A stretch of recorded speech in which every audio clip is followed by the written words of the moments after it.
Yes, okay, thank you. So before that, so let me introduce myself. So myself Uma, I'm handling this EDC class for almost 8 years. Okay, so from today we will be starting from the basics. Okay, so I think mode of communication வந்து உங்களுக்கு both Tamil and then English ரெண்டுலையுமே இருக்கும். சரியா, உங்களுக்கு எது கன்வீனியன்ட்டோ அதில் வந்து கன்ஃபார்மாக நான் சொல்லுவேன். சரிங்களா?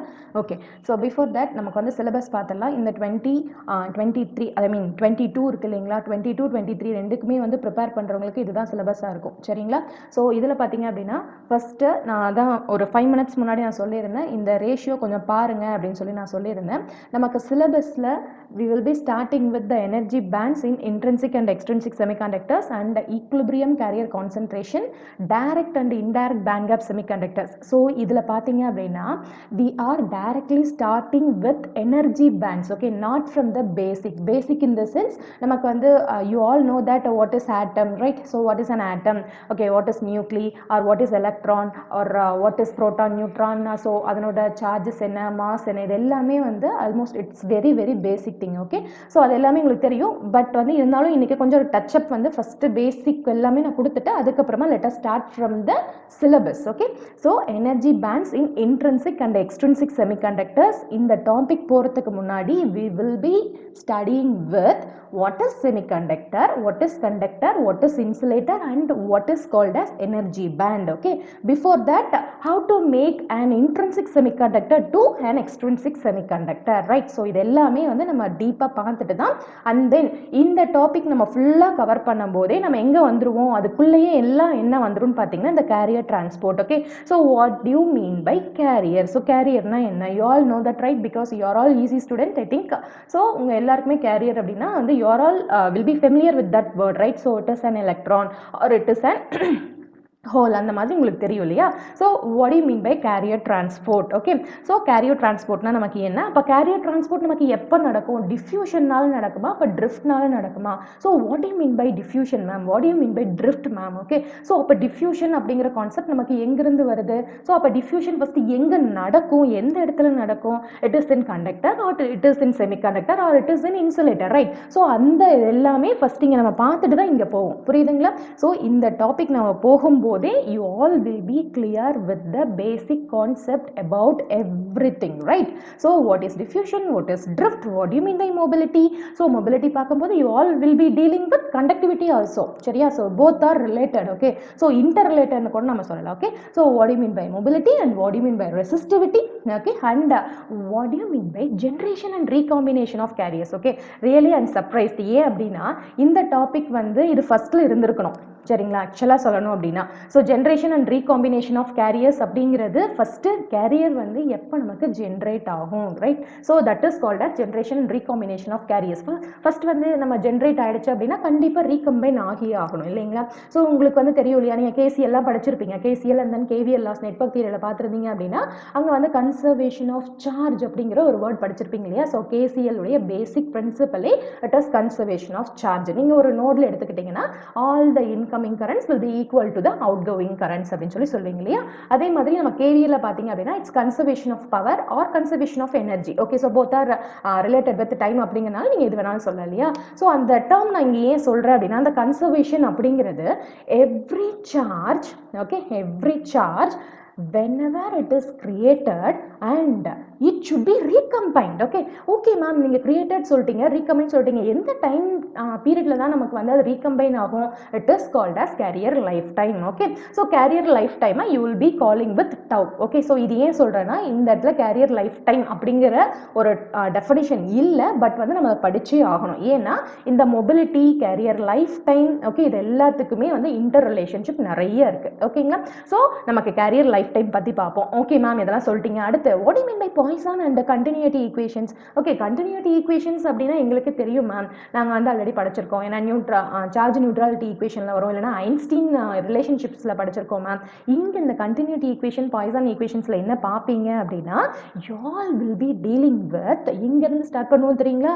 இங்கேருந்து ஸ்டார்ட் பண்ணுவோம். எலக்ட்ரிக் ஃபீல்ட்னா என்ன? ஸோ அது எல்லாத்தோட ரிலேஷன்ஷிப்பே எழுதணும். Electric field, mobility, conductivity, resistivity, இங்கே எல்லாம் பார்த்ததை தான் இந்த ஈக்குவேஷன்ஸில் நம்ம ரிலேட் பண்ணி எழுதுவோம். படிச்சிருவோம். புரியுதுங்களா? ஓகே. ஸோ அது எல்லாத்துக்குமே டெஃபினேஷன்ஸ் இருக்கு. ஓகே. ஸோ இன்னைக்கு கிளாஸ்ல நம்ம பேசிக்காக ஃபுல்லாக நான் என்ன கவர் பண்ண போறேன் அப்படின்னா from this topic to this topic. Okay. So இதை ஏன் நான் விடுறேன் அப்படின்னா ஓகே நீங்க ஃபர்ஸ்ட் அது என்னன்னு பார்க்கணும். பிகாஸ் இது டெஃபினேஷனாகவும் கேட்கலாம். பாய்சன் கண்டினியூட்டி ஈக்குவேஷன்ஸ் இருக்கு இல்லைங்களா?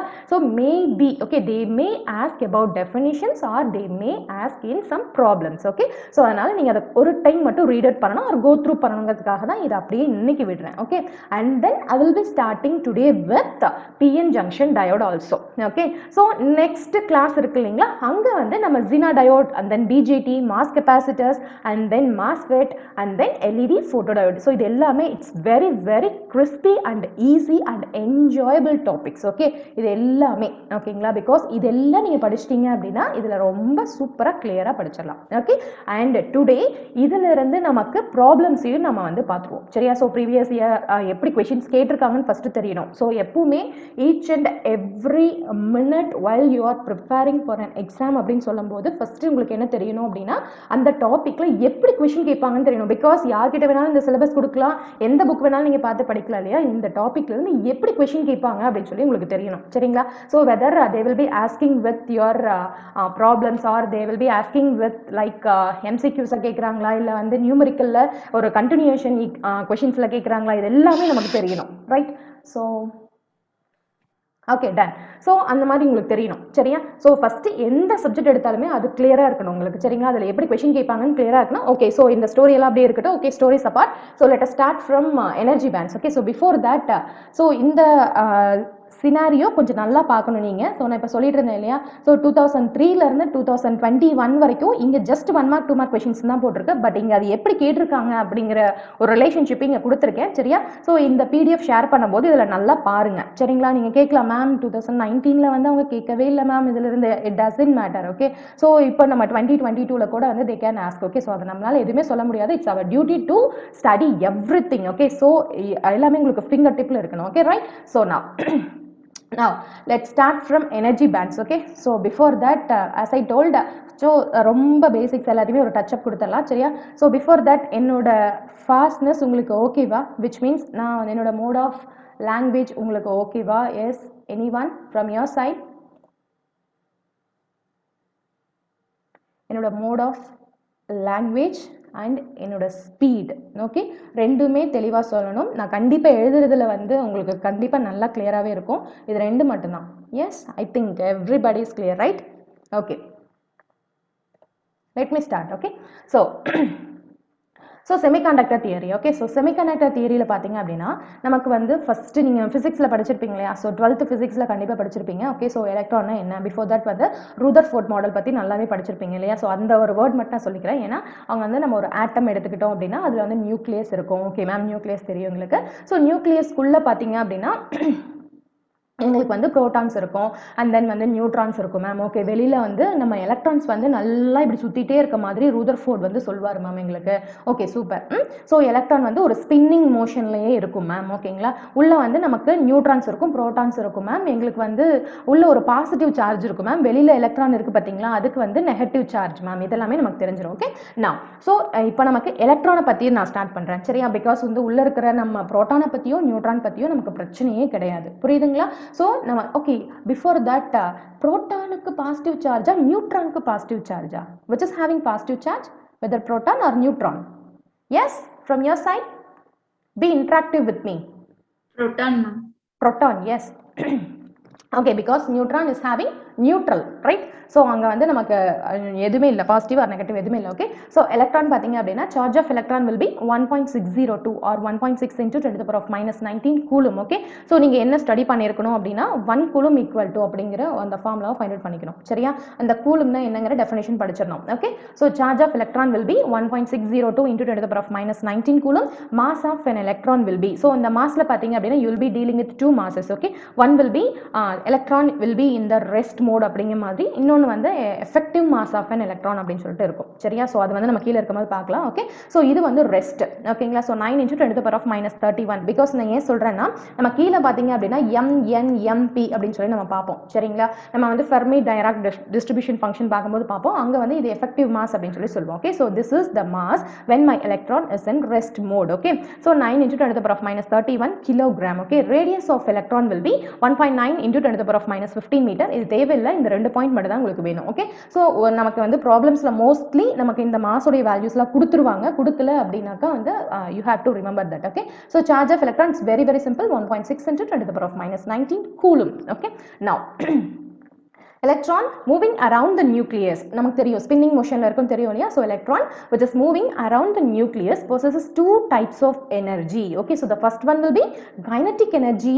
எதனால இந்த kinetic energy கிடைக்குது? it's due to its motion. okay, motion in the sense and the speed or and the velocity. okay, or and the movement அப்படின்னு சொல்லலாம். okay, so because of that movement, அந்த movement எதனால வருது? அதனுடைய velocityனால வருது. okay, now second energy will be the potential energy that is due to charge on nucleus அப்படின்னு சொல்லி சொல்லலாம். okay, so the total energy possessed by the moving electron will be E will be equal to kinetic energy plus potential energy. okay, now the energy of an electron increases as its distance from nucleus increases. okay, so எங்களுக்கு ஒரே ஒரு விஷயம் தான் தெரியும், என்ன அப்படின்னா நம்ம electron வந்து ஒரு ஸ்பின்னிங் மோஷன்ல இருக்குன்னு சொல்லி தெரியும் இல்லைங்களா. so this is my nucleus, right? so இங்க சுத்தி இருக்கு பாத்தீங்களா, சர்க்கிளா இருக்கு இல்லையா, that are all நம்ம ஆர்பிட்ஸ் அப்படின்னு சொல்லி நம்ம சொல்லலாம் சரிங்களா. so இந்த ஆர்பிட்ஸ்ல தான் நம்ம எலக்ட்ரான்ஸ் இருப்பாங்க. ஓகே, ஸோ ஃபர்ஸ்ட் நீங்க ஆர்பிட்ஸ் அப்படிங்கிற வேர்ட் மட்டும் படிச்சுக்கோங்க. ஓகே, ஸோ நமக்கு இங்க தெரிஞ்சுக்க வேண்டிய விஷயம், நம்ம ஆர்பிட்ஸ்ல நான் வந்து இப்போ ஆர்பிட்ங்கிற டேர்ம் மட்டும் தான் சொல்லியிருக்கேன் சரியா. ஸோ ஆர்பிட்ஸ்ல வந்து நம்ம எலக்ட்ரான்ஸ் பிளேஸ் பண்ணியிருந்திருப்பாங்க. இந்த அந்தந்த எலக்ட்ரான் இல்லைன்னா ஒவ்வொரு ஆர்பிட்டுக்கும் எவ்வளோ நம்பர் ஆஃப் எலக்ட்ரான்ஸ் இருக்கணும் அப்படிங்கிற ஒரு டெஃபினிஷன் ஆர் வந்து ஒரு ஃபார்முலா நம்ம கிட்ட இருக்கு. ஓகேவா, நான் ஸோ இப்போ எலக்ட்ரான்ஸ் வந்து பிளேஸ் பண்ணியாச்சா, நம்ம ஆர்பிட்ஸ்ல பிளேஸ் பண்ணிட்டோமா. ஓகே, நம்ம இங்க என்ன சொல்லியிருக்கோம், the energy of an electron increases as its distance from nucleus increases, which means உங்க எல்லாருக்குமே வந்து நீங்க EMFல வந்து நம்ம ஃபாரடேஸ் லா படிச்சிருக்கீங்க இல்லையா. என்ன படிச்சிருக்கோம், ஃபோர்ஸும் நம்ம டிஸ்டன்ஸும் it is inversely related with or the force will be inversely proportional to square of the distance, right? so இப்போ நம்ம பாத்தீங்க அப்படின்னா For example, I am assuming that this is my nucleus and this is E1, E2, E3 போட்டிருக்காங்க இல்லைங்களா.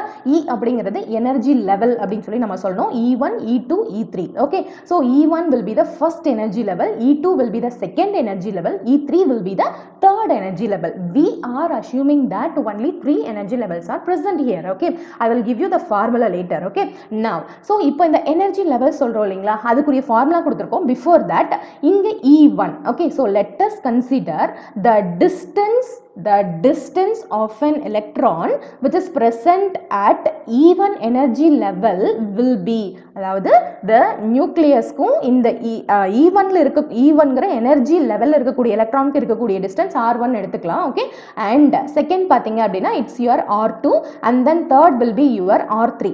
okay, now so இப்போ இந்த distance அதிகமாக okay, so you all know that what is that, R1 விட R2 distance it's high, right? அதே மாதிரி R3 அதிகம் இல்லைங்களா. ஸோ அப்போ நமக்கு இந்த மாதிரி டிஸ்டன்ஸ் அதிகமாகுது அப்படிங்கும்போது எதனால இங்க இருக்கக்கூடிய எலக்ட்ரான், அதாவது ஃபர்ஸ்ட் எனர்ஜி லெவல்ல இருக்கக்கூடிய எலக்ட்ரானை விட லாஸ்ட் எனர்ஜி லெவல்ல இருக்கக்கூடிய எலக்ட்ரானுக்கு ஏன் அதிகமான எனர்ஜி இருக்கு அப்படின்னு பார்த்தீங்கன்னா, ஸோ ஆர் வந்து இந்த எலக்ட்ரான் வந்து ரொம்ப ஃபாஸ்டா நம்மளால இந்த ஆட்டம் ஆர் இந்த நியூக்ளியஸ் கிட்ட இருந்து நம்மளால ரிமூவ் பண்ணிட முடியும் அப்படின்னு பார்த்தோம்னா, நமக்கு இங்க இருக்கக்கூடிய R கம்மிங்களா, R1 கம்மியா, அப்போ ஃபோர்ஸ் அதிகமா இருக்கும் சரிங்களா. ஏன்னா இன்டர் ரிலேட்டட், ஐ மீன் இன்வெர்ஸ்லி ரிலேட்டட் இல்லையா. அப்போ வந்து ஃபோர்ஸ் இங்க அதிகமா இருக்கும், இங்க கொஞ்சம் கம்மியா இருக்கும், இங்க கொஞ்சம் கம்மியா இருக்கும் சரிங்களா. அப்போ ஃபோர்ஸ் வந்து போக போக, அதாவது அவுட்டர் மோஸ்ட் ஆர்பிட் போக போக ஃபோர்ஸ் கம்மியாயிட்டே போகும். அந்த எலக்ட்ரான், அதாவது அவுட்டர் மோஸ்ட் ஆர்பிட்ல இருக்கக்கூடிய எலக்ட்ரானை நம்மளால ஃபாஸ்டா ரிமூவ் பண்ணிடவும் முடியும். அண்ட் அந்த எலக்ட்ரானுக்கு தான் it is having highest energy when compared to the first energy லெவல்ல இருக்கக்கூடிய எலக்ட்ரானை கம்பேர் பண்ணும்போது. புரியுதுங்களா? now you are having the formula, what is that அப்படின்னு அப்படினு பார்த்தோம்னா energy of an electron in any energy level. Okay, what is that? Energy of an electron in any energy level is given by Eg, which is equal to, note it down, that is minus 13.6 divided by n square. Okay, so minus 13.6 divided by n square. What is this n அப்படினு பார்த்தோம்னா n is the quantum number or principal quantum number அப்படினு சொல்வாங்க. Okay, so it will be starting from 1 to up to n number of energy levels you may have. Okay, so note this formula, this is very much important. Okay, so Eg, that is energy of an electron in any energy level, it is given by Eg, which is equal to minus 13.6 divided by n square. So here n will be the quantum number, it will be starting from 1 to n number of energy levels you may have. Okay, now so if you are substituting n equal to 1, the energy will be E1 will be equal to here minus 13.6 or 56 electron volt. So note it down, inga nama energy enna solrom, it is in electron volts. Okay, so it's your duty to find out the definition of electron volt or 1 electron volt and 1 coulomb. Okay, so it's your duty to find out the definition of these two formulas. Okay, now if you are substituting n equal to 2, which means second energy level is having the energy of E2 will be equal to minus 3.5. You can substitute here also. Okay, if you are going to substitute n equal to 1, then you will be getting this. If you are substitute n equal to 2, then the denominator will be in the form of 4, right? Minus 13.6 divided by 4. Okay, அப்போ உங்களுக்கு இது கிடைக்கும். Okay, இப்போ நீங்க compare பண்ணிட்டே வந்தீங்க அப்படின்னா so you will be getting the relationship. சரியா, இது ரொம்ப முக்கியமான பாயிண்ட்ங்க. சரியா, உங்களுக்கு வந்து 1 mark questionsல கேட்கலாம், they may ask. Okay, so இது ரொம்ப simple question தான், right? So E1 it is greater than E2, it is greater than E3 and it is greater than En. Okay, so the last energy level or the outermost energy level will be having highest energy. Okay, so the electron which is present in the outermost energy level will be having highest energy. Okay, so here note it down, இங்க இன்னொரு point சொல்லிருக்கோம், balance shell அப்படினு சொல்லிருக்கோம் இல்லையா. இந்த ஷெல்ங்கற word ரொம்ப முக்கியம். இங்க நான் orbits அப்படினு சொல்றேன் இல்லீங்களா, இந்த ஆர்பிட்ஸ்க்கு இன்னொரு நேம் என்ன அப்படினு பாத்தீங்கன்னா ஷெல் அப்படினு சொல்லலாம். ஓகேங்களா, சோ நம்ம ஆர்பிட்ஸ் ஃபர்ஸ்ட், அதோட இன்னொரு நேம் ஷெல்னு சொல்லலாம். ஆர்பிட்ஸ்க்குள்ள வந்து சப் ஆர்பிட்ஸ் இருக்கும், சப் ஆர்பிட்ஸ்க்கு இன்னொரு நேம் வந்து சப் ஷெல்ஸ் அப்படினு சொல்லலாம். சரிங்களா? ஓகே, நவ இங்க எல்லாம் உள்ள போறதுக்கு முன்னாடி இன்னொரு சின்ன விஷயம் சொல்றேன். ஓகே, சோ நீங்க எல்லாரும் கொஞ்சம் அப்படியே இமேஜின் பண்ணுங்க. இப்போ வந்து நான் என்ன பண்றேன் அப்படினா, இது வந்து என்னுடைய ஒரு இதுல இருந்து ஒரு கிராஸ் செக்ஷன் எடுத்த மாதிரி எடுத்துக்கோங்க. Okay, so this is my orbit. Okay, நான் என்ன சொல்லிருக்கேன், இந்த ஆர்பிட்ல சப் ஆர்பிட்ஸ் இருக்கும் அப்படினு சொல்லிருக்கேன். கரெக்ட்டுங்களா? So let us consider. Okay, so let us consider இந்த ஆர்பிட்ல வந்து ஒரு 2 சப் ஆர்பிட் இருக்குன்னு வெச்சுக்கோங்க. ஓகேங்களா?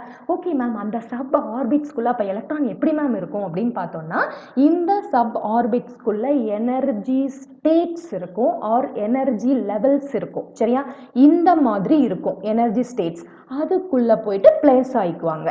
புரியுதுங்களா? அதுக்குள்ள போயிட்டு தான் பிளேஸ் ஆயிக்குவாங்க. That is called as energy states or energy levels னு சொல்லலாம். Okay, so now you are all familiar with the terms what is shell or what is orbit and what is suborbit, what is subshell. Okay, what is energy levels or energy states. ஓகேங்களா, இதெல்லாம் clear இல்லையா?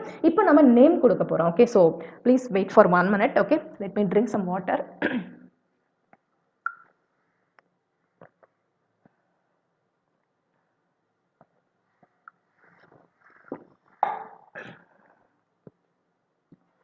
Yeah, okay, thank you. இப்போ வந்து இந்த orbits R ஷெல்ஸ்க்கோ இல்லை வந்து outer sub orbits இது எல்லாத்துக்குமே வந்து நம்ம நேம் கொடுக்கலாம். ஓகே, ஸோ ஓகே இப்போ பார்ப்போம். ஸோ இந்த இடத்துல பேலன்ஸுங்கிற ஒரு வேர்டு சொல்லியிருக்காங்க இல்லையா, அதுக்கு என்ன மீனிங் அப்படின்னாக்கா, எஸ் எஸ் மேம் அந்த சர்க்கிள் தானே மேம் ஆர்பிட்? எஸ், இந்த சர்க்கிள்ஸ் தான் ஆர்பிட். அந்த சர்க்கிள்ஸ்க்கு இப்போ நம்ம சொல்கிறோம்ல, இப்போ நான் சொல்கிறேன்னு வைங்களேன், ஃபார் எக்ஸாம்பிள் வந்து இப்போ நான் இதை எல்லாத்தையுமே எரேஸ் பண்ணிடுறேன். ஓகேவா? இப்போ வந்து நீங்கள் கேட்குறீங்க, ஓகே மேம் இந்த ஆர்பிட்ஸ் அதாவது இந்த சர்க்கிள் இது வந்து நியூக்ளியஸுங்க. சரிங்களா, இந்த E1 போட்டிருக்கோம் இல்லையா, அதுதான் ஆர்பிட்ஸு. சரியா, இந்த ஆர்பிட்டில் எங்கே மேம் எலக்ட்ரான் இருக்கும்? அது பாட்டுக்கு இந்த இடத்துல இருக்குமா, இல்லை இங்கே இருக்குமா, இல்லை இங்கே இருக்குமா? இப்போ நான் இங்கே வந்து 3 எலக்ட்ரான்ஸ் போட்டிருக்கேன். அப்போ இந்த எனர்ஜி லெவலில் வந்து 3 எலக்ட்ரான்ஸ் இருக்கலாமா மேம்? எவ்வளோ எலக்ட்ரான்ஸ் தான் அதில் இருக்க முடியும்? அதுக்கு ஒரு ஃபார்முலா இருக்குது. புரியுதுங்களா? புரியுதுங்களா? How many number of electrons ஒரு எனர்ஜி லெவலில் இருக்க முடியும் அப்படிங்கிறதுக்கு ஃபார்முலா இருக்குது. அண்ட் எங்கே, ஸோ எவ்வளோன்னு நான் சொல்லிட்டேன் இல்லைங்களா? இந்த எலக்ட்ரான் இந்த எனர்ஜி லெவலில் எங்கே இருக்கும் அப்படின்னு பார்த்தோம்னா ஒவ்வொரு எனர்ஜி லெவல் ஆர் ஒவ்வொரு ஆர்பிட்டுக்கும் சப் ஆர்பிட் இருக்கும். புரியுதுங்களா? அந்த சப் ஆர்பிட்டுக்கு உள்ளதான் நமக்கு வந்து நம்ம எலக்ட்ரான்ஸ் இருக்கும். புரியுதுங்களா? நான் இன்னும் கிளியரா கீழே சொல்றேன், எல்லாம் கிளியரா டேப்லர் காலம் போட்டிருக்கேன். சரியா? அது எல்லாமே சொல்றேன். ஓகே, ஷெல் அப்ப வந்து செல்லும் ஆர்பிட்டும் ஈக்குவலா? ஈக்குவல் இல்லைங்க, நேம் அதுதான். ஷெல் அப்படினாலும் ஆர்பிட்ஸ் அப்படினாலும் சேம் மீனிங் தான்.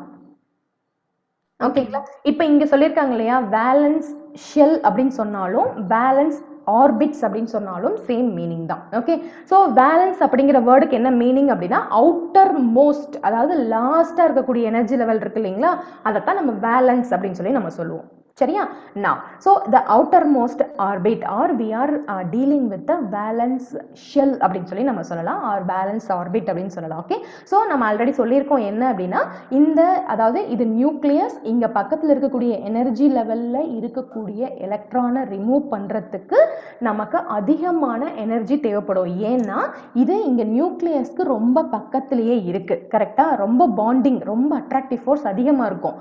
ஆனால் இந்த லாஸ்ட்டாக இருக்கக்கூடிய ஆர்பிட்ல இருக்க எலக்ட்ரானை ரிமூவ் பண்றதுக்கு ஃபோர்ஸ் கம்மியா தேவைப்படும். ஏன்னா இந்த அட்ராக்டிவ் ஃபோர்ஸ், அதாவது இந்த நியூக்ளியஸ் இந்த லாஸ்ட் எலக்ட்ரானை பிடிச்சி வச்சிருக்கக்கூடிய அந்த அட்ராக்டிவ் ஃபோர்ஸ் கம்மியா இருக்கும். புரியுதுங்களா? நான் ஏன் ஃபோர்ஸ் கம்மியா இருக்கும் ஃபோர்ஸ் அதிகமா இருக்கும்னு சொல்றேங்கிறதுக்கு மீனிங் புரியுதா? இது ஏன் ஃபோர்ஸ் கம்மி அப்படின்னா டிஸ்டன்ஸ் அதிகம் அக்கார்டிங் டு ஃபாரடேஸ் லா. புரியுதுங்களா? ஸோ டிஸ்டன்ஸ் அதிகங்கிறதுனால தான் ஃபோர்ஸ் கம்மி. இங்க டிஸ்டன்ஸ் கம்மி, அப்போ ஃபோர்ஸ் அதிகம். This is also according to Faraday's law. புரியுதுங்களா? ஓகே, now so இப்போ outermost orbit அப்படிங்கிறது the electrons in the outermost orbit is known as valence electrons அப்படின்னு நம்ம சொல்லலாம். ஓகே, ஸோ நமக்கு எல்லாருக்குமே நல்லா தெரியும் என்ன அப்படின்னா valence electrons தான் நம்மளால ஈஸியாக நம்ம ஒரு ஆட்டம் கிட்ட இருந்தோ ஒரு நியூக்ளியஸ் கிட்ட இருந்தோ ரிமூவ் பண்ணிட முடியும். ஓகேங்களா? So valence electrons can get free with less force. Okay, so நான் நிறைய டேர்ம்ஸ் சொல்றதுக்கு ரீசன் வந்து அந்த மாதிரி கொஷின்ஸ் கேட்கலாங்கிறதுனால தான். ஓகே, now இன்னொரு முக்கியமான பாயிண்ட் சொல்றோம் பாருங்க. For an atom to be stable or to be in the stable state, it should have maximum number of 8 electrons in its valence shell. நான் சொல்றது புரியுதா? For an atom to be in the stable state, it should have maximum number of 8 electrons in its valence shell. அப்படின்னா outermost ஷெல்ல or outermost ஆர்பிட்ல maximum 8 electrons இருந்தாதான் அந்த ஆட்டம் ஸ்டேபிளான ஒரு ஆட்டம். ஓகேங்களா? உங்களுக்கு தெரியும் இல்லையா, ஸ்டேபிள்னாக்கா வந்து it is not having any fluctuations. Okay, now R it is not having any vibrations அப்படின்னு சொல்லலாம். ஓகேங்களா? நவ் ஸோ இப்போ இதோட வந்து உங்களுக்கு அந்த பேசிக் ஃபுல்லாக முடிஞ்சுது. சரிங்களா? ஸோ ஆர்பிட்னா என்ன அதெல்லாமே சொல்லிட்டேன். கீழே வந்து நான் நம்பரிங் ஆர் வந்து அதனுடைய ஃபார்முலா எல்லாமே நான் சொல்கிறேன். ஓகே, நவ் பிஃபோர் தட் நமக்கு வந்து தெரியும் இல்லையா, paste on the conductivity. So இந்த கண்டக்டிவிட்டிக்குரிய டெஃபினேஷன் வந்து ஒரு ஓரலாக சொல்கிறேன், நம்ம லேட்டராக வந்து நம்ம ப்ராப்பர் டெஃபினேஷன்ஸ் பார்க்கலாம். ஓகே, நவ் கண்டக்டிவிட்டி அப்படின்னா ஃபார் எக்ஸாம்பிள் வந்து நம்ம கிட்ட ஒரு மெட்டல் இருக்கு ஆர் ஒரு காப்பர் வயர் கையில் வச்சிருக்கீங்க அப்படின்னா it is having perfect conductivity, right? Ma'am, what is the definition of sub shell? Okay, Rupak Ravi. Okay, so subshell, shell I tell in English or வந்து உங்களுக்கு தமிழில் சொன்னாவே புரியுமா? What is your mode of communication? English or Tamil? Anything ma'am. Okay, no issues, thank you so much. Okay, actually subshell அப்படின்னா okay, so it is having the energy states. Okay, so here this is my orbit, right? So in my shell or orbit I am having sub shells. okay, so wait, இங்க சொல்றதை விட உங்களுக்கு இங்க பாத்தீங்கன்னா ஈஸியா இருக்கும். Okay, எங்க அப்படின்னா இருங்க, இதை மட்டும் சொல்லிட்டு அதுக்கப்புறம் மேலே இருக்கக்கூடிய பாயிண்ட்ஸ் நான் சொல்றேன். சரி, இங்க மேலே இருக்கு இல்லைங்களா, அந்த பாயிண்ட்ஸ் நான் சொல்றேன். ஓகே, ஸோ இப்போ நம்ம வந்து இந்த நீங்கள் கேட்டது வந்து சப்ஷெல் தானே கேட்டிருக்கீங்க, அதுக்குரிய டெஃபினிஷன் தான் கீழே வரப்போகுது. ஓகே, ஸோ நம்ம முன்ன என்ன சொல்லிட்டு இருந்தோம், இது என்னுடைய நியூக்ளியஸ், அதை சுற்றியும் எனக்கு ஆர்பிட்ஸ் இருக்கும் ஆர் ஷெல்ஸ் இருக்கும் ஆர் எனர்ஜி லெவல்ஸ் இருக்கும் அப்படின்னு சொல்லலாம். சரியா? ஸோ எலக்ட்ரான் ஆர்பிட்ஸை தான் எனர்ஜி லெவல்ஸ் அப்படின்னு சொல்லலாம். நீங்கள் கேட்கலாம், மேம் அந்த எனர்ஜி லெவல்ஸ் வந்து சப் ஆர்பிட்ஸ்குள்ளே தானே மேம் இருக்கும்? ஆமாங்க, நம்ம ஆர்பிட்ஸ் ஃபஸ்ட்டு இங்கே இந்த நியூக்ளியஸ் இருக்கு இல்லையா, அதை சுற்றி இருக்கிறது ஆர்பிட்ஸு. அந்த ஆர்பிட்ஸுக்கு உள்ள சப்பார்பிட்ஸ் இருக்கும். அந்த சப்பார்பிட்ஸ்க்குள்ள energy states or energy levels இருக்கும். அங்கே தான் நம்ம எலக்ட்ரான்ஸ் உட்காந்துருப்பாங்க. புரியுதுங்களா? Okay, now energy levels or ஷெல்ஸ்ன்னு சொல்லலாம். அதனுடைய நேம் என்ன அப்படின்னா KLMN. சரிங்களா? ஓகே, இங்க நான் போட்டிருக்கிறது சிலிக்கானுடைய டயக்ராம். ஓகே, ஆர் சிலிக்கானுடைய நியூக்ளியஸ் டயக்ராம் அப்படின்னு சொல்லலாம். ஓகே, ஏன்னா சிலிக்கானுடைய அட்டாமிக் நம்பர் வந்து உங்களுக்கு 14. அதை பிரிக்கும் போது நமக்கு இந்த மாதிரி எலக்ட்ரான்ஸ் பிளேஸ் ஆயிருக்கு. ஓகே, இதை எப்படி பிரிக்கிறது நான் சொல்றேன். ஓகே, ஸோ KLMN அப்படின்னு சொல்லி நம்ம கொடுக்கலாம். இந்த KLMN எல்லாமே நமக்கு என்னன்னா energy levels or shells or orbits அப்படின்னு சொல்லி சொல்லலாம். சரிங்களா? Okay, so kth energy level, note the point, the terms which I am using, அதெல்லாமே ரொம்ப ரொம்ப முக்கியம். Okay, now the kth energy level or the kth shell or the kth orbit will be very close to my nucleus. புரியுதுங்களா? So this is the closest. So K அப்படிங்கிற orbit தான். This is the closest orbit. This is the closest shell. This is the closest energy level to the nucleus. புரியுதா? Okay, now the maximum number of electrons in any shell, note the point, the maximum number of electrons in any shell is 2 into n square. நம்ம already என்ன பார்த்துருக்கோங்க, இதை வந்து n equal to 1 ன்னு பார்த்துருக்கோம். இங்கே n equal to 2. 1 அப்படின்னா first energy level or first orbit or first shell. Okay, n equal to 2 will be second energy level or second shell or second orbit.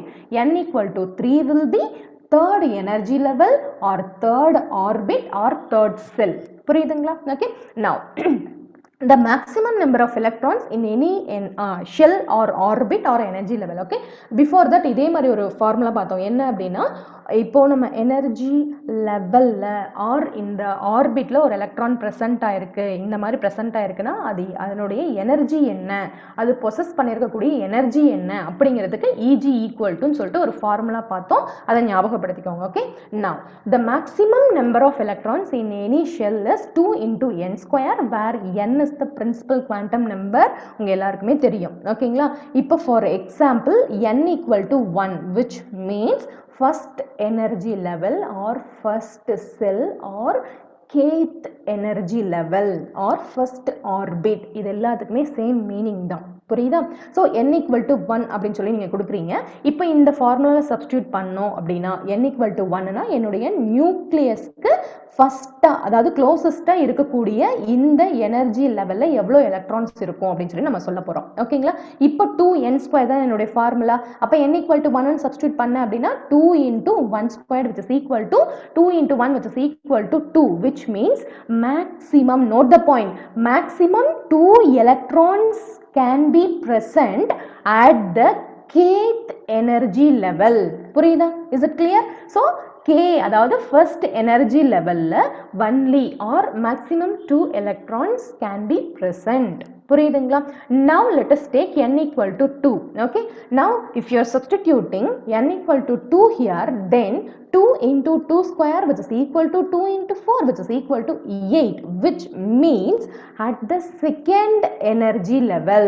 Okay, so L equal to or n equal to 2 நீங்க சொல்லலாம். ஓகேங்களா? at the second energy level or L, KLMN, right?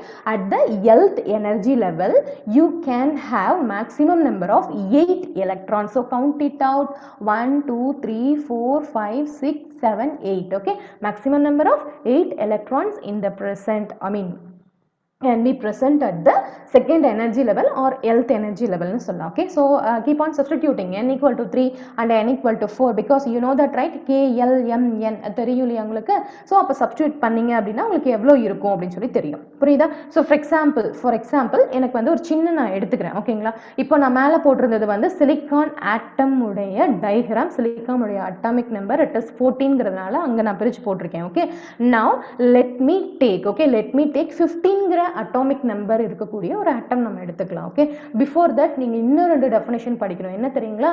Atomic மாஸ்னா என்ன, atomic நம்பர்னா என்னன்னு சொல்லி படிக்கணும். Okay, atomic mass and atomic number, note it down. Okay, atomic mass and atomic number. Okay, now so இப்போ நம்ம வந்து பிரிக்க போறோம் இல்லையா so 15 நம்ம எப்படி எல்லாம் பிரிக்கலாம் so first வந்து ஓகே மேம் எனக்கு பிளைண்டா 15 மட்டும் தான் தெரியும் ஓகேவா இப்போ நான் தான் பிரிக்க போறேன் என்னோட நியூக்ளியஸ்க்குள்ள வந்து 15 அப்படினு சொல்லி நான் போட்டுட்டேன் ஓகேங்களா so this is my nucleus okay now at the first energy level okay so first energy level இப்போ எனக்கு தெரியும் மேம் first energy level வந்து k ன்னு சொல்லலாம் ஓகேங்களா இது வந்து n equal to 1 அப்படினு சொல்லலாம் இதுல வந்து maximum number of electrons வந்து 2n square ma'am n equal to 1 ன்னு சப்ஸ்டிட்யூட் பண்றேன் அப்ப 2 into 1 which is equal to 2 so maximum 2 electrons can be present at the kth energy level so 2 place பண்ணிட்டேன் ma'am okay என்னுடைய first energy level full ஆயிடுச்சு ma'am okay so it is full okay now second orbit க்கு போறேன் second shell க்கு போறேன் second energy level க்கு போறேன் okay so second இது என்னது L so n equal to 2 ன்னு சொல்லி சப்ஸ்டிட்யூட் பண்றீங்க ஓகேங்களா so 2 into 2 square ஓகேங்களா so 2 into 4 which is equal to 8 ma'am இதெல்லாம் இங்க போட்டு பார்க்கணுமா எங்களுக்கே தெரியுமே no issues நீங்க ஞாபகம் இருக்குனாக்க இங்க போட்டு பார்க்கணும்ங்கற அவசியமே இல்ல k ல 2 l ல 8 m ல மேக்ஸिमम எவ்வளவு வரும் இங்க 3 ஸ்கொயர் போடிங்க அப்படினா 2 into 3 square it's 9 right so 18 இதெல்லாம் உங்களுக்கு பை ஹார்ட் பண்ணிட்டீங்கனாக்க it's very very simple okay so to give this split ஓகேங்களா now so L ல 8 இருக்கணும் okay மேம் இங்க வந்து நான் 8 place பண்ணிறேன் so L is full remaining எவ்வளவு மேம் இருக்கு so 10 electrons place பண்ணிட்டேன் எனக்கு என்னுடைய atomic number it is 15 in the sense எனக்கு அவ்ளோ number of electrons எனக்கு இருக்கணும் ma'am okay so remaining 5 is there so அப்ப அந்த 5 எங்க போய் நான் place பண்ணலாம் it will be placed at the mth energy level or n equal to 3 which means third energy level or third shell புரியுதுங்களா okay now so இப்போ இது incomplete தான் ஓகேங்களா so ஏனா நம்ம என்ன சொல்லிருக்கோம் இப்போ இந்த atom ஓகேங்களா இந்த ஆட்டம்க்கு இதுதான் வேலன்ஸ் இல்லையா இதுதான் லாஸ்ட் இதுல 5 இருக்கு கரெக்ட்டுங்களா அப்ப வந்து இட் இஸ் இன்கம்ப்ளீட் அப்படினு சொல்லலாம் so don't get confused okay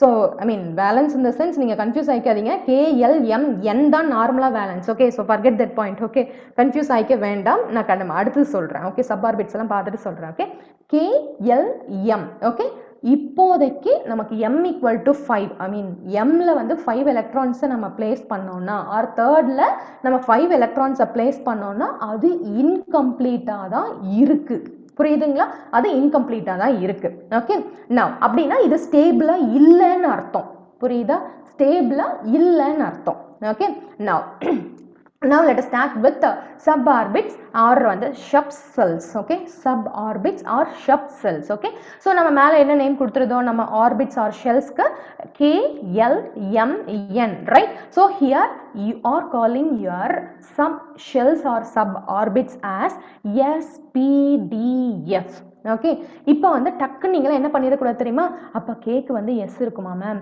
l க்கு வந்து p இருக்குமா m க்கு d இருக்குமா n க்கு f இருக்குமா அப்படி பிளேஸ் பண்ணிர கூடாது ஓகே சோ அப்படி பிளேஸ் பண்ணிர கூடாது ஃபார் எக்ஸாம்பிள் இப்போ k ல s மட்டும் இருக்கும் ஓகேங்களா l ல s உம் p உம் இருக்கும் m ல s p d இருக்கும் ஓகேங்களா n ல தான் அந்த நாலுமே இருக்கும் புரியுதா அது எப்படி மேம் அப்படி இருக்கு இப்போ அத தான் பார்க்க போறோம் okay so each orbit or each shell or each energy level நீங்க சொல்லலாம் ஓகேவா நீங்க வந்து கன்ஃபியூஸ் பண்ணாம இருக்கிறதுக்காக இப்படி ஞாபகம் வச்சுக்கோங்க மூணு டேர்மை ஞாபகம் வச்சுக்கோங்க orbits shells energy levels இது எல்லாமே சேம் மீனிங் தான் சப்பார்பிட்ஸ்க்கு உள்ள எலக்ட்ரான் போய் உட்காருது பாத்தீங்களா அத நீங்க எனர்ஜி ஸ்டேட்ஸ் அப்படினு சொல்லி எடுத்துக்கோங்க ஓகேங்களா now each orbit has suborbit okay so the number of suborbits note it down the number of suborbits ma'am k க்கு ஒரே ஒரு suborbit தான இருக்கு l க்கு ரெண்டு இருக்கு ma'am m க்கு மூணு ma'am k க்கு வந்து n equal to 1 ன்னு சொல்லலாம் l வந்து n equal to 2 ன்னு சொல்லலாம் m வந்து n equal to 3 ன்னு சொல்லலாம் n வந்து n equal to 4 ன்னு சொல்லலாம் ma'am இதுல இருந்து என்ன சொல்ல வராங்களே what is that the number of suborbits is equal to the number of its quantum number or principal quantum number it's very clear point okay now if you are having kth orbit okay if you are having kth orbit in your hand which means it is having the quantum number as 1 okay now the number of suborbits will be equal to 1 and for the lth orbit the number of or the quantum number will be n equal to 2 so 2 suborbits m equal to 3 ங்கிறதுனால 3 n equal to 4 ங்கிறதுனால 4 suborbits that's it okay now இப்போ நீங்க முன்ன சொன்னீங்க ma'am நம்ம வந்து KLMN எங்களுக்கு புரிஞ்சிருச்சு. அதனுடைய இந்த நம்பரிங் எல்லாம் எப்படி சொல்றோம்னு புரிஞ்சிருச்சு. இந்த நம்பர்ஸை வந்து நம்ம பிரின்சிபல் குவாண்டம் நம்பர்னு சொல்றோம்னு சொல்லி புரிஞ்சிருச்சு. இப்போ இந்த ஆர்பிட்ஸ்குள்ள எவ்வளோ சப் ஆர்பிட்ஸ் இருக்குன்னு நமக்கு புரிஞ்சிருச்சு. ஓகேங்களா? அந்த சப் ஆர்பிட்ஸ்குள்ள தான் மேம் அந்த எலக்ட்ரான்ஸ் போய் உட்காடுறாங்க. எத்தனை எலக்ட்ரான்ஸ் மேம் நம்ம போய் உட்காரலாம்? மேம் நீங்க ஒன்று சொல்லியிருக்கீங்க, என்ன தெரியுமா? K அப்படிங்கிற ஆர்பிட் ஆர் எனர்ஜி லெவலுக்கு n = 1 மேம். இதில் வந்து மேக்ஸிமம் நம்பர் ஆஃப் எலக்ட்ரான்ஸ் வந்து எனக்கு 2n² அப்படின்னு சொல்லிட்டு ஒரு ஃபார்முலா. ஓகே வெயிட் 2n² ஒரு ஃபார்முலா கொடுத்துருக்கீங்க. 2 × 1² which means வந்து 2. அதாவது kth ஆர்பிட்ல நமக்கு மேக்ஸிமம் 2 எலக்ட்ரான்ஸ் தானே இருக்கலாம். கரெக்டா? Kல வந்து ஒரே ஒரு சப் ஆர்பிட் தானே இருக்கு. அப்போ இந்த 2 எலக்ட்ரானும் எங்கே போகும்? இந்த சப் ஆர்பிட்குள்ளே தான் போகும். சரியா? அப்போ Sல 2 எலக்ட்ரான் இருக்கும். புரிஞ்சுதுங்களா? அப்போ என்ன மீனிங்னா Sல மேக்ஸிமமே 2 தான் இருக்க முடியும்னு அர்த்தம். ஓகேவா? இப்போ L எடுத்துக்கோங்க. Lல வந்து 2 இருக்கா? அதாவது n = 2 தான் நமக்கு L. அப்போ 2 × 2² போடலாமா? அப்போ 2 × நம்ம 4 போட்டோம் அப்படின்னாக்கா இட் இஸ் யுவர் 8, ரைட்? அப்போ நமக்கு எஸ்ல மேக்ஸிமம் எவ்வளோ இருக்க முடியும்னு சொல்லிட்டோம்? 2 தான் இருக்க முடியும்னு சொல்லிட்டோம். கரெக்டா? இங்கே 8 வருது. கரெக்டுங்களா? அப்போ வந்து ரிமைனிங் இருக்கக்கூடிய 6 எங்கே போய் பிளேஸ் ஆகும்? Pல போயிட்டு பிளேஸ் ஆகும். புரிஞ்சுதுங்களா? அப்போ இதுதான் அதனுடைய மேக்ஸிமம் நம்பர். புரியுதா நான் சொல்ற பாயிண்ட்? இதுதான். இப்போ S = 2 னா 2 is the maximum number of electrons which can be placed at the S sub orbit. Okay, 6 number of electrons can be placed at the P suborbit அப்படின்னு சொல்லி நம்ம சொல்லிடலாம். புரிஞ்சுதுங்களா? இங்கே பாருங்க தெளிவா போட்டிருக்கோம். இப்போ ஸோ Kனா n = 1, n = 2, 3, 4. ஓகே, இங்கே 2, 8, 18, 32. Okay, so the number of suborbits will be equal to the quantum number or the principal quantum number 1, 2, 3, 4. Okay, right? So the suborbit's name will be 1s. So note it down. இங்கே வந்து ஒரு சின்ன விஷயம் எப்படி number கொடுத்துருக்காங்கன்னு பாருங்க. 1s because இந்த 1s கொடுத்தா என்னன்னு சொல்லுவீங்க? kth ஆர்பிட் ஃபர்ஸ்ட் எனர்ஜி லெவல்ல இருக்கக்கூடிய என்னுடைய சப்ஷெல் ஆர் சப் ஆர்பிட்னு சொல்லலாம். Okay, and then second 2s 2p, third 3s 3p 3d, 4s 4p 4d 4f. புரியுதுங்களா? Okay, SPDF KLMN. ஓகேவா? Clear, right? ஸோ எனக்கு எஸ்ல 2 தான் இருக்க முடியும். நீங்கள் இதெல்லாம் எதுவுமே பார்க்க தேவையில்லை, டேப்லெட் காலமே பார்க்க தேவையில்லை, இதை மட்டும் வச்சே சொல்லலாம். இப்போ வந்து செகண்டில் வந்து எனக்கு எவ்வளோ இருக்குது? 8. எஸ்ல 2, அப்போ வந்து Pயில் கண்டிப்பாக 6 தான் இருக்க முடியும். இங்கே 18 வருது. ஓகேவா? இங்கே 2, 6 மேக்ஸிமம் அப்படின்னாக்கா இங்கே 8, மீதி 10. அப்போ 10 யார்கிட்ட இருப்பாங்க? Tயில் போய் இருப்பாங்க. புரிஞ்சுதுங்களா? அவ்வளோதான். இது ரொம்ப ரொம்ப சிம்பிள். சரியா? ஸோ நிறைய கேட் கொஷின்ஸில் வந்து இந்த மாதிரி முன்னாடியெல்லாம் கேட்டிருந்தாங்க. சரிங்களா? ஸோ இந்த மாதிரி கொடுத்துருவாங்க. ஓகே, ஸோ அதை வந்து ஃபைண்ட் அவுட் பண்ணுற மாதிரி இருக்கும். சரி, அது ஒன்றும் பிரச்சனை இல்லை. ஓகே, ஸோ ஒரு சின்ன ஹிண்ட் மட்டும் பார்த்துட்டு போயிடலாம். ஓகேங்களா? ஸோ இப்போ கொஞ்சம் நல்லா உங்களுக்கு நான் டீப்பாக சொல்கிறேங்க. சரிங்களா? இது எல்லாமே ரொம்ப ரொம்ப பேசிக் ஃபார் ஈஸியஸ்ட் ஸ்டூடெண்ட். நீங்கள் கண்டிப்பாக இதெல்லாமே தெரிஞ்சிருக்கணும். சரியா? அதனால தான் கொஞ்சம் பேசிக், கொஞ்சம் மெதுவாகவும் சொல்கிறேன். சரியா? இன்னும் போக போக வந்து நம்ம டாபிக்குள்ளே போயிடலாம். ஓகே, ஸோ பிஃபோர் தட் இதை மட்டும் பார்த்துட்டு போயிடலாம். என்ன அப்படின்னா based on the conductivity. Okay, so கொஞ்சம் ஃபாஸ்ட்டாக என்னுடைய பாயிண்ட்ஸ் அப்படியே கிராஸ் பண்ணுங்க பார்க்கலாம். ஸோ இப்போ எங்கிட்ட வந்து யார் இருக்காங்க? எலக்ட்ரான்ஸ் இருக்காங்க, ஹோல்ஸ் இருக்காங்க. ஓகேங்களா? ஸோ ரெண்டுமே பேர்ஸ். ஓகேவா? எலக்ட்ரான்ஸ் வந்து நெகட்டிவ் சார்ஜ்னு தெரியும், அதுக்கு அப்படியே ஆப்போசிட் நம்ம ஹோல். யாருங்க? ஹோல் பாசிட்டிவ் சார்ஜ் இல்லையா? ஸோ இப்போ ரெண்டு பேரும் ஃபாஸ்ட்டாக மூவ் பண்ணுறாங்க. ஓகேங்களா? ஃபாஸ்ட்டாக என்ன பண்ணுறாங்க? மூவ் பண்ணுறாங்க. ஓகேவா? ஃபாஸ்ட்டாக மூவ் பண்ணுறாங்க அப்படின்னு என்ன அர்த்தம்? அவங்களுக்கு ஒரு வெலாசிட்டி இருக்குன்னு அர்த்தம். அந்த வெலாசிட்டி என்ன அப்படின்னா ட்ரிஃப்ட் வெலாசிட்டி. சரியா? இப்போ மூவ் பண்ணுறாங்க, அதுக்கு மீனிங் என்ன அப்படின்னா மொபிலிட்டி. மூவ் பண்றோம் இல்லையா, அது மொபிலிட்டி. ஓகேங்களா? எலக்ட்ரான்ஸோ ஹோல்ஸோ ஒரு ட்ரிஃப்ட் வெலாசிட்டியில என்ன பண்றாங்க? மூவ் பண்றாங்க. அப்ப என்ன நடக்குது? கரண்ட் ஃப்ளோ நடக்குது. அந்த கரண்ட் ஃப்ளோவை தான் நம்ம என்ன சொல்றோம்? கண்டக்டிவிட்டி அப்படின்னு சொல்லி சொல்றோம். புரியுதுங்களா? ஸோ கண்டக்டிவிட்டியோட டெஃபினிஷன் நம்ம வந்து ஓரலா சொன்னா இவ்வளவுதான். சரியா? ஸோ நமக்கு வந்து கரண்ட் பாஸ் ஆகுது இல்லையா, that is your conductivity. Okay, நம்ம வுட்டுக்கு வந்து கண்டக்டிவிட்டி இருக்குமா? Anyone? wood no ma'am. no, because okay, because வந்து அதுக்கு கண்டக்டிவிட்டி இல்லை அப்படின்னா நாங்கள் உள்ள சார்ஜ் கேரியர்ஸ் கிடையாதுன்னு அர்த்தம். ஓகேங்களா? விச் மீன்ஸ் எலக்ட்ரான்ஸோ ஹோல்ஸோ மூவ் ஆனால் மட்டும் தான் நமக்கு கண்டக்டிவிட்டி வரும். சரியா? ஸோ நம்ம இப்போ based on the conductivity we can give classification of insulators, conductors and semiconductors. Okay, so insulator இந்த சென்ஸ் நீங்கள் என்ன பண்ணுறீங்க? இப்போ வந்து ஒரு ஸ்விட்ச் பாக்ஸில் போயிட்டு நீங்கள் அதை வந்து ரிப்பேர் பண்ண போகிறீங்க. ஓகேங்களா? நீங்கள் வந்து இண்டிகேட்டர் வச்சு பார்ப்பீங்க இல்லையா, உங்கள் கைப்பிடி இருக்குது பார்த்தீங்களா, அது வந்து it is an insulator. Because அதை வந்து உங்களுக்கு கரண்ட்டை பாஸ் பண்ணாது. புரியுதா? கரண்ட்டை பாஸ் பண்ணாது தான் இன்சுலேட்டர். சரியா? Insulators, conductors, semiconductors. Okay, so இது ஆக்சுவலாக என்ன அப்படின்னு பார்த்தீங்கன்னா இது ஒரு important 1 mark question. Okay, so based on the conductivity we can classify our material into insulators semiconductors conductors okay இங்கே என்ன எழுதியிருக்கோம் அப்படின்னு பார்த்தீங்கன்னா எனக்கு இன்சுலேட்டரில் அதனுடைய வேலன்ஸ் எலக்ட்ரான்ஸ் ஓகேங்களா இங்கே நான் எழுதியிருக்கிறதெல்லாம் வேலன்ஸ் எலக்ட்ரான்ஸ் ஓகே அதாவது அவுட்டர் மோஸ்ட் ஷெல் இன்சுலேட்டருடைய அவுட்டர் மோஸ்ட் ஆர்பிட்டில் கிரேட்டர் தென் 4 எலக்ட்ரான்ஸ் இருக்கும் இது எப்படி கொஸ்டின் கேட்பாங்க அப்படின்னா the material which is having greater than 4 electrons at its outer most shell is called அப்படிங்கிற மாதிரி கொஸ்டின் கேட்பாங்க okay it is your insulator எக்ஸாக்டாக வந்து 4 எலக்ட்ரான்ஸ் இருக்கு அதாவது எப்படி கேட்கலாம் அப்படின்னா material is having 4 valence electrons அப்படின்னா 4 வேலன்ஸ் எலக்ட்ரான்ஸ் அப்படின்னா it's your semiconductor material is having less than 4 electrons as valence electrons அப்படின்னா இட்ஸ் யுவர் கண்டக்டர் புரியுதுங்களா இந்த மாதிரி கொஸ்டின்ஸ் கேட்கலாம் so these are the examples like வந்து wood and then plastic or your insulators and silicon and germanium so you can have compound semiconductor also like your gallium arsenide okay so you may have questions like that என்ன அப்படின்னா direct band gap indirect band gap நம்ம சிலபஸ்லயே இருக்குங்க அதெல்லாமே சரியா so silicon ஜெர்மானியம்லாம் இருக்கு இல்லையா அதெல்லாம் வந்து எல்இடி மேக் பண்றதுக்கு யூஸ் பண்ண முடியாது சரியா ஸோ இது வந்து ஒரு முக்கியமான கொஸ்டின் நிறைய இடத்துல கேட்ட கொஸ்டின் இன்னொரு 1 மார்க் கொஸ்டின் ஃபெமிலியரா கேட்கிற கொஸ்டின் என்னன்னா சிலிக்கான் மட்டும் நம்ம ஏன் அதிகமா யூஸ் பண்றோம் நமக்கு தெரியும் இல்லையா மணல் சாண்ட் இருக்கு இல்லையா that is silicon di oxide அப்படின்னு சொல்லுவாங்க இல்லையா ஆர் சிலிக்கான் ஆக்சைடு ஸோ அதெல்லாமே வந்து நம்ம யூஸ் பண்ணலாம் அதாவது நம்ம எர்த்ல வந்து ரொம்ப அதிகமா சிலிக்கான் கிடைக்கிறதுனால தான் இதை வந்து நம்ம யூஸ் பண்றோம் நம்ம செமிகண்டக்டரை நம்ம யூஸ் பண்றோம் சரிங்களா புரியுதா ஓகேண்ணா சிலிக்கான் அண்ட் ஜெர்மானியம் இதில் வந்து எப்படி கொஸ்டின் கேட்பாங்கன்னா சிலிக்கானுக்கும் ஜெர்மானியத்துக்கும் அப்ளிகேஷன் வைஸ் கொஸ்டின்ஸ் வரலாம் சரியா அதுக்கு கீழே நான் கொடுத்துருக்கேன் ஹை ஃப்ரீக்வன்சி அப்ளிகேஷன்ஸில் நம்ம ஜெர்மானியம் யூஸ் பண்ணுவோம் சிலிக்கான் அதிகமாக யூஸ் பண்ணுறதுக்கு note the points okay silicon அதிகமாக யூஸ் பண்ணுறதுக்கு 2 ரீசன் இருக்குது என்ன அப்படின்னா நம்ம இடத்துல வந்து அதிகமாக கிடைக்கிறது ஓகேங்களா இன்னொரு பாயிண்ட் என்ன அப்படின்னு பார்த்தீங்கன்னா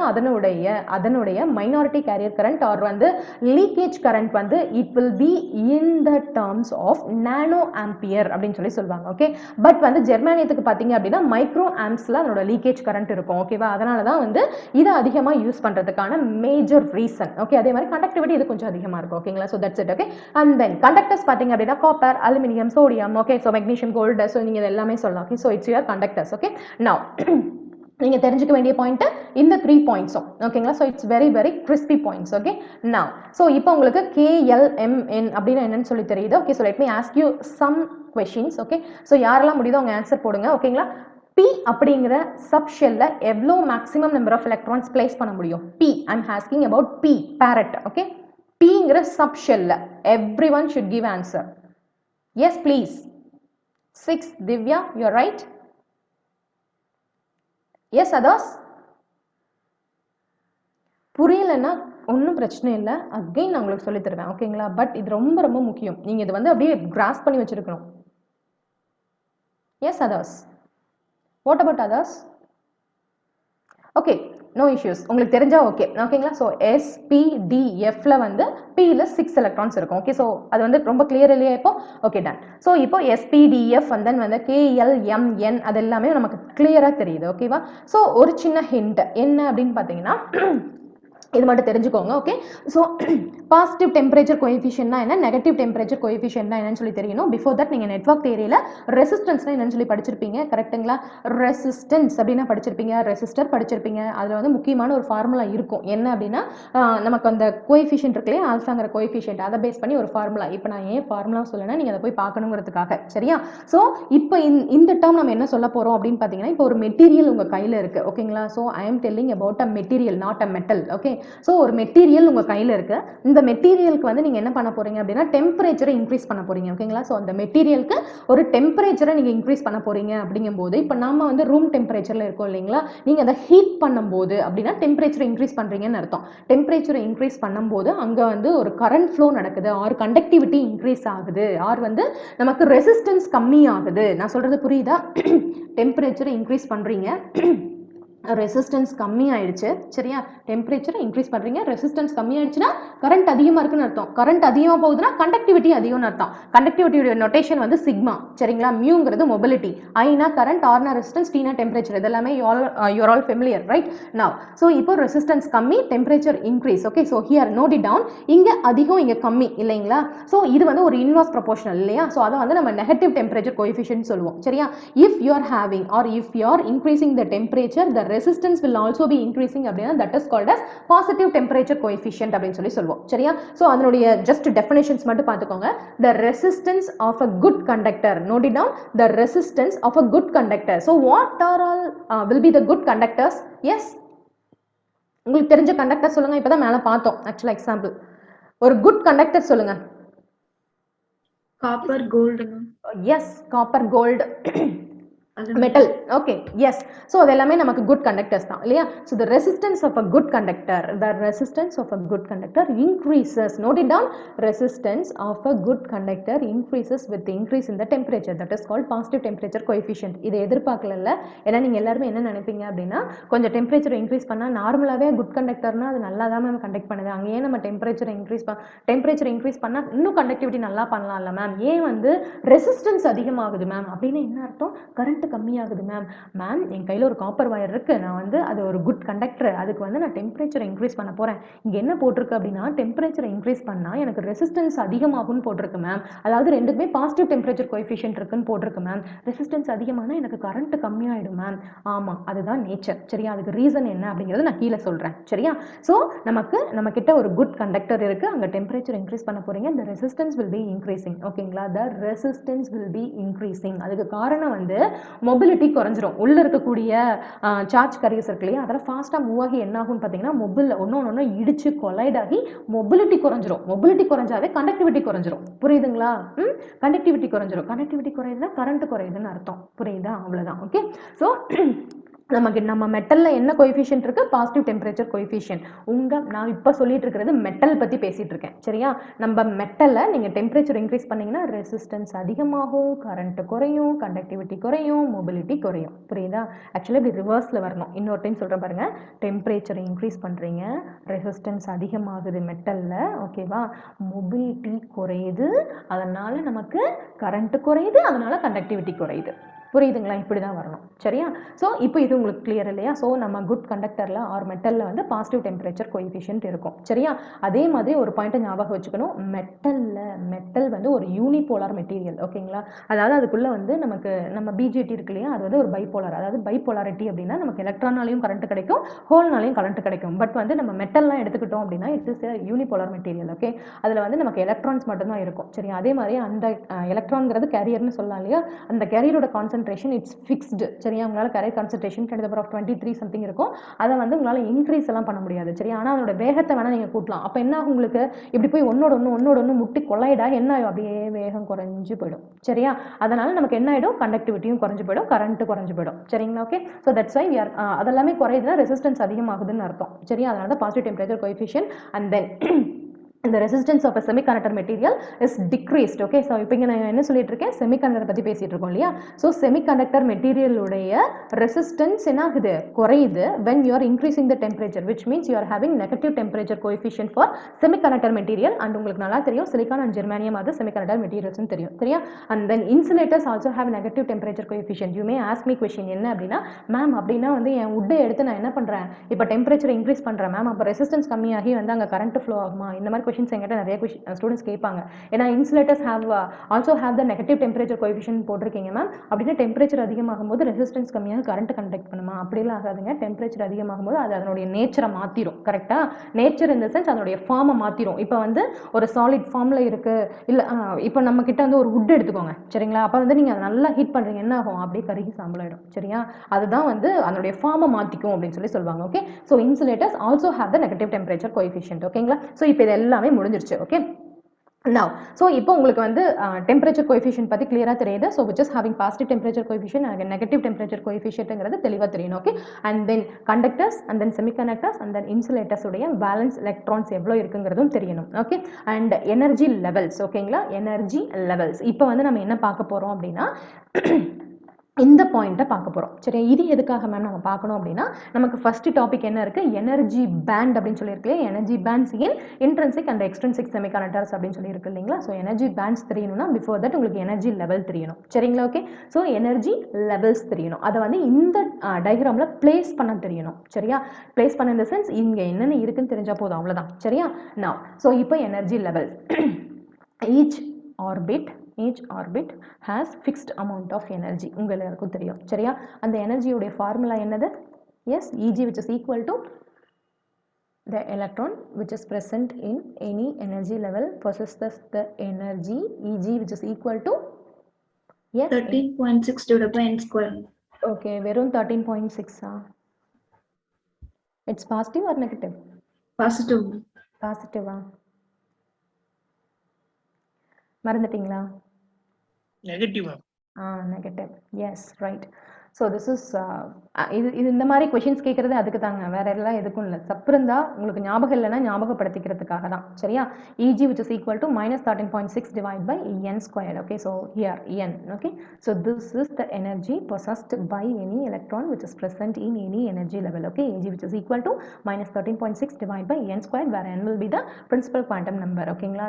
again சொல்றதுக்கு நிறைய ரீசன்ஸ் இருக்கு, மறந்துடுவீங்கிறதுனால தான். Okay, now so see here, so each orbit has fixed amount of energy that is called Eg. Okay, so the larger the orbit, greater its energy. Larger the orbit in the sense last, அதாவது இந்த distance அதிகமாக இருக்கக்கூடிய ஆர்பிட்டுக்கு வந்து அதிகமான energy இருக்கும், சரியா? First orbit it's your first energy level, note it down. So இங்கே வந்து ஃபர்ஸ்ட் எனர்ஜி லெவல் அப்படின்னா ஃபர்ஸ்ட் ஆர்பிட்னு அர்த்தம், அதாவது R1 டிஸ்டன்ஸில் இருக்கக்கூடிய ஆர்பிட் ஆர் E1 அப்படின்னு சொல்லலாம். And then second energy level அப்படின்னா இந்த செகண்ட் ஆர்பிட், ஓகேங்களா? தேர்ட் எனர்ஜி லெவல் அப்படின்னா தேர்ட் ஆர்பிட் அப்படின்னு சொல்லலாம். So this is your edge of the nucleus. Okay, now இதே இப்போ இந்த எனர்ஜி லெவல்ஸ் போட்டிருக்கோம் இல்லையா, அப்படியே இந்த பேண்ட் டயக்ராம் வந்துடும் பாருங்க, நோட் இட் டவுன். என்னுடைய வேர்ட்ஸ் நல்லா கவனிங்க. Band, okay, banding diagram. ஏன் மேம் பேண்ட்ஸ்ன்னு சொல்றீங்க, இதையே இப்படி ஸ்ட்ரெஸ் பண்ணி சொல்றீங்க? ஏன்னா பாண்டுன்னு ஒன்று இருக்கு, சரியா? அது என்ன அப்படின்னா covalent bonding, ionic bonding, metallic bonding அப்படின்னு சொல்லுவாங்க, சரியா? இப்போ வந்து நான் ஃபார் எக்ஸாம்பிள் ஒரு 2 எலக்ட்ரான் இப்படி பக்கத்தில் வைக்கிறீங்க அப்படின்னா இது ரெண்டும் இப்படி வந்து பாண்ட் ஆகிடும், சரியா? அது மீனிங் என்ன அப்படின்னாக்கா, நமக்கு இப்படி 2 எலக்ட்ரான் ஆகுது இல்லையா, நான் இப்போ சொல்ல போகிறது செமிகண்டக்டர் பற்றி, சரியா? ஒரு செமிகண்டக்டர் எடுத்துக்கிட்டிங்கன்னா அப்படி 2 எலக்ட்ரான் வந்து பாண்ட் ஆச்சு அப்படின்னா அது கோவலன்ட் பாண்டிங்னு அர்த்தம், சரிங்களா? ஸோ கோவலன்ட் பாண்டிங் அப்படின்னு சொல்லி அர்த்தம், சரியா? ஸோ இதே வந்து மெட்டலில் மெட்டாலிக் பாண்டிங், நீங்கள் வந்து இல்லை அயனிக் பாண்டிங், அது வந்து நம்ம கீழே பார்க்க போகிறோம், சரியா? மெட்டல்ஸ் அண்ட் தென் வந்து அதை பற்றிலாம் பார்க்கும்போது பார்க்க போகிறோம், சரியா? நான் ஸோ இப்போ பேண்டுனா என்ன, பாண்டுனா என்னன்னு உங்களுக்கு புரியுது இல்லையா? ஸோ எனர்ஜி பேண்ட்ஸ் அப்படின்னா என்னன்னு தெரியுது இல்லையா? First energy level it's your first band, second energy level second band, third energy level third band. Okay, electron in any orbit having range of energies, இதுவும் முக்கியம், சரியா? என்ன மேம் சொல்ல வராங்க? இப்போ வந்து இங்க ஃபர்ஸ்ட் எனர்ஜி லெவல் ஈஸியா புரிஞ்சிருச்சு மேம், ஏன்னா இங்க E1 இருக்கு, ஃபர்ஸ்ட் எனர்ஜி லெவல் போட்டீங்க. ஆனா இங்க பாருங்களேன், ஒரு ரேஞ்ச் ஆஃப் எனர்ஜி போட்டிருக்காங்களா, அதுக்கு பேர் தான் பேண்டுன்னு அர்த்தம், சரியா? So electrons in any orbit or energy level having a range of energies, that is called as band or energy band அப்படின்னு சொல்லலாம், சரிங்களா? Now இங்கே ஒரு டயக்ராம் போட்டிருக்கேன் இல்லையா, இது என்னன்னு சொல்லி தெரியுதா?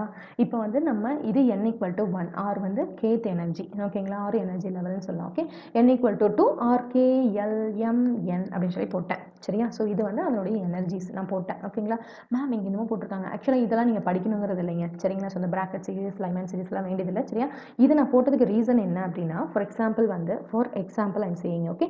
ஸோ இப்போ நான் ஃபஸ்ட்டு இங்கே வச்சுக்கிறேன், ஓகேவா? இதுலேருந்து இங்கே இப்போ வந்து E1ல் இருக்குது, ஆர் n = 1ல் இருக்குது, இங்கே E2 இருக்குது, இங்கே ஒரு எலக்ட்ரான் இருக்குது, நல்லா கவனிங்க, இங்கே ஒரு எலக்ட்ரான் இருக்குது. இந்த எலக்ட்ரானை நான் என்ன பண்ண போகிறேன் அப்படின்னா இங்கிருந்து இங்கே மூவ் பண்ண போகிறேன், சரியா? இங்கிருந்து இங்கே புஷ் பண்ண போகிறேன், மேலே புஷ் பண்ண போகிறேன், ஓகேங்களா? அப்போது எனக்கு இந்த கேப்பை என்ன பண்ணணும், பிரேக் பண்ணி மேலே போகிற அளவுக்கு எனர்ஜி நான் கொடுக்கணும், சரியா? ஸோ இந்த எலக்ட்ரானுக்கு அப்போ நான் எந்த அளவுக்கு அமௌண்ட் ஆஃப் எனர்ஜி கொடுக்கணும், E2 - E1, ஏன்னா இங்கே மேலே பாசிட்டிவ் மேலே தானே ஹையர் நமக்கு, அதனால் E2 - E1 எழுதிக்கிறோம், சரியா? So E2 - E1 amount of energy has to be given to this electron to move up this electron to the higher energy level அப்படின்னு சொல்லி நம்ம சொல்லலாம், புரியுதுங்களா? ஓகே, ஸோ இப்போ மூவ் பண்ணிட்டோம், ஓகே மேம் இது புரிஞ்சிருச்சு, மூவ் பண்ணிட்டீங்க. இப்போ நல்லா கவனிங்க, இங்கே போடுற அந்த டயக்ராம், இப்போ நான் போட்ட டயக்ராம் அப்படியே போடுறேன். இங்கே எலக்ட்ரான் இருக்குது, இங்கே நான் மூவ் பண்ணிட்டேன், ஓகேங்களா? இங்கே இப்போ வந்து எலக்ட்ரான் இருந்துகிட்ருக்கு, ஓகேவா? இப்போ வந்து கொஞ்சம் டைம் எடுத்துக்கிறீங்க. இந்த எலக்ட்ரான் என்ன பண்ணும் தெரியுமா, இந்த கொஞ்சம் டைம் எடுத்துக்கும் போது, இந்த கொஞ்சம் டைம் எடுத்ததுக்கப்புறமா இங்கே இருக்கக்கூடிய எலக்ட்ரானு அப்படியே ஃபால் ஆகிடும், சரிங்களா? அப்படி ஃபால் ஆகிடுனா அப்படியே கீழே வந்துடும், சரியா? அப்போது இந்த டைமிங் இருக்குது பார்த்தீங்களா, அதாவது இந்த எலக்ட்ரானை இங்கே மூவ் பண்ணிவிட்டு இங்கே இந்த எலக்ட்ரான் சஸ்டைன் ஆகிட்டு எவ்வளோ நேரத்துக்கு அப்புறம் அகெயின் ஃபால் ஆகுதுன்னு சொல்கிறோம் இல்லையா, அதுதான் கேரியரோட லைஃப் டைம் அப்படின்னு சொல்லலாம், சரி? சரிங்களா? இது வந்து ஒன் ஆஃப் த டெஃபினிஷன். ஏன்னா இன்னொரு டெஃபினிஷன் என்ன சொல்லுவாங்கன்னா, இப்போ வந்து ஒரு ஆட்டம் எடுத்துக்கிட்டீங்க அப்படின்னா அதில் வந்து நமக்கு எலக்ட்ரானும் ஹோல் ஆட்டம் தான் நான் பேசிட்டு இருக்கேன் சரிங்களா? இதை வந்து நான் ஆட்டம்னு சொல்லிட்டு இருக்கேன். இதுக்கு மீனிங் இருக்கு. அயனைஸ்டு ஆட்டம் அப்படின்னு சொல்லுவாங்க ஓகேங்களா? That is your immobile atom. Okay, so இதுல இருந்து இப்போ நீங்க பிரிக்கலாம். அதாவது பிரிக்கலாம்னா ஜென்ரேட் பண்ணலாம். எலக்ட்ரானையும் ஹோலையும் ஜென்ரேட் பண்ணலாம். எலக்ட்ரான் ஹோல் பேர்ஸ் வந்து ஜென்ரேட் பண்ணினதுக்கு அப்புறமா எலக்ட்ரான் ஹோல் பேரை இப்போ நீங்கள் ஜென்ரேட் பண்ணிட்டீங்க. எவ்வளோ நேரத்துக்கு அப்புறம் மறுபடியும் அந்த எலக்ட்ரானும் ஹோலும் ரீகம்பைன் ஆகுதுன்னு சொல்கிறோம் பார்த்தீங்களா? அந்த டைமையும் நம்ம கேரியர் லைஃப் டைம் அப்படின்னு சொல்லலாம். புரியுதா?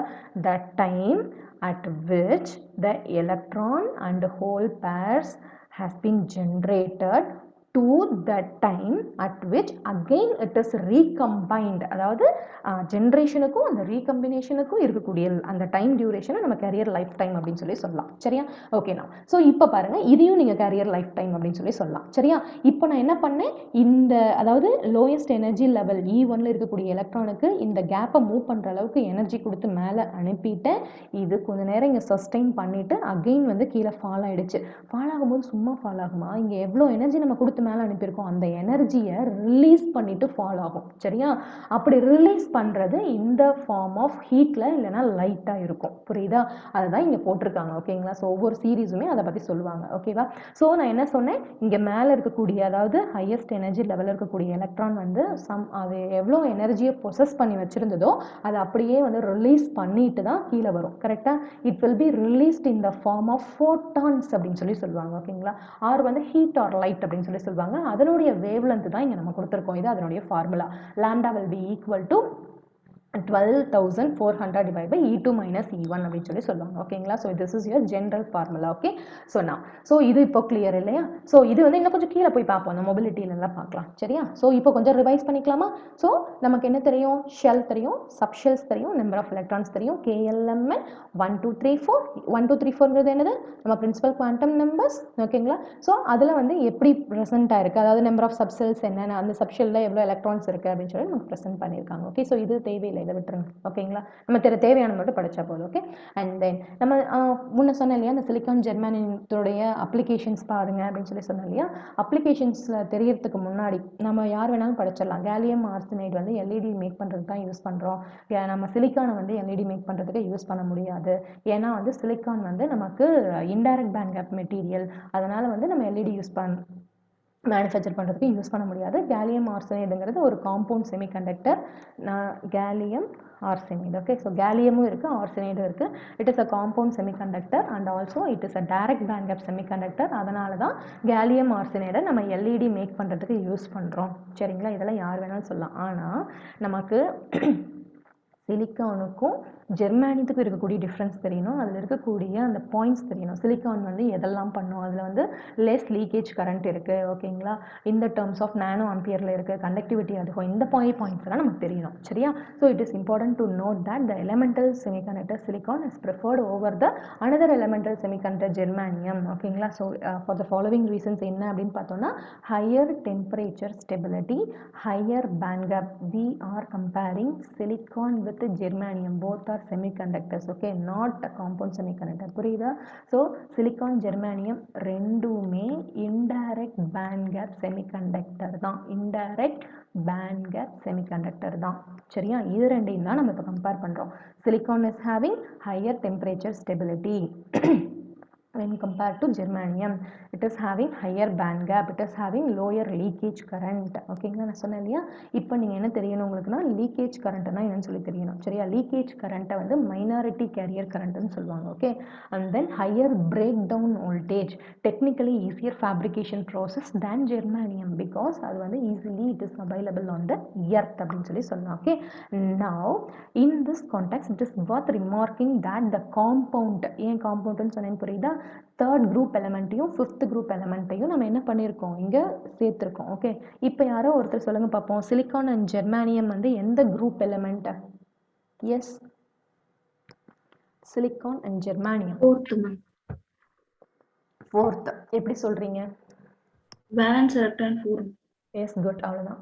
ஓகே ஸோ வெரி சிம்பிள் இல்லையா? ஸோ சிலிக்கான் ஜெர்மானியமும் வேலன்ஸ் எலக்ட்ரான்ஸ் 4 அப்படிங்கிறதுனால it is your fourth group element. Okay so தேர்டையும் ஃபிஃப்த்தையும் நம்ம கம்பைன் பண்ணி நமக்கு காலியம் ஆர்சனைட் கிடச்சிருச்சு. Okay it is preferred over the elemental silicon for the following reasons. என்னென்னு பார்த்தோம்னா higher temperature stability, higher band gap and then higher cut off voltage than silicon அப்படின்னு சொல்லலாம். ஓகேங்களா? இந்த கட் ஆஃப் வோல்டேஜ்க்கும் நிறைய மீனிங் இருக்குது. Cut off வோல்டேஜை gamma அப்படின்னு சொல்லுவாங்க. ஓகே ஸோ கீழே நம்ம பார்க்கலாம். Okay done. ஸோ இப்போ மேலே சொன்ன பாயிண்ட்ஸ் எல்லாம் கிளியர் இல்லையா? அடுத்து நான் போகிறேன் அப்படியே. ஓகே ஸோ இப்போ வந்து நம்ம என்ன பார்ப்போம் அப்படின்னா இந்த ரேஞ்ச் ஆஃப் எனர்ஜி பேண்ட்ஸ்னா என்ன, நம்ம கண்டக்ஷன் பேண்ட்னா என்ன, பேலன்ஸ் பேண்ட்னா என்ன, அப்படியே வந்து நம்ம energy bands in intrinsic extrinsic semiconductor போயிடலாம். சரியா?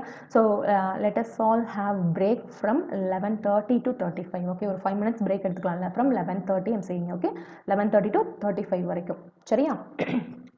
Okay, so coupling of shell electrons result in a band closely spaced energy states. Okay, so இதுக்கு என்ன மேம் மீனிங் அப்படின்னு சொல்லி பார்த்தோம்னா நம்ம சொல்லியிருக்கோம் இல்லையா, நம்ம ஷெல்ல வந்து சப் ஷெல்ஸ் இருக்கும், அதுக்குள்ள எனர்ஜி ஸ்டேட்ஸ் இருக்கும் அப்படின்னு சொல்லியிருக்கோம் இல்லையா, அதே தான் இங்கே பேண்ட் டயக்ராமை வச்சு சொல்கிறாங்க. ஓகேங்களா? பேண்ட் டயக்ராம் வச்சு சொல்கிறாங்க.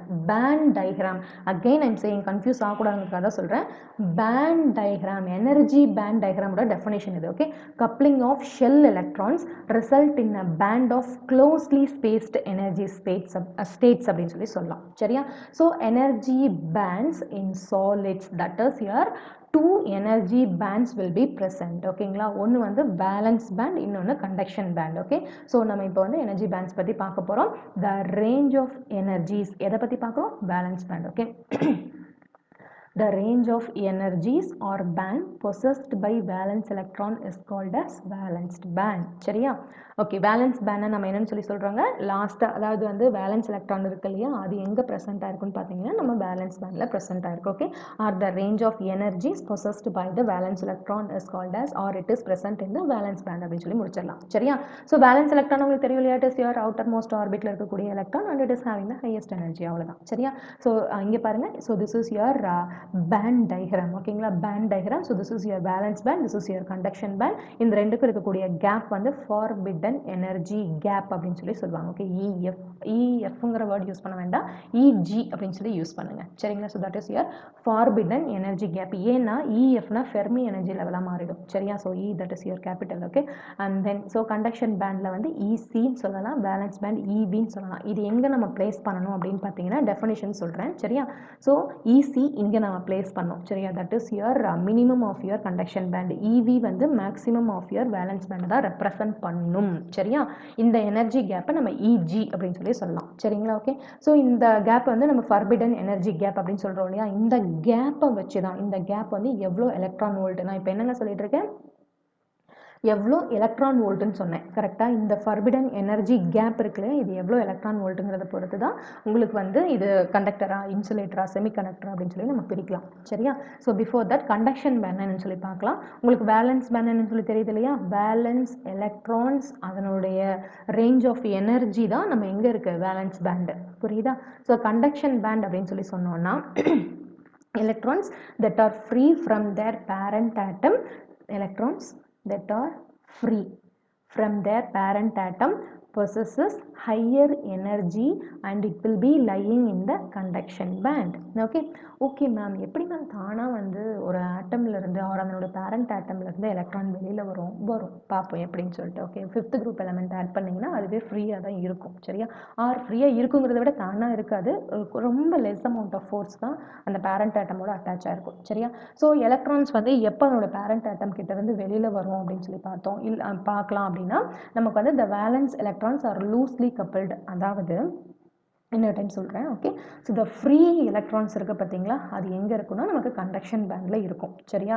அந்த ஃப்ரீ எலக்ட்ரான்ஸ் தான் நமக்கு அதிகமான எனர்ஜி வச்சுருக்கோம். புரியுதா? அந்த ரேஞ்ச் ஆஃப் எனர்ஜி தான் நம்ம கண்டக்ஷன் பேண்டுடைய அந்த ரேஞ்சு. சரிங்களா? ஓகே ஸோ அண்ட் தென் ஒரே நிமிஷம் இருங்க. சரியா? ஒரே நிமிஷம். Okay, so let me start from 11:15. Okay, let me drink some water. Okay.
Am I boring?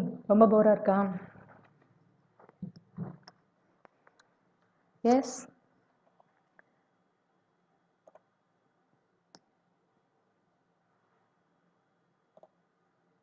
நார்மலாக என்னோட கிளாஸில் எல்லாருமே ஆன்சர் பண்ணோம். அப்போ தான் எனக்கு தெரியும் யாருக்கு புரியுது யாருக்கு புரியல எல்லாமே. Yes all of you. Am I boring?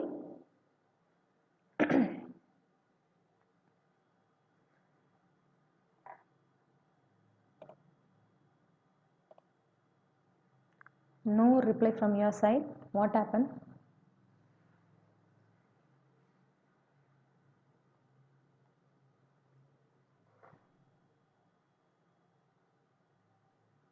Yes, Divya ma'am and Rupak Ravi.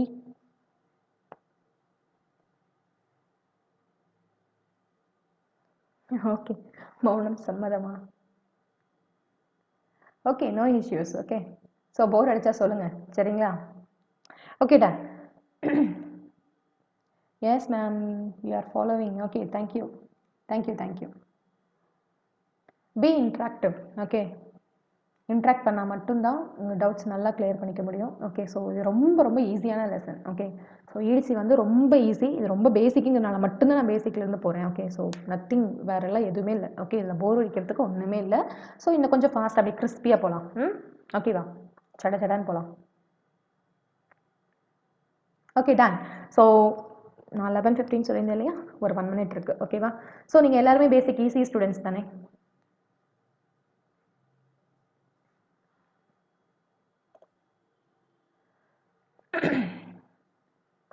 S. Okay. Yes yes. Okay, ஷார்ப்பாக 11:15 ஸ்டார்ட் பண்ணலாம்.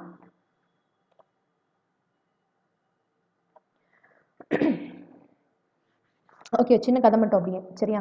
ஸோ இப்போ இங்கே சொல்லிட்டு இருக்கோம் இல்லையா, நம்ம வந்து வேலன்ஸ் எலக்ட்ரான்ஸ் மேம். ஓகே, அது வந்து வேலன்ஸ் எலக்ட்ரான்ஸை வந்து எப்படி மேம் நம்ம கொண்டு வரது வெளியில்? அதாவது வேலன்ஸ் எலக்ட்ரான்ஸ் வந்து நியூக்ளியஸ் கூட ரொம்ப லூஸ்லி கப்பிள்டாக இருக்கும் மேம். அதாவது loosely coupled with their parent atom ma'am அப்படின்னு சொல்லிட்டு இருக்கோம் இல்லையா? எப்படி மேம் வந்து அதை ரிலீஸ் பண்ணுறது அப்படிங்கிறது தான் இப்போ பார்க்க போகிறோம், சரியா? ரொம்ப சிம்பிளாக சொல்லிட்டு அதுக்கப்புறமா ஃபர்பிடன் எனர்ஜி கேப் அது எல்லாமே சொல்கிறேன், சரியா? So let me start. Okay, நான் நம்ம வந்து எப்படி நான் ஜென்ரலாக இப்போ வந்து என்னுடைய வேலன்ஸ் எலக்ட்ரான்ஸ் வந்து லூஸ்லி கப்பிள்டுங்கிறதுனால நான் வந்து சம் அமௌண்ட் ஆஃப் எனர்ஜி கொடுத்தோம். அந்த எனர்ஜி எந்த ஃபார்மில் வேணாலும் இருக்கலாம். லைக் அவர் வந்து டெம்பரேச்சர் கொடுக்கலாம், இல்லை வந்து இந்த ஃபார்ம் ஆஃப் லைட்டில் கொடுக்கலாம், இது மாதிரி வேணாலும் நம்ம கொடுக்கலாம், சரியா? ஸோ அந்த மாதிரி கொடுத்து நம்ம அந்த வேலன்ஸ் எலக்ட்ரான்ஸ் வந்து வெளியில் கொண்டு வர வைக்கலாம். ரொம்ப கம்மியான எனர்ஜி, சரியா, கொடுத்து நம்ம வெளியே கொண்டு வர வைக்கலாம், சரியா? நான் ஸோ இதெல்லாம் இருக்கட்டும். ஓகே, ஸோ அதெல்லாம் ரொம்ப ஈஸி. ஓகே, ஸோ இந்த இடத்துல மட்டும் சொல்லிடுறேன், சரியா? ஸோ இப்போ நமக்கு தெரியும் என்ன அப்படின்னா வேலன்ஸ் பேண்ட்னா என்னன்னு சொல்லி தெரியும், கண்டக்ஷன் பேண்ட்னா என்னன்னு சொல்லி தெரியும். ஸோ வேலன்ஸ் பேண்ட் அப்படிங்கிறது வேலன்ஸ் எலக்ட்ரான்ஸ் பொசஸ் பண்ணியிருக்கக்கூடிய எனர்ஜியோட ரேஞ்ச் தான், that is your valence band. And then conduction band அப்படின்னு சொல்லி சொன்னோம் அப்படின்னா உங்கள் ஃப்ரீ எலக்ட்ரான்ஸ் இருக்கக்கூடிய இடம் தான் conduction band. Okay, or free எலக்ட்ரானுடைய அந்த ஹையஸ்ட் எனர்ஜி ரேஞ்ச் தான் யுவர் கண்டக்ஷன் பேண்ட். ஓகே, எப்போ கண்டக்ஷன் பேண்டுக்கு போகும்னு பார்த்தீங்கன்னா ஃப்ரீயாக மாறினதுக்கு அப்புறமா தான் நம்ம எலக்ட்ரான்ஸ் போகும், சரியா? எலக்ட்ரான்ஸ் எங்கே ப்ரெசென்ட் ஆயிருக்குன்னா கண்டக்ஷன் பேண்டில் மட்டும்தான் ப்ரெசென்ட் ஆயிருக்கும். நம்ம எலக்ட்ரானும் ஹோலும் எங்கே ப்ரெசென்ட் ஆயிருக்கும் அப்படின்னா பேலன்ஸ் பேண்டில் ப்ரெசென்ட் ஆயிருக்கும், சரியா? பேலன்ஸ் பேண்டில் இருக்கும்போது அது கோவலன்ட் பாண்டிங்ல இருக்கும், சரிங்களா? பேலன்ஸ் பேண்ட்ல இருக்கும்போது நல்லா நான் சொல்றது கிராஸ் பண்ணுங்க. நம்ம பேலன்ஸ் பேண்ட்ல ஒரு ஆட்டம் இருக்கு அப்படின்னா அங்க எலக்ட்ரானும் ஹோலும் வந்து ஒரு கோவலன்ட் பாண்டிங்ல இருக்கும், சரியா? இப்படி நீங்க சொல்றதை விட வந்து ஜென்ரலாகவே ஒரு கோவலன்ட் பாண்டிங் ப்ரெசென்ட்டாக இருக்கும், சரியா? நாம் என்ன பண்ணணும் அப்படின்னா எலக்ட்ரான் ஹோல் பேர்ஸை ஜென்ரேட் பண்ணணும். அதாவது எலக்ட்ரானை தனியாகவும் ஹோலை தனியாகவும் எடுத்துக்கணும், சரியா? இந்த ஹோல் இங்கேயே பிளேஸ் ஆகிடும், இந்த எலக்ட்ரான் வந்து கண்டக்ஷன் பேண்டுக்கு போயிடும். That's it. ஓகே, அதை தான் நம்ம ஃப்ரீ எலக்ட்ரான் சொல்கிறோம். அந்த ஃப்ரீ எலக்ட்ரான்ஸ்னால தான் நமக்கு வந்து நம்ம கண்டக்டிவிட்டி கிடைக்குது, சரியா? அப்போ கண்டக்ஷன் பேண்டில் நமக்கு யார் ப்ரெசென்ட் ஆயிருப்பாங்க? ஃப்ரீ எலக்ட்ரான்ஸ் ப்ரெசென்ட் ஆயிருப்பாங்க. அந்த ஃப்ரீ எலக்ட்ரானுடைய ஹையஸ்ட் எனர்ஜி ரேஞ்ச் தான் நமக்கு conduction band. Okay, so valence band என்னன்னு தெரியுது, கண்டக்ஷன் பேண்ட் என்னன்னு தெரியுது, சரியா? இப்போ forbidden energy gap அப்படின்னாக்கா the gap between your conduction band and then valence band is called as forbidden energy gap அப்படின்னு சொல்லலாம். ஆர் இன்னும் என்ன சொல்லலாம் அப்படின்னா the region containing no quantum states. Okay, so இது முக்கியமான பாயிண்ட். என்ன அப்படின்னா நம்ம வந்து சொல்லியிருக்கோம் இல்லைங்களா, என்ன சொல்லியிருக்கோம், நமக்கு வந்து எனர்ஜி ஸ்டேட்னா என்னன்னு சொல்லி தெரியும் இல்லையா? அங்கே தான் நம்ம யார் உட்காந்துருப்பாங்க, எலக்ட்ரான்ஸ் உட்காந்துருப்பாங்க, சரியா? இப்போ வந்து this is our valence band and then this is our conduction band. ஓகேங்களா? So this is our valence band, conduction band. Okay, இந்த மாதிரி இருக்கும் இங்கே, சரியா? இந்த மாதிரி ஸ்டேட்ஸ் இங்கே ப்ரெசென்ட் ஆயிருக்கும், ஓகேங்களா? அதை தான் என்ன சொல்லியிருக்காங்க அப்படின்னா the region. இப்போ நம்ம யாரை பற்றி பார்த்துட்டு இருக்கோம், இந்த forbidden energy gap EG ரீஜியை பற்றி பார்த்துட்டு இருக்கோம் சரியா. The region containing no quantum states ஓகேங்களா. அப்போ இந்த எனர்ஜி கேப்பில், இந்த ஃபர்பிடன் எனர்ஜி கேப்பில் எந்த எனர்ஜி ஸ்டேட்ஸுமே கிடையாது, எலக்ட்ரான்ஸும் ப்ரெசென்ட் ஆக முடியாது. புரியுதா. The region containing no quantum state is in between your valence band and conduction band is called a forbidden energy gap. Okay, now we are going with the classification. So on the basis of band theory, so இந்த points la முக்கியம் சரியா. on the basis of அதே மாதிரி band theory, ray theory இதெல்லாம் முக்கியம் சரியா. on the basis of band theory based on the energy gap, okay, based on the energy gap we can classify as 3 groups. okay, so நாம எப்படி வந்து based on the conductivity வச்சு நம்ம முன்ன புரிச்சு சொன்னா இல்லைங்களா, நம்ம insulators, conductors, semiconductors சொன்னோம் இல்லையா, அதே மாதிரி based on the energy gap we are classifying a material into 3 types, that is your insulator, semiconductor. okay, இங்க வந்து நான் உங்களுக்கு அப்படியே டிஃபரன்ஸ் மாதிரி சொல்லியிருக்கேன். okay so first one will be the insulator. okay, so insulator உடைய energy gap வந்து ஒரு சில booksல it is your greater than 6 electron volt அப்படினு சொல்லி போட்டுருப்பாங்க. okay, so note it down. இந்த energy gap நம்ம என்ன term or என்ன யூனிட் வச்சு சொல்றோம், electron volt னு சொல்றோம் சரியா. so this is your insulator and this is your semiconductor. ஓகேங்களா. so insulator பாத்தீங்க அப்படினா energy gap வந்து it is greater than 6 electron volt அப்படினு சொல்லி சொல்லலாம். இந்த டயகிராம் நான் உங்களுக்கு எதுக்காக போட்டேன்னா, ரெண்டுமே இருக்கு இல்லீங்களா, இப்போ ரெண்டு டயகிராம் இருக்கு, ஒரு டயகிராம் மட்டும் போட்டுருக்கலாம். எதுக்காக இத போட்டிருக்கேன் அப்படினா, இந்த எனர்ஜி கேப் உடைய ஃபார்முலாக்காக சரியா. so இது வந்து conduction band, this is your valence band. conduction band உடைய minimum energy level EC, okay, valence band உடைய maximum energy level EV. okay, EC minus EV இதுதான் higher position ன்றதுனால தான் EC minus EV ன்னு போடுறோம். புரியுதா. so EC minus EV அதாவது இந்த difference வந்து it is greater than 6 electron volt அப்படின்னு இருந்துச்சு அப்படின்னா that is your insulator. ஓகேங்களா. and then semiconductorல பாத்தீங்க அப்படின்னா இந்த கேப் இருக்கு இல்லையா, that is about 0.1 electron volt to 5 electron volt அப்படின்னு சொல்லி சொல்லலாம் சரியா. so what are the semiconductors நமக்கு என்னென்ன தெரியும் அப்படின்னு சொல்லி பார்த்தோம்னா, so wait, okay, what are the semiconductors we know, that is our silicon and then germanium. ஓகேங்களா. சிலிகானுக்கு அப்ப எனர்ஜி கேப் என்ன, so நமக்கு ஜெர்மானியத்துக்கு அப்ப எனர்ஜி கேப் என்ன, அது வந்து அந்த எனர்ஜி கேப் வந்து டெம்பரேச்சரை பொறுத்து வேரி ஆகும். அப்ப T equal to 0 கெல்வின்ல சிலிகானுக்கு, நான் சொல்றது ரொம்ப முக்கியம், T equal to 0 கெல்வின்ல சிலிகான் உடைய எனர்ஜி கேப் என்ன, T equal to 0 கெல்வின்ல ஜெர்மானியம் உடைய எனர்ஜி கேப் என்ன, டெம்பரேச்சரை இப்போ இன்க்ரீஸ் பண்றீங்க அப்ப எனர்ஜி கேப் குறையும் தெரியும் சரியா, தெரிஞ்சுக்கணும். எனர்ஜி கேப் குறையும் அப்ப வந்து T equal to 300 degree kelvin. ஓகேங்களா. ஸோ உங்களுக்கு தெரியும் இல்லையா எப்படி வந்து நம்ம டிகிரி செல்சியஸ் டு கெல்வினா மாற்றுறதுன்னு தெரியும் இல்லையா. So T equal to 300 degree kelvin வச்சிருக்கீங்க, அப்ப சிலிகானுடைய எனர்ஜி கேப் என்ன, அப்ப ஜெர்மானியத்துடைய எனர்ஜி கேப் என்ன, ரொம்ப முக்கியமான பாயிண்ட்ஸ் இது சரியா. ஸோ இப்போ எனக்கு செமிகண்டக்டர்னு எடுத்துக்கிட்டேன் அப்படின்னாவே இந்த எனர்ஜி கேப் வந்து it is equal to 1 electron volt அப்படின்னு சொல்லி சொல்லலாம். புரியுதா. ஓகே, R வந்து 0.1 electron volt to 5 electron volt அப்படின்னு சொல்லி நம்ம சொல்லலாம். ஓகேங்களா. now இப்போ நம்ம இங்க என்ன சொல்லியிருக்கோம், இங்க வேலன்ஸ் பேண்ட்ல வந்து கோவலன்ட் பாண்டிங்ல இருக்கும். ஓகே, கோவலன்ட் பாண்டிங்ல இருக்கும். அந்த பாண்டை நம்ம பிரேக் பண்ணி எலக்ட்ரானை ஃப்ரீயா மாத்தி நம்ம கண்டக்ஷன் பேண்டுக்கு அனுப்பணும். அப்ப கண்டக்ஷன் பேண்ட்ல ஃப்ரீ எலக்ட்ரான்ஸ் இருக்கும் சரியா. சோ இப்போ நான் என்ன பண்ண போறேன்னா, ஒரு இன்சுலேட்டர் என் கையில இருக்கு, இந்த எனர்ஜி கேப் வந்து எனக்கு greater than 6 electron volt ன்னு தெரிஞ்சிருச்சு. ஓகேங்களா. இப்போ நான் என்ன பண்ண போறேன் அப்படின்னா, இந்த 6 electron volt கொடுத்து அந்த பாண்டை பிரேக் பண்ணி அந்த எலக்ட்ரானை ஃப்ரீயா மாத்தி இங்க அனுப்புறது ஈஸியா இல்ல இங்க வந்து ஃபார் எக்ஸாம்பிள் வந்து சிலிக்கானுக்கு இங்க 1.1 எலக்ட்ரான் வோல்ட்னு எழுதியிருக்கேன் சரியா. சோ இந்த 1.1 எலக்ட்ரான் வோல்ட் அமௌண்ட் ஆஃப் எனர்ஜியை இங்க கொடுத்து இங்க அனுப்புறது ஈஸியா when compared to this is very easy இல்லைங்களா.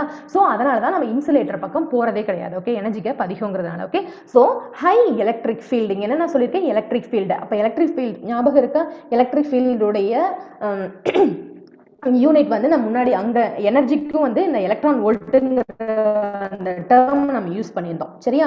So high electric field is required to push valence electron to conduction band அப்படின்னு சொல்லி சொல்லலாம். புரியுதுங்களா. Okay, so high electric field is required to push valence electron to conduction band அப்படின்னு சொல்லி சொல்றோம் for this insulator. Okay, but இங்க வந்து when compared to this it's very very less. okay, so conductivity of my semiconductor, okay, so conductivity of my semiconductor will be between conductor and insulator அப்படின்னு சொல்லி சொல்லலாம் சரிங்களா. Okay, conductivity is between conductor and insulator. புரியுதா, அது வந்து செமிகண்டக்டருக்கு. ஓகேவா. இப்போ 2 point சொல்லியிருக்கேன், என்னோட இன்சுலேட்டர், செமிகண்டக்டர், இன்சுலேட்டருடைய எனர்ஜி கேப் என்னன்னு சொல்லியிருக்கேன், அதுக்கு ஹை எலக்ட்ரிக் ஃபீல்ட் தேவைப்படும் சொல்லிட்டேன். செமிகண்டக்டருடைய எனர்ஜி கேப் சொல்லிட்டேன், அதனுடைய கண்டக்டிவிட்டி வந்து கண்டக்டருக்கும் இன்சுலேட்டருக்கும் நடுவில் இருக்குன்னு சொல்லியாச்சு சரியா.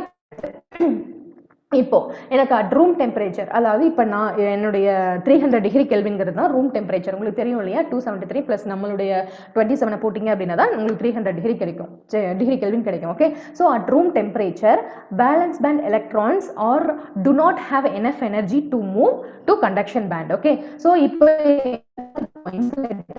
டெம்பரேச்சர்ல உங்க உட்டை வைக்கிறீங்க, அப்போ இந்த வேலன்ஸ் பேண்ட்ல கோவலன்ட் பாண்டிங்ல இருக்கக்கூடிய அந்த எலக்ட்ரான் வந்து it is not having enough energy to move to the conduction band. புரியுதுங்களா, அட் ரூம் டெம்பரேச்சர். ஓகேங்களா, பட் இங்க பாருங்க என்னுடைய ரூம் டெம்பரேச்சர்ல இப்போ ஒரு செமிகண்டக்டர் வைக்கிறேன். ஓகேங்களா, ஓகே, ரூம் டெம்பரேச்சர்லயே தான் என்னுடைய செமிகண்டக்டர் வைக்கிறேன். ஓகே, ஸோ ஆர் வந்து 0 டிகிரி கெல்வின் எடுத்துக்கலாம். சரிங்களா, ஸோ 0 டிகிரி கெல்வின்ல வந்து நமக்கு நம்ம valence band of my semiconductor is filled and the conduction band will be purely empty. சரிங்களா, ஓகே, பியூர்லி எம்டி. ஓகே, அண்ட் என்னுடைய செமிகண்டக்டருக்கு செமிகண்டக்டருடைய வேலன்ஸ் பேண்டில் இருக்கக்கூடிய எலக்ட்ரான், அதாவது செமிகண்டக்டருடைய வேலன்ஸ் பேண்டில் கோவலன்ட் பாண்டிங்கில் இருக்கக்கூடிய எலக்ட்ரானுக்கு small electric field is enough to move electrons from valence band to conduction band, or small electric field is enough to break the covalent bond in the valence make the electron free and it can move to conduction band. புரியுதா? Okay, now you are going to increase the temperature. Okay, so temperature is getting increased. Temperature increase பண்ணும்போது some of the valence band electrons move to conduction band. ஓகேங்களா, அப்போ conductivity increase ஆகும். அதனால தான் வந்து நமக்கு என்ன சொல்கிறோம், ரெசிஸ்டன்ஸ் கம்மியாகிறதுனால நெகட்டிவ் டெம்பரேச்சர் கோஎஃபிஷியன்ட் சொல்கிறோம். மேம் கண்டக்டிவிட்டி இன்க்ரீஸ் ஆகுறீங்க அப்போ கரண்ட் வருமா, அப்படிலாம் வராது. This is for theoretical purpose. ஓகேங்களா, ஸோ நம்ம என்ன பண்ண போகிறோம், நம்ம டெம்பரேச்சரை இன்க்ரீஸ் பண்ண போகிறோம். டெம்பரேச்சர் இன்க்ரீஸ் பண்ணுறதுனால இந்த பாண்ட் பிரேக் ஆகிட்டு இந்த எலக்ட்ரான், அதாவது கோவலன்ட் பாண்டில் இருந்த எலக்ட்ரான் இப்போ வந்து எங்கே போகுது, ஃப்ரீ எலக்ட்ரானாக என்னுடைய கண்டக்ஷன் பேண்டுக்கு போகுது. இந்த எனர்ஜி கேப் ரொம்ப அதிகங்கிறதுனால நிறைய எலக்ட்ரான் கண்டக்ஷன் பேண்டுக்கு போக முடியாது எங்க இன்சுலேட்டர்ல. சரியா, அதனால தான் இதை நம்ம ப்ரிஃபர் பண்றது இல்லை. சரியா, இப்போ வந்து நான் இன்னொரு பாயிண்ட் செமிகண்டக்டர்ல சொல்ல போறேன். சரியா, நல்லா கவனிங்க. செமிகண்டக்டர் வந்து இப்போ நம்ம எங்க வச்சிருக்கேன், டெம்பரேச்சர்லாம் நான் இப்போ இன்க்ரீஸ் பண்ணல. சரியா, ஸோ நார்மலா இப்போ நான் எங்க வச்சிருக்கேன் அப்படின்னு பார்த்தீங்கன்னா நம்ம 0 டிகிரி கெல்வின்ல வச்சிருக்கேன். சரியா, ஸோ 0 டிகிரி கெல்வின்ல செமிகண்டக்டரை வச்சிருக்கேன். இந்த கண்டிஷன்ல என்னுடைய செமிகண்டக்டருடைய வேலன்ஸ் பேண்ட் வந்து இட் இஸ் ஃபில்டு அப்படின்னா பாண்டிங்ல எல்லா எலக்ட்ரான்ஸும் இருக்குன்னு அர்த்தம். சரியா, கண்டக்ஷன் பேண்ட் வந்து எம்டி, அதாவது ஃப்ரீ எலக்ட்ரான்ஸே கிடையாது அர்த்தம்.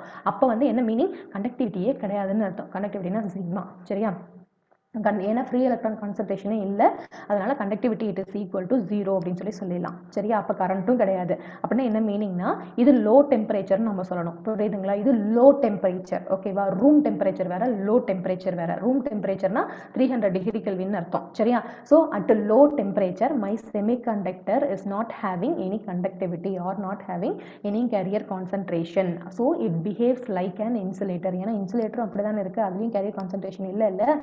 So semiconductor is like insulator at low temperature அப்படின்னு சொல்லி நம்ம சொல்றோம். புரியுதா, I am talking about low temperature, not about room temperature. புரியுதா, இப்போ உங்களுக்கு ஒரு டவுட் வரும், what about insulator மேம் அப்படின்னு சொல்லிட்டு ஒரு டவுட் வரும். இன்சுலேட்டர் பொறுத்த வரைக்கும் நீங்க லோ டெம்பரேச்சர்ல வச்சாலும் சரி, ரூம் டெம்பரேச்சர்ல வச்சாலும் சரி, ஃப்ரீ எலக்ட்ரான் கான்சன்ட்ரேஷன் இருக்காது. சரியா, தியரிட்டிக்கல் பர்பஸ்க்கு வேணா நீங்க டெம்பரேச்சர் இன்க்ரீஸ் பண்றதுனால 1 or 2 எலக்ட்ரான்ஸ் மேல போகுதுன்னு சொல்லலாம். சரியா, ஸோ நமக்கு கண்டக்டிவிட்டியே இருக்காது. எதுல, இன்சுலேட்டரை நீங்க ரூம் டெம்பரேச்சர்ல வச்சாலும் சரி, லோ டெம்பரேச்சர்ல வச்சாலும் சரி, நீங்க டெம்பரேச்சரையே இன்க்ரீஸ் பண்ணீங்கனாலும் சரி. சரியா, ஸோ அடுத்து நம்ம செமிகண்டக்டரை நீங்கள் லோ டெம்பரேச்சரில் வைக்கும் போது நம்ம வேலன்ஸ் பேண்ட் வந்து இட் இஸ் ஃபில்டாக இருக்கும், அதாவது பாண்டிங்கில் இருக்கும். வேலன்ஸ் பேண்டில் இருக்கக்கூடிய எலக்ட்ரான்ஸ் எல்லாமே வந்து கோவலன்ட் பாண்டிங்கில் இருக்கும். நம்ம கண்டக்ஷன் பேண்ட் வந்து எம்டியாக இருக்கும். எப்போ, லோ டெம்பரேச்சர் 0 டிகிரி கெல்வின்ல. சரியா, அப்போ வந்து நமக்கு என்ன ஆகும்னு பார்த்தீங்கன்னா நம்ம செமிகண்டக்டர் வந்து இன்சுலேட்டராக நமக்கு ஆக்ட் ஆகும். It behaves like insulator. Okay, it is not having any conductivity or any carrier concentration அப்படின்னு சொல்லலாம். சரியா, நவ் வந்து you are keeping your semiconductor at your room temperature. சரியா, ஸோ இப்போ வந்து ரூம் டெம்பரேச்சர் என்ன ஆகும்னு பார்த்தீங்கன்னா சம் ஆஃப் த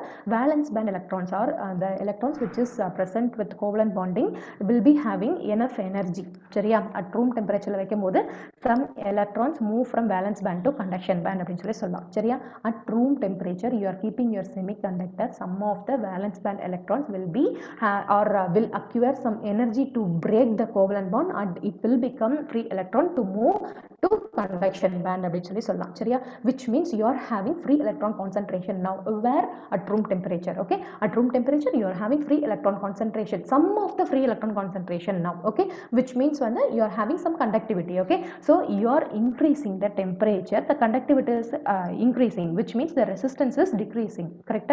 அப்ப எதனால தான் இது நம்ம நெகட்டிவ் டெம்பரேச்சர் கோஎஃபிஷியன்ட் அப்படின்னு சொல்லி நம்ம சொல்றோம். புரியுதுங்களா? ஓகே, அண்ட் அடுத்து ஒரு சின்ன ரெஃப்ரெஷ்மெண்ட் மட்டும் கொடுத்துட்டு வரேன். சரியா?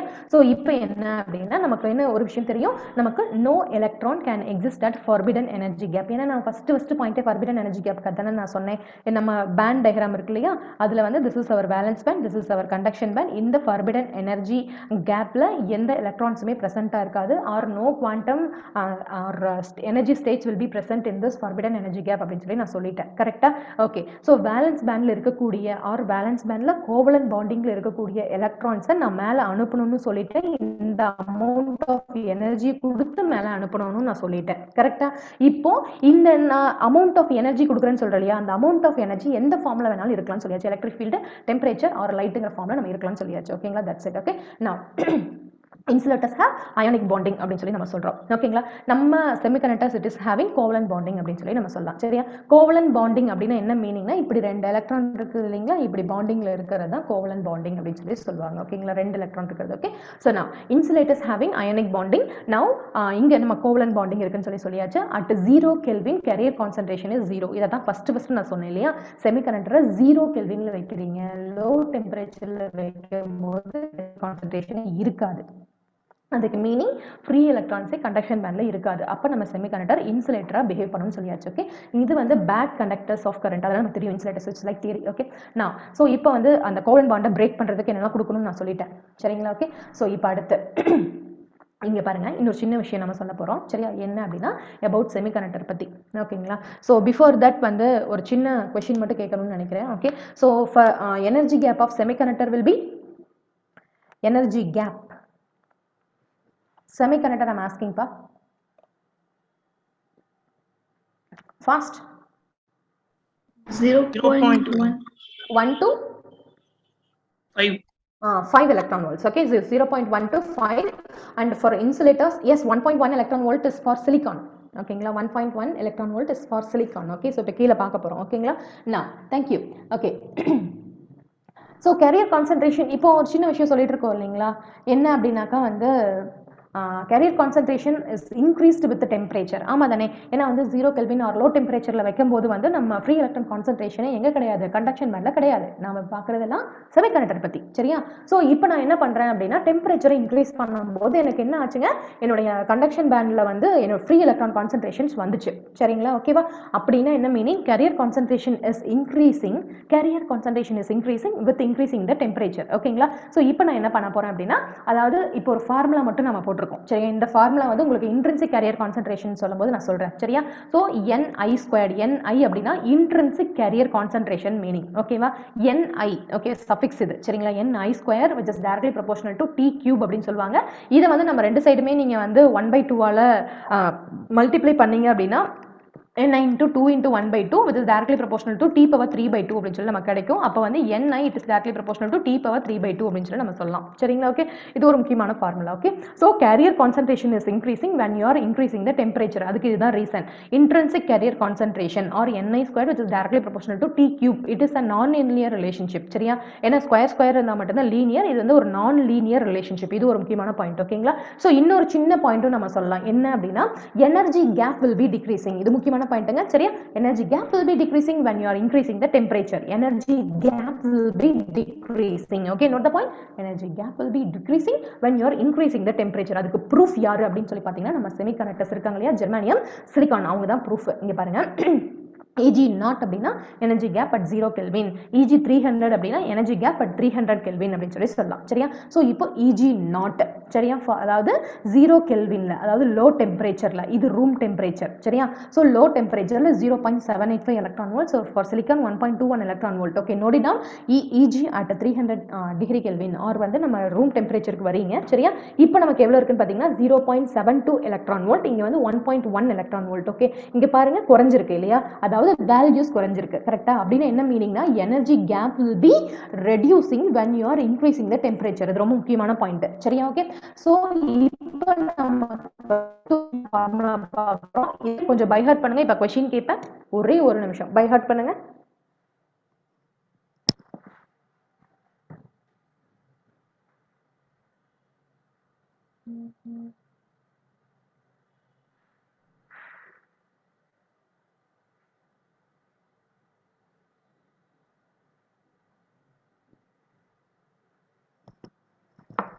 Yeah, yes. Now, so silicon உடைய energy gap at 0 degree Kelvin. Silicon energy gap, yes? 1.21 electron. Yes, good. At 300 degree Kelvin? 1.1.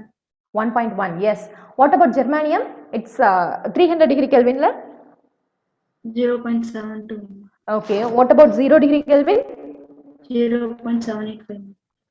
Okay, good. So the energy gap will be decreasing when you are increasing the temperature, right? Okay, done. So அடுத்து, so முக்கியமான ஒரு சின்ன formula என்ன அப்படின்னா energy gap at any given temperature, because நமக்கு gate level exams பொறுத்த வரைக்கும் அவங்க 300, 0 இந்த மாதிரி ரெண்டு தான் கேட்பாங்கன்னு கிடையாது.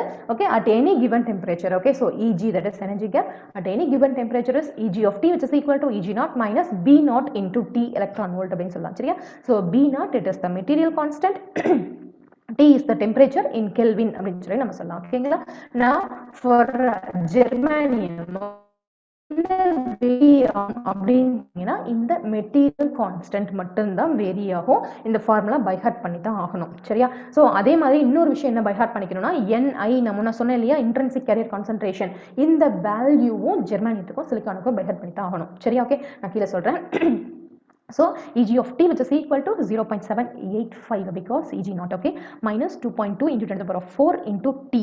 Okay, so now Eg of T for silicon, which is equal to 1.21 because எனக்கு 0 degree Kelvin minus 3.6 into 10 to the power of minus 4 into T electron volts அப்படின்னு சொல்லி சொல்லலாம். சரி, இது ரொம்ப முக்கியமான ஃபார்முலா. ஓகே, now so அடுத்து என்ன அப்படின்னு பார்த்தீங்கன்னா, ஜென்ரலாக வந்து நமக்கு கரண்ட் கண்டக்ஷன் நம்ம செமிகண்டக்டரில், சரியா, நம்ம பேசிகிட்டு இருக்கிறது எல்லாமே செமிகண்டக்டர் தான். சரியா? ஸோ செமிகண்டக்டரில் கரண்ட் கண்டக்ஷன் யாருனாலலாம் வரும் அப்படின்னு பார்த்தீங்கன்னா, நம்ம ஃப்ரீ எலக்ட்ரானால் வரும். ஃப்ரீ எலக்ட்ரான் எங்கே இருக்காங்க? கண்டக்ஷன் பேண்டில் இருக்காங்க. என்ன மேம் பவுண்டட் எலக்ட்ரான் சொல்லியிருக்கீங்க, வேலன்ஸ் பேண்டில் இருக்காங்க இல்லையா? இப்போ பாருங்கள், செமிகண்டக்டரில் நான் இப்போ இந்த பேண்ட் டயக்ராம் போடுறேன். This is our valence band, this is our conduction band. இப்போ என்னோட செமிகண்டக்டரை ரூம் டெம்பரேச்சரில் வைக்கிறேன், அதாவது 300 டிகிரி கெல்வினில் வைக்கிறேன். இப்போ இந்த some of the electrons which is present or which is having that covalent bond இருக்கு இல்லையா, அது வந்து பிரேக் பண்ணிட்டு, சம் ஆஃப் த எலக்ட்ரான்ஸ் தான் சொல்றேன். சரியா? பிரேக் பண்ணிட்டு இப்போ மேலே போய் ஃப்ரீ எலக்ட்ரானா மாறிடுச்சு. சரியா? இங்க இருக்கு இல்லைங்களா, அந்த பவுண்டட் எலக்ட்ரான்ஸ், பவுண்டட் அப்படின்னு சொல்லி சொல்லுவாங்க. ஓகேங்களா? அந்த பவுண்டட் எலக்ட்ரான்ஸுமே ஒரு சின்ன மூவ் கொடுக்கும் அப்படின்னு சொல்லி சொல்லுவாங்க. அதனால லைட்டா, சரியா, கொஞ்சம் கரண்ட் கண்டக்ஷன் வரலாம்னு சொல்லுவாங்க. இல்லைன்னா இப்போ வந்து இங்க பிரேக் பண்ணிட்டு மேலே போயிருக்கு இல்லையா, அதனுடைய அந்த, அதாவது இப்போ ஃபார் எக்ஸாம்பிள் இப்போ வந்து 2 எலக்ட்ரான் இருக்குது. சரிங்களா? கோவலன்ட் பாண்டிங்ல இப்படி இருக்குது. ஏங்க 2 எலக்ட்ரான் சேர்ந்தாதான் வந்து கோவலன்ட் பாண்டிங், புரியுதா? ஓகே, இப்போ வந்து நான் என்ன பண்றோம் அப்படின்னா, இது ரூம் டெம்பரேச்சர்ல வைக்கிறோம். இப்போ வந்து இந்த பாண்டை பிரேக் பண்ணிட்டு இந்த எலக்ட்ரான் என்ன பண்ணுது, மேலே கண்டக்ஷன் பேண்டுக்கு போயிடுச்சு. சரியா? அப்போ இந்த இடத்துல என்ன உருவாகும், நமக்கு ஒரு ஸ்பேஸ் இல்லையா, ஒரு எம்டி ஸ்பேஸ். இந்த ஸ்பேஸுக்கு பேர் தான் நம்ம ஹோல் அப்படின்னு சொல்லி சொல்லுவோம். சரியா? இந்த ஹோல்னாலையும் நமக்கு என்ன இருக்கும், ஒரு கரண்ட் கண்டக்ஷன் இருக்கும் அப்படின்னு சொல்லி சொல்லுவாங்க. புரிஞ்சுதா? Okay, so current conduction in semiconductor, it will be because of free electrons which is present at the conduction band and the bounded electrons which is present at the valence band also, but it will be in the minor quantity அப்படின்னு சொல்லி சொல்லலாம். ஓகேங்களா? and then conductors நம்ம எல்லாருக்குமே நல்லா தெரியும், கண்டக்டருடைய energy gap வந்து it's about less than 0.1 electron volt because வந்து we don't be having that much gap between valence band and then conduction band அப்படின்னு சொல்லி சொல்லுவாங்க. ஓகேங்களா? So note it down. இங்கே பாருங்க, ஸோ 0 டிகிரி கெல்வின்ல, ஓகேங்களா, ஸோ 0 டிகிரி கெல்வின்ல ரெண்டும் ஓவர்லேப் ஆகலை, பட் ரெண்டுமே நடுவில் வந்து கேப்பே கிடையாது. சரியா? So Eg which is equal to 0 electron volt அப்படின்னு சொல்லி சொல்லலாம். ஓகேங்களா? So electrons will be ready, அப்படியே ரெடியாக இருக்குது 0 டிகிரி கெல்வின்ல மெட்டல் வைக்கும்போது. ஓகேங்களா? it is ready to move to conduction band. ஏன்னா நான் என்ன சொல்லியிருக்கேன், நமக்கு மெட்டலில் வந்து யூனிபோலார் மெட்டீரியல், அதில் எலக்ட்ரான்ஸ் மட்டும்தான் இருக்கும் அப்படின்னு சொல்லி சொல்லியிருக்கோம். கரெக்டாக? It is ready to move, மேலே போகிறதுக்கு அப்படி ரெடியாக இருக்குது. இப்போ நீங்கள் 300 டிகிரி கெல்வின் கொண்டு வரீங்க, அதாவது ரூம் டெம்பரேச்சர் கொண்டு வரீங்க. அப்போ என்ன ஆகும், ரெண்டு போயிட்டு ஓவர்லேப் ஆகும், ரொம்ப சீக்கிரம் போயிட்டு அது ஃப்ரீ எலக்ட்ரான மாதிரி கண்டக்ஷன் பேண்டில் போய் உட்காந்துக்கும். சரியா? அப்போ வந்து it's having very high conductivity அப்படின்னு சொல்லி நம்ம சொல்லலாம். சரியா? Okay, so large number of free electrons available at the conduction band when at the room temperature அப்படின்னு சொல்லி சொல்லணும். சரியா? So conduction band and valence band will be overlapping each other அப்படின்னு சொல்லி நம்ம சொல்லலாம். புரியுதுங்களா? Okay, now so metals are very good conductors. So which is very bad conductor? எது very bad conductor? Insulator. Insulators. What about semiconductor, pa?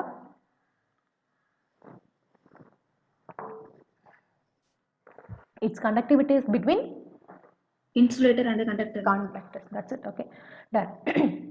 So metals are very good conductors even at 0 Kelvin அப்படின்னு சொல்லி சொல்லலாம் சரிங்களா because at 0 கெல்வின்ல கூட நமக்கு வந்து free electrons are available to move இல்லைங்களா so அதனால் சொல்கிறோம் so overlapping increasing which means வந்து நம்ம என்ன பண்ணியிருக்கோம் இங்கே டெம்பரேச்சர் இன்க்ரீஸ் பண்ணியிருக்கோம் ஃப்ரம் 0 டிகிரி கெல்வின் டு நம்ம ரூம் டெம்பரேச்சர் 300 டிகிரி கெல்வின்க்கு வந்திருக்கோம் so the overlapping will be increasing அப்படின்னு சொல்லி சொல்லலாம் சரியா so overlapping will be increasing with temperature increasing overlapping increase ஆகுது அப்படின்னாவே நமக்கு ஃப்ரீ எலக்ட்ரான் கான்சன்ட்ரேஷன் அதிகமாகுதுன்னு அர்த்தம் கண்டக்ஷன் பேண்டில் கரெக்ட்டுங்களா அப்போ நமக்கு என்ன ஆகும் கண்டக்ஷன் பேண்டில் ஃப்ரீ எலக்ட்ரான் கான்சன்ட்ரேஷன் வரும்போது கண்டக்டிவிட்டி அதிகமாகும் கரண்ட் அதிகமாகும் அப்போ என்ன கம்மியாகுது ரெசிஸ்டன்ஸ் கம்மியாகுது சரிங்களா ஓகே அப்போ நம்ம என்னன்னு சொல்லி சொல்லலாம் இது பாசிட்டிவ் டெம்பரேச்சர் கோஎஃபிஷியன்ட் ஆஃப் ரெசிஸ்டன்ஸா இல்லை நெகட்டிவ் டெம்பரேச்சர் கோஎஃபிஷியன்ட் ஆஃப் ரெசிஸ்டன்ஸா மெட்டலில் எஸ்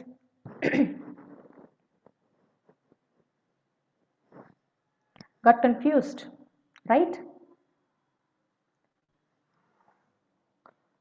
என்னங்க பார்த்தோம் பாசிட்டிவ் டெம்பரேச்சர் கோஎஃபிஷியன்ட் பார்த்தோமா நெகட்டிவ் டெம்பரேச்சர் கோஎஃபிஷியன்ட் பார்த்தோமா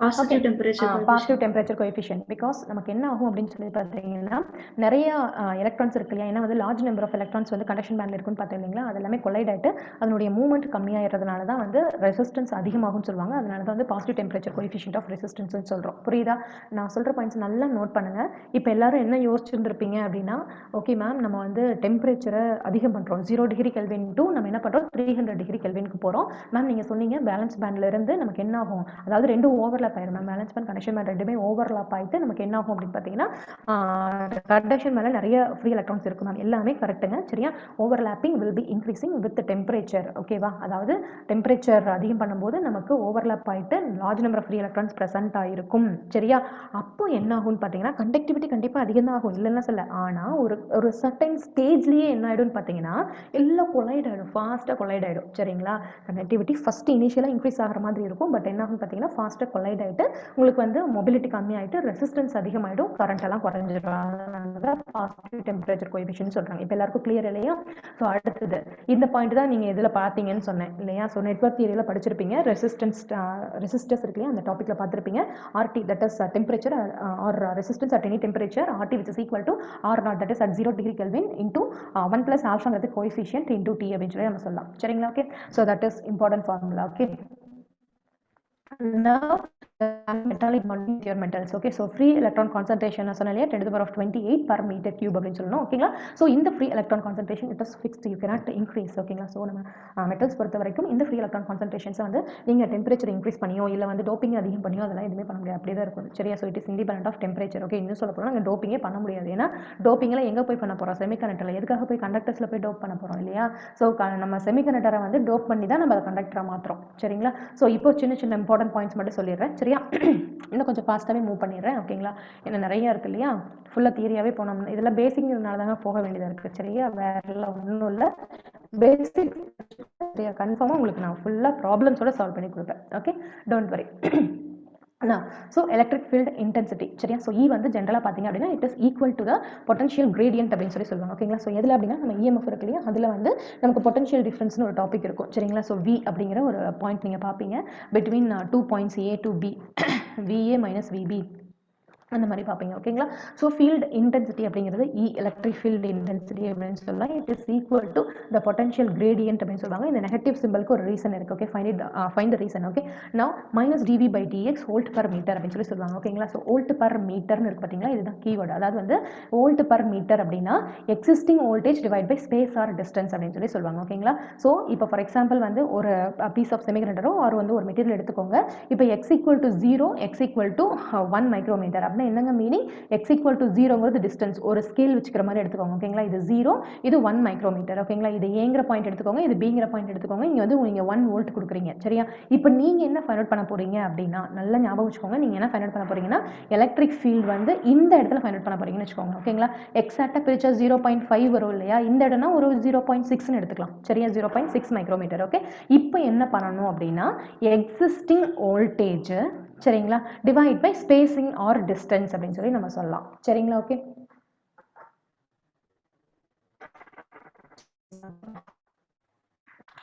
okay, so existing voltage divided by spacing or distance அப்படினு சொல்லி சொல்லலாம் ஓகேங்களா. now so okay ஒரு நிமிஷம்ங்க.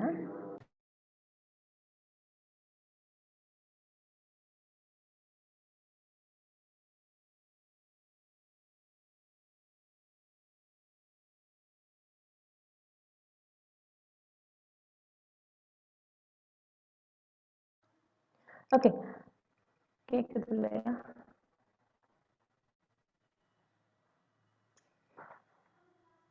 ஓகே, ஸோ இப்போ நம்ம என்ன பண்ணலாம், இங்கே நான் எப்படி எடுத்திருக்கேன் அப்படின்னா E at 0.5 மைக்ரோமீட்டர் எடுத்துக்கிறதுனால நான் V at x equal to 0.5 micrometre divide by x equal to 0.5 micrometre அப்படின்னு சொல்லி எடுத்துக்கிட்டேன் சரிங்களா. இங்கே வந்து 0.5, இப்போ இதே 0.6 அப்படின்னா நீங்கள் 0.6 அப்படின்னு சொல்லி நம்ம எடுத்துக்கணும். புரிஞ்சுதுங்களா? சின்ன ஃபார்முலா அவ்வளோதான். Okay done. ஸோ அடுத்தது இது ஒரு முக்கியமான பாயிண்ட் ஓகேங்களா. என்ன அப்படின்னா இந்த யூனிஃபார்ம் செமிகண்டக்டர் பார், இது வந்து ஒரு முக்கியமான கொஸ்டின் சரியா. இதுக்கு முன்னாடி கேட்டிருக்காங்க. இந்த யூனிஃபார்ம் செமிகண்டக்டர் பார், இந்த uniform semiconductor bar note it down. இந்த uniform semiconductor bar field intensity E will remain constant except at x equal to 0, which means வந்து இங்க மட்டும் கிடையாது இல்லையா. ஸோ E அதாவது என்னுடைய டிஸ்டன்ஸ் ஃபுல்லாகவே எலக்ட்ரிக் ஃபீல்ட் வந்து it is constant. Okay, it remains constant accept at x equal to 0 அப்படின்னு சொல்லி சொல்லுவாங்க. Okay, so this is also very important question. Okay done. So next வந்து நமக்கு மொபிலிட்டி ஓகேங்களா. ஸோ இப்போ உங்களுக்கு என்னங்க தெரியுது, எனர்ஜி பேண்ட்னு என்னன்னு சொல்லி தெரியுது. நிறைய இம்பார்ட்டன்டான 1 மார்க் கொஸ்டின்ஸ் நான் சொல்லியிருக்கேன் சரியா. ஸோ பேண்ட் தியரி எல்லாமே கொஞ்சம் கதையாக சொன்னதுனால அப்படியே விட்டுறாதீங்க சரியா. ஸோ பேண்ட் தியரி வந்து கொஞ்சம் தெளிவாக தெரியணும். பேலன்ஸ் பேண்டில் என்ன இருக்கும், கண்டக்ஷன் பேண்டில் என்ன இருக்கும், நமக்கு இன்சுலேட்டர் செமிகண்டக்டர்ஸ் அண்ட் தென் வந்து கண்டக்டர்ஸில் எப்படி இருக்கும் சரியா. ஸோ ஃப்ரீ எலக்ட்ரான் கான்சன்ட்ரேஷன் என்ன, ரொம்ப முக்கியமாக நீங்கள் தெரிஞ்சுக்க வேண்டிய விஷயம் 0 டிகிரி கெல்வினுக்கு இருக்க டிஃபரன்ஸ், எது எப்படி பிஹேவ் பண்ணணும்னு நல்லா தெரிஞ்சிருக்கணும் சரியா. என்ன தெரியுமா கொஸ்டின் கேட்பாங்க, இப்போ நான் கேட்குறேன், யாராவது ஆன்சர் பண்ணுங்க பார்ப்போம். 0 டிகிரி கெல்வின்ல நம்ம செமிகண்டக்டர் எப்படி பிஹேவ் பண்ணும், 0 டிகிரி கெல்வின்ல நம்ம செமிகண்டக்டர் எப்படி, எஸ் தட்ஸ் இட், அதான் தெரியணும் சரியா. 1 மார்க் கொஸ்டின். ஓகே, இன்சுலேட்டரா பிஹேவ் பண்ணும் சரிங்களா. ஓகே நான் ஸோ இப்போ நமக்கு மொபிலிட்டினா மூவ்மெண்ட் இல்லைங்களா. ஸோ தட் இஸ் வந்து ஒரு இடத்துலேருந்து இன்னொரு இடத்துக்கு போகிறது அப்படின்னு சொல்லி சொல்லலாம் ஓகேங்களா. அது எப்போ போகும், ஒரு வெலாசிட்டி இருக்கவும் தான் போகும் சரியா. அதோடைய ஃபார்முலாஸ் எல்லாம் பார்த்துட்டே வரலாம். So drift velocity of the charge carrier per unit electric field அப்படிங்கிறது தான் நம்ம மொபிலிட்டி அப்படின்னு சொல்லி சொல்கிறோம் சரிங்களா.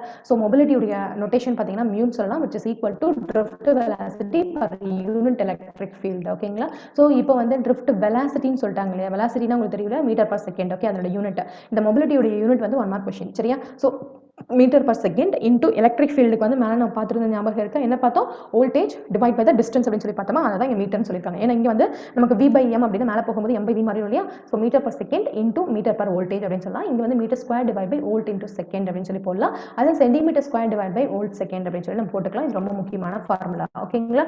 ஸோ நமக்கு மொபிலிட்டி அப்படின்னா என்ன டெஃபினிஷன் அப்படின்னு சொல்லி பார்த்தீங்க அப்படின்னா, it indicates how fast is the electron R the whole moving from one place to another place அப்படின்னு சொல்லி நம்ம சொல்லலாம். ஓகே, ஸோ இந்த மொபிலிட்டியுடைய ஃபார்முலா இன்னொரு டைம் சொல்றேன், mu which is equal to VD divide by E, that is the formula for mobility ஓகேங்களா. நான் ஃபாஸ்டாவே போகட்டுமா இல்ல கொஞ்சம் ஸ்லோவா போகட்டுமா? Yes anyone, is it okay for you all? Fast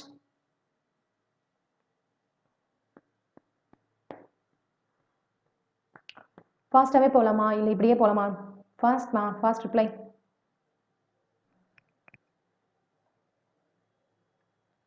Ma'am, please can you show that question for 5 seconds? Okay, which question pa? This mobility or that uniform semiconductor question?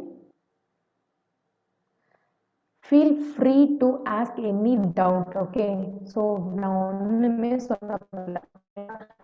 தேவை இந்த சப்ஜெக்ட்ல நல்ல மார்க் ஃபுல்லா வாங்கணும். ஓகே, எல்லா சப்ஜெக்ட்லயும் வாங்கணும், but இதுல கிளியரா இருக்கணும் ஓகேங்களா. அதுதான் எனக்கு வேணும். ஏன்னா ஒரு சிலர் கொஞ்சம் ஃபாஸ்ட்டாக போனால் நல்லாயிருக்கும், ஒரு சிலர் வந்து கொஞ்சம் ஸ்லோவாக போனால் நல்லாயிருக்கும். அதுக்காக தான் கேட்குறேன், வேற ஒன்றும் இல்லை. இன்னைக்கு ஃபுல் டே இருக்குது, நெக்ஸ்ட் வீக் இருக்குது, ஒன்றும் பிரச்சனை இல்லை, ஃபுல்லாக பார்த்துக்கலாம். Okay, in a uniform semiconductor bar field intensity will remain constant ஓகேவா except at x equal to 0. Okay done. I think பார்த்துட்டீங்கன்னு நினைக்கிறேன். ஃபோட்டோ கூட எடுத்துக்கோங்க சரியா. இந்த PDF ஷேர் பண்ணுவேன் நான் சரியா. இந்த கிளாஸ் முடிச்சுட்டு இது ஃபுல்லாக ஷேர் பண்ணுவேன். நீங்கள் தாராளமாக ஃபுல்லாக உங்கள் கையிலே வச்சு படிக்கலாம், மொபைலே வச்சு படிக்கலாம். Okay, so indicates how fast is the electron or hole is moving from one place to another place அப்படிங்கிறத நமக்கு mobility. ஓகேங்களா? ஸோ larger mobility, நான் சொன்னேன் இல்லையா, mobilityக்கும் நம்ம conductivityக்கும் relationship இருக்குன்னு சொன்னேன் இல்லையா, so larger mobility will be having or it indicates higher conductivity அப்படின்னு சொல்லி நம்ம சொல்லலாம். சரிங்களா? ஸோ நம்ம பார்த்தோம் இல்லையா, mu which is equal to VD divided by E அப்படிங்கிற மாதிரி நம்ம பார்த்தோம். VD அப்படிங்கிறது it is your drift velocity. சரிங்களா? ஸோ அதுக்கும் நார்மல் வெலாசிட்டிக்கும் டிஃப்ரென்ஸ் இருக்கு. பிஃபோர் தட் வந்து உங்களுக்கு ட்ரிஃப்ட்னா என்ன, டிஃப்யூஷன் என்னன்னு சொல்லி தெரியணும். சரியா? ட்ரிஃப்ட்னா ஒன்று இழுத்துட்டு போறது. சரிங்களா? டிஃப்யூஷனா தானா போறது. இது மட்டும் ஞாபகம் வச்சுக்கோங்க, கீழே சொல்றேன். Okay, so VD that is the drift velocity, it is always greater than the normal velocity அப்படின்னு சொல்லி சொல்றோம். சரிங்களா? ஓகே, now ஒரு சின்ன ரிவிஷன் மாதிரி என்ன அப்படின்னா, நமக்கு ஜெர்மானியத்துக்கும் சிலிக்கானுக்கும் என்ன தெரியும், எனர்ஜி கேப் வந்து 0 டிகிரி கெல்வினையும் 300 டிகிரி கெல்வினையும் தெரியும். சரியா?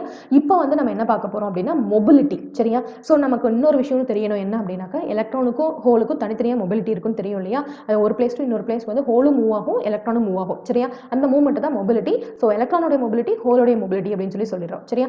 எலக்ட்ரானுடைய மொபிலிட்டி தான் எப்பவுமே ஹோலுடைய மொபிலிட்டியை விட அதிகம். சரியா? அதனால தான் நம்ம N டைப் செமிகண்டக்டர் அதிகமாக ப்ரிஃபர் பண்றது. சரியா? P டைப் செமிகண்டக்டரை விட. சரியா? So electron mobility mu n which is equal to 3800 centimeter square divided by volt second. So இதுதான் முக்கியமான ஃபார்முலா. சரியா? ஓகே, ரொம்ப ரொம்ப முக்கியமான ஃபார்முலா. ஓகேங்களா? So mu n which is equal to 3800 centimeter square divided by volt second. Okay, and then mu p which is equal to, that is என்னன்னா எலக்ட்ரானுடைய mobility, p னா ஹோலுடைய mobility. mu p which is equal to 1800 centimeter square divided by volt second.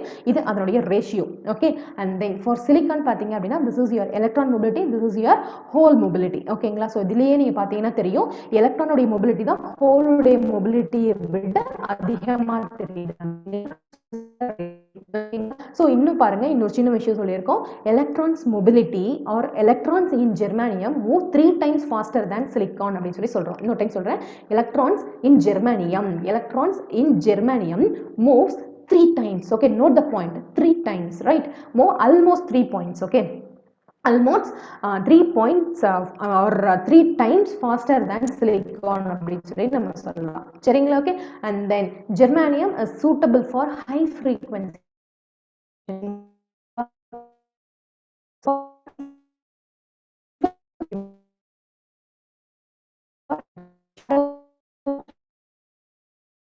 இல்லைங்களா, tunnelling effect எல்லாம் வரும் இல்லையா, tunnel டயோடைய application யாராவது சொல்லுங்க பார்ப்போம். ஸ்விட்சிங் அப்ளிகேஷனா என்னது, இல்லை ஆக்சிலேட்டர்ஸ்ல யூஸ் ஆகுமா?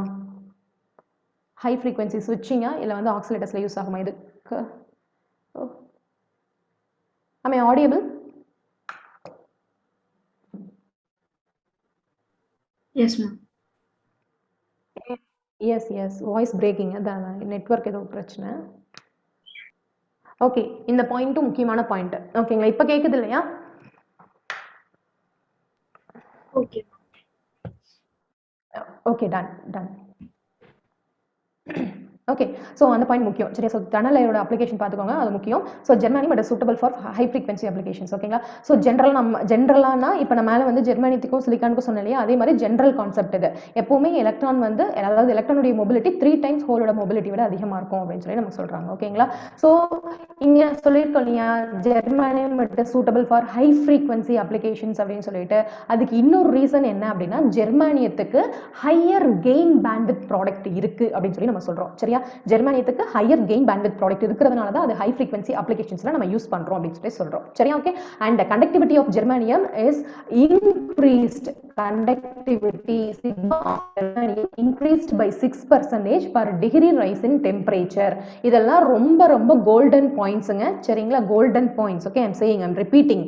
So conductivity of germanium it will be increased. ஏன் ஸ்ட்ரெஸ் பண்ணி சொல்றேன்னா, கண்டக்டிவிட்டி வந்து டெம்பரேச்சர்னால இன்க்ரீஸ் ஆகும். அதே மாதிரி இந்த லீக்கேஜ் கரண்ட் இருக்கு பாத்தீங்களா, மைனாரிட்டி கேரியர் கரண்ட், அதுவுமே டெம்பரேச்சர்னால இன்க்ரீஸ் ஆகும். ஏன்னா டெம்பரேச்சர்னால வர்றது தான் மைனாரிட்டி கேரியர்ஸ் இன்க்ரீஸ் ஆகும். சரிங்களா? So conductivity of germanium it is increased by 6% per degree rise in temperature. ஓகேங்களா?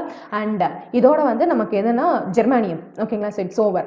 நவ் ஸ்விட்சிங் time of silicon is very small. ஓகேங்களா? வெரி ஸ்மால்னாக்கா சீக்கிரம் பண்ணிடலாம் இல்லையா. ஸோ ஸ்விட்சிங் time of silicon is very small and therefore silicon is most suitable for switching applications. ஓகேங்களா? High frequency அப்ளிகேஷன்னா என்ன, அதுக்கு என்ன reason, high gain bandwidth product. Okay, இந்த கெயின் பேண்ட்வித் ப்ராடக்ட் வந்து அனலாக் எலக்ட்ரானிக்ஸ்ல ஆம்பிளிஃபயர்ல வரும். சரியா?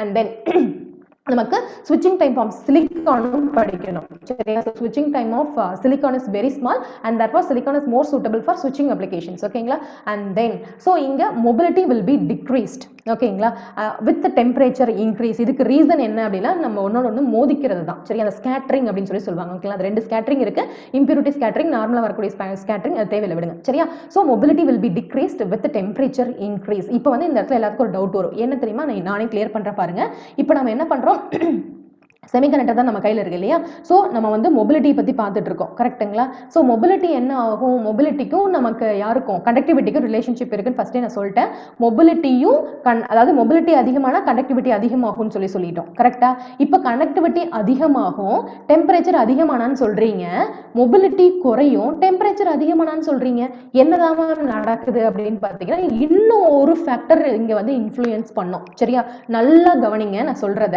சரியா நல்லா கவனிங்க என்ன அப்படின்னா கேரியரோட கான்சென்ட்ரேஷன் சரியா ஸோ கேரியருடைய கான்சென்ட்ரேஷன் ஓகேங்களா ஸோ இப்போ வந்து எலக்ட்ரானுடைய கேரியர் கான்சென்ட்ரேஷனை என்னன்னு சொல்லலாம் ஹோலுடைய கான்சென்ட்ரேஷனை பி அப்படின்னு சொல்லலாம் சரிங்களா ஸோ நம்ம மொபிலிட்டிக்கும் கண்டக்டிவிட்டிக்கும் இந்த கேரியர் கான்சென்ட்ரேஷன் இருக்காங்க பார்த்தீங்களா இது மூணு பேத்துக்குமே ஒரு ரிலேஷன்ஷிப் இருக்கு கீழே அந்த ஃபார்முலா சொல்றேன் கண்டக்டிவிட்டி சொல்லும் போது சரியா ஸோ என்ன ஆகும்னு பார்த்தீங்கன்னா எல்லாமே டைரக்ட்லி ரிலேட்டட் தான் சரியா ஸோ மியூ அதிகமான சிக்மா அதிகமான அதாவது இந்த கேரியரோட கான்சென்ட்ரேஷன் அதிகமானாலும் கண்டக்டிவிட்டி அதிகமாகும் சரியா நல்லா கவனிங்க நான் சொல்றத டெம்பரேச்சர் அதிகமாகும் போது கேரியரோட கான்சென்ட்ரேஷன் ரொம்ப அதிகமாயிடும் புரியுதா டெம்பரேச்சர் அதிகமாகும் போது கேரியரோட கான்சென்ட்ரேஷன் அதிகமாகும் ஓகே கான்சென்ட்ரேஷன் அதிகமாகும் சரியா ஒன்னொன்னு கொலைட் ஆகி மொபிலிட்டி குறைய ஆரம்பிக்கும் சரியா ஆனா இந்த இன்க்ரீஸ் வந்து டாமினேட் பண்ணிரும் இந்த டிக்ரீஸை புரியுதா அதனாலதான் ஃபைனலா நம்ம என்ன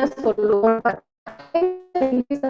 கண்டக்டிவிட்டி இன்க்ரீஸ் ஆகும் அப்படிங்கிற ஒரு பாயிண்ட் செமிகண்டக்டர்ல கொடுத்துறோம் புரிஞ்சதா நான் சொல்ற பாயிண்ட் இப்போ ஓகே சோ என்னுடைய mobility will be decreasing when temperature is increasing அதுக்கு ரீசன் என்னன்னு பாத்தீங்கன்னா the atom will be vibrating that is called as அந்த நம்ம டெம்பரேச்சர் இன்க்ரீஸ் ஆகிறதுனால அந்த ஸ்கேட்டரிங்னா ஒன்னு போய் மோதிக்கிறது வைப்ரேட்டிங்னா அது அப்படியே எப்படி சொல்றது அந்த இடத்துல இருந்தே வந்து ஸ்லைட்டா அப்படியே நடுங்கி மூவ் ஆக ஆரம்பிக்கும் சரியா so atom will be vibrating அதுக்கு பேர் என்ன அப்படின்னு பாத்தீங்கன்னா தெர்மல் வைப்ரேஷன் அப்படின்னு சொல்லுவாங்க அதனாலதான் வந்து எனக்கு என்ன குறையுது மொபிலிட்டி குறையுது சரியா அதனுடைய ரிலேஷன்ஷிப் தான் என்னன்னு பாத்தீங்கன்னா mu it is indirectly proportional ஆக்சுவலா வந்து என்ன ஃபார்முலானா mu it is indirectly proportional to 1 divided by t power m ன்னு நமக்கு கிடைக்கும் சரியா அது மேல வரவங்க t power minus m அப்படின்னு சொல்றோம் mங்கிறது மெட்டீரியல் கான்ஸ்டன்ட் ஓகே இதுவுமே நமக்கு ஒரு நான் லீனியர் ரிலேஷன்ஷிப் தான் புரிஞ்சுதுங்களா okay so that's it about your mobility okay இப்போ உங்களுக்கு என்னெல்லாம் தெரியுது மொபிலிட்டினா என்ன கண்டக்டிவிட்டினா என்ன டெம்பரேச்சர் இன்க்ரீஸ் பண்ணாக்கா நமக்கு மொபிலிட்டி குறையும் அதுக்கு காரணம் வந்து என்னுடைய தெர்மல் வைப்ரேஷன் சரி atom will be vibrating அந்த தெர்மல் வைப்ரேஷன் தான் சரியா சோ என்னுடைய மொபிலிட்டி குறையிறதுனால கண்டக்டிவிட்டி குறையணும் ஏன்னா என்னுடைய கண்டக்டிவிட்டியும் மொபிலிட்டியும் டைரக்ட்லி ரிலேட்டட் ஆனா ஏன் கண்டக்டிவிட்டி இன்க்ரீஸ் ஆகுதுன்னு இந்த இடத்துல ஒரு பாயிண்ட் சொல்றோம் ஏன்னா கண்டக்டிவிட்டி இன்க்ரீசஸ் சொல்றோம்ல இங்க ஏன் நம்ம சொல்றோம் அப்படின்னு பாத்தீங்கன்னா எனக்கு டெம்பரேச்சர் இன்க்ரீஸ் பண்ணும்போது கேரியரோட கான்சென்ட்ரேஷன் அதிகமாகுது ரொம்ப அதிகமாகும் சரிங்களா அது டாமினேட் பண்றதுனால தான் கண்டக்டிவிட்டி அதிகமாகுது ஓகேங்களா நான் அடுத்து வந்து ஒரு முக்கியமான क्वेश्चन ES क्वेश्चनங்க இது சரியா சோ இது என்ன அப்படினு பாத்தீங்கன்னா நம்ம மொபிலிட்டிக்கும் எலக்ட்ரிக் ஃபீல்டுக்கு இருக்கக்கூடிய ரிலேஷன்ஷிப் சரியா ஒரு சின்ன விஷயம் முன்ன பார்த்தோம் என்னது mu which is equal to vd divided by e அப்படினு சொல்லி நம்ம பார்த்தோம் or vd drift velocity equal to mu into e அப்படினு சொல்லி நம்ம சொல்லலாம் ஓகேங்களா it doesn't matter okay so vd னா drift velocity எப்பவுமே drift velocity நம்ம நார்மல் velocity விட அதிகமா தான் இருக்கும் இதோட யூனிட் என்னன்னு தெரியணும் ஓகே and then mu னா என்ன electric field intensity னா என்னன்னு சொல்லி தெரியணும் ஓகேங்களா இப்போ நம்ம என்ன பார்க்க போறோம்னா the relationship between the mobility and electric field intensity ஓகேங்களா so before that let me ask you questions okay யார் ஆன்சர் பண்றீங்கன்னு பார்க்கலாம் நம்ம டெம்பரேச்சரை இன்க்ரீஸ் பண்ணும்போது எது இன்க்ரீஸ் ஆகும் எது குறையும் ஃபர்ஸ்ட் இன்க்ரீஸ் ஆகுறது சொல்லுங்க ஃபாஸ்ட்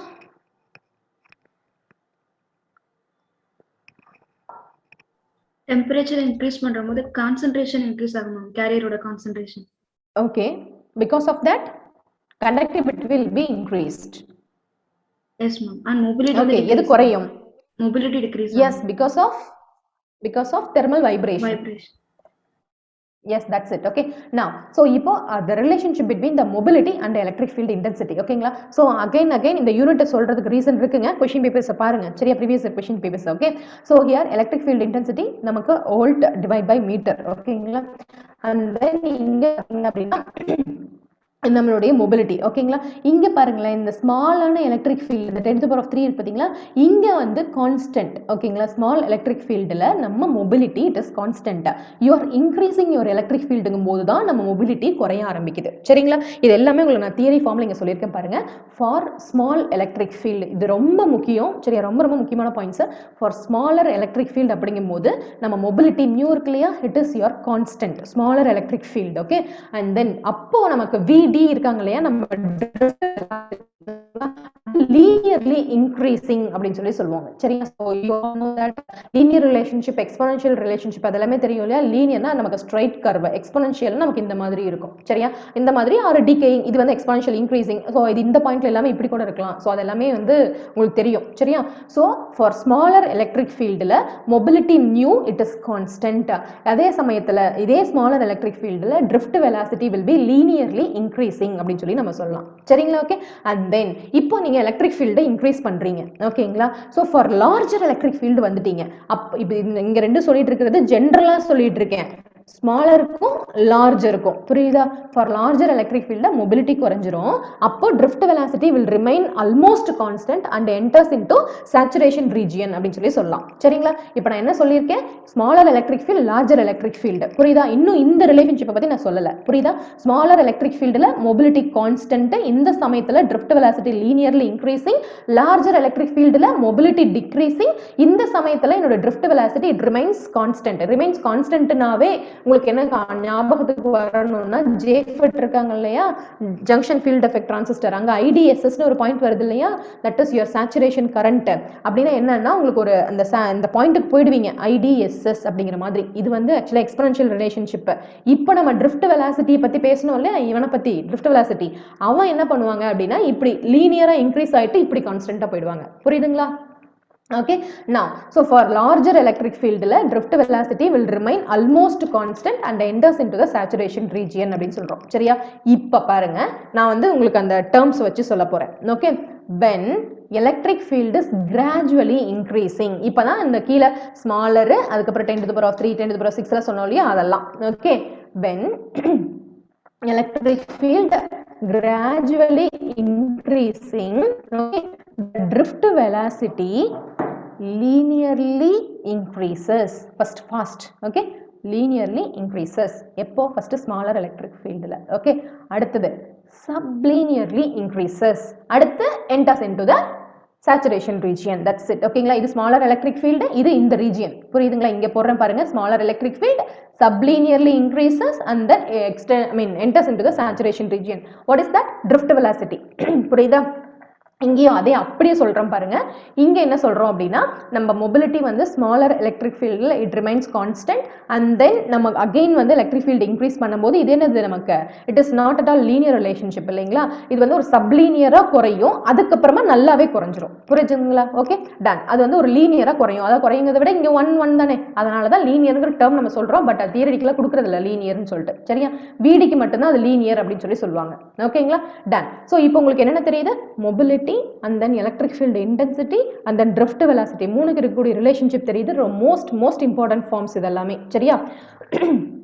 எப்படி கொஸ்டின் கேட்பாங்க அப்படின்னா, when you are gradually increasing your electric field, gradually increasing, not about smaller electric field. புரியுதுங்களா?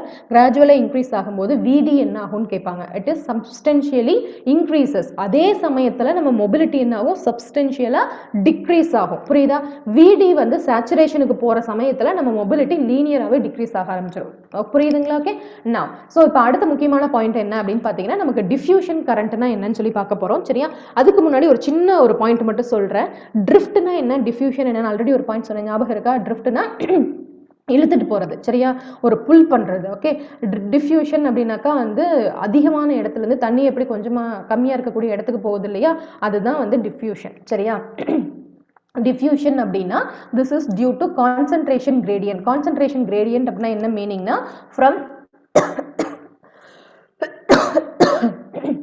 excuse me, from higher concentration place to lower concentration place க்கு நம்ம கேரியர்ஸ் மூவ் ஆகிறது தான் concentration gradient. Okay, so diffusion current அப்படின்னா இந்த concentration கிரேடியன்ட்னால இந்த careers move ஆகிறதுனால வருது இல்லையா, அது டிஃப்யூஷன் கரண்ட். ட்ரிஃப்ட் கரண்ட் அப்படின்னா நீங்கள் எக்ஸ்டர்னலாக ஒரு எலக்ட்ரிக் ஃபீல்டை கொடுத்து நீங்கள் கேரியர்ஸை மூவ் பண்ண வைக்கிறீங்க இல்லையா, ட்ரிஃப்ட் பண்ண வைக்கிறீங்க இல்லையா, that is your electric field அப்படின்னு சொல்லலாம். சரியா, நீங்கள் எக்ஸ்டர்னலாக கொடுத்தீங்கனாலும் சரி, இல்லைன்னா உங்களுக்கு உள்ள தானாக ஃபார்ம் ஆயிருந்தாலும் சரி. என்ன மேம் உள்ள தானாக ஃபார்ம் ஆகுதுன்னு சொல்கிறீங்க? பிஎன் ஜங்ஷன் டயோட் இருக்கு இல்லையா, அதனுடைய ஜங்ஷன் டிப்ளீஷன் லேயர் இருக்கு இல்லையா, அந்த டிப்ளேஷன் லேயர்ல பில்ட் இன் பொட்டன்ஷியல் ஒன்று உருவாகும். அதுதான் எலக்ட்ரிக் ஃபீல்டுன்னு சொல்லுவாங்க. அந்த எலக்ட்ரிக் ஃபீல்டுனாலையும் உங்களுக்கு ஹோல் ட்ரிஃப்ட் எலக்ட்ரான் ட்ரிஃப்ட்டும் நடக்கும். சரியா, அதனால தான் சொல்றேன் ட்ரிஃப்ட் கரண்ட் வந்து it is due to electric field, diffusion current வந்து this is due to concentration gradient. Concentration gradient அப்படிங்கிறது from higher concentration position to lower concentration பொசிஷனுக்கு சார்ஜ் கேரியர்ஸ் மூவ் ஆகிறது. ஸோ கான்சன்ட்ரேஷன் கிரேடியன்ட் d/dx அந்த distance இருக்கு இல்லையா, இங்க dn போடலாம். அதாவது எலக்ட்ரானுடைய கான்சன்ட்ரேஷன் கிரேடியன்ட், dp/dx போட்டீங்கன்னா ஹோலுடைய கான்சன்ட்ரேஷன் கிரேடியன்ட் அப்படின்னு சொல்லி சொல்லலாம். புரியுதுங்களா? ஓகே, ஸோ இப்போ நம்ம பார்க்க போகிறது எல்லாமே டிஃப்யூஷனை பற்றி தான் பார்க்க போகிறோம். ஏன்னா நமக்கு வந்து இப்போ நம்ம என்ன பார்த்துட்டோம்னா மியூ இ விடி எல்லாமே பார்த்தாச்சு இல்லைங்களா. ஸோ டிஃப்யூஷன் கான்ஸ்டன்ட் அப்படிங்கிற ஒரு டேர்ம் இருக்குது, டிஎன் அப்படின்னு சொல்லி நம்ம சொல்லுவோம். இது எதுக்காகனா ஐன்ஸ்டீன்ஸ் ரிலேஷன்ஷிப் பற்றி தெரியணும். சரிங்களா? Okay, so diffusion constant of charge carriers. ஓகேங்களா? ஸோ இங்கே நான் போட்டிருக்கேன் பாருங்க, ஏன் இதை மாற்றி எழுதியிருக்கேன்னா இது டிஃப்யூஷன் கான்ஸ்டன்ட். மேலே பார்த்தது என்னன்னா டிஃப்யூஷன் கரண்ட்னா என்னன்னு டெஃபினேஷன் பார்த்தோம். புரியுதா? ஏன்னா இங்கே பாருங்க நல்லா இந்த டிஃப்ரென்ஸை கவனிங்க. டிஃப்யூஷன் கான்ஸ்டன்ட் அப்படின்னா டிஎன், டிஃப்யூஷன் கரண்ட் டென்சிட்டி அப்படின்னா இங்க ஜேடி டிஃப் அப்படின்னு சொல்லி சொல்லுவாங்க. புரியுதுங்களா? இது டிஃப்யூஷன் கரண்ட் டென்சிட்டி. இதே ஐ டிஃப்யூஷன்னா டிஃப்யூஷன் கரண்ட்னு அர்த்தம். புரியுதுங்களா?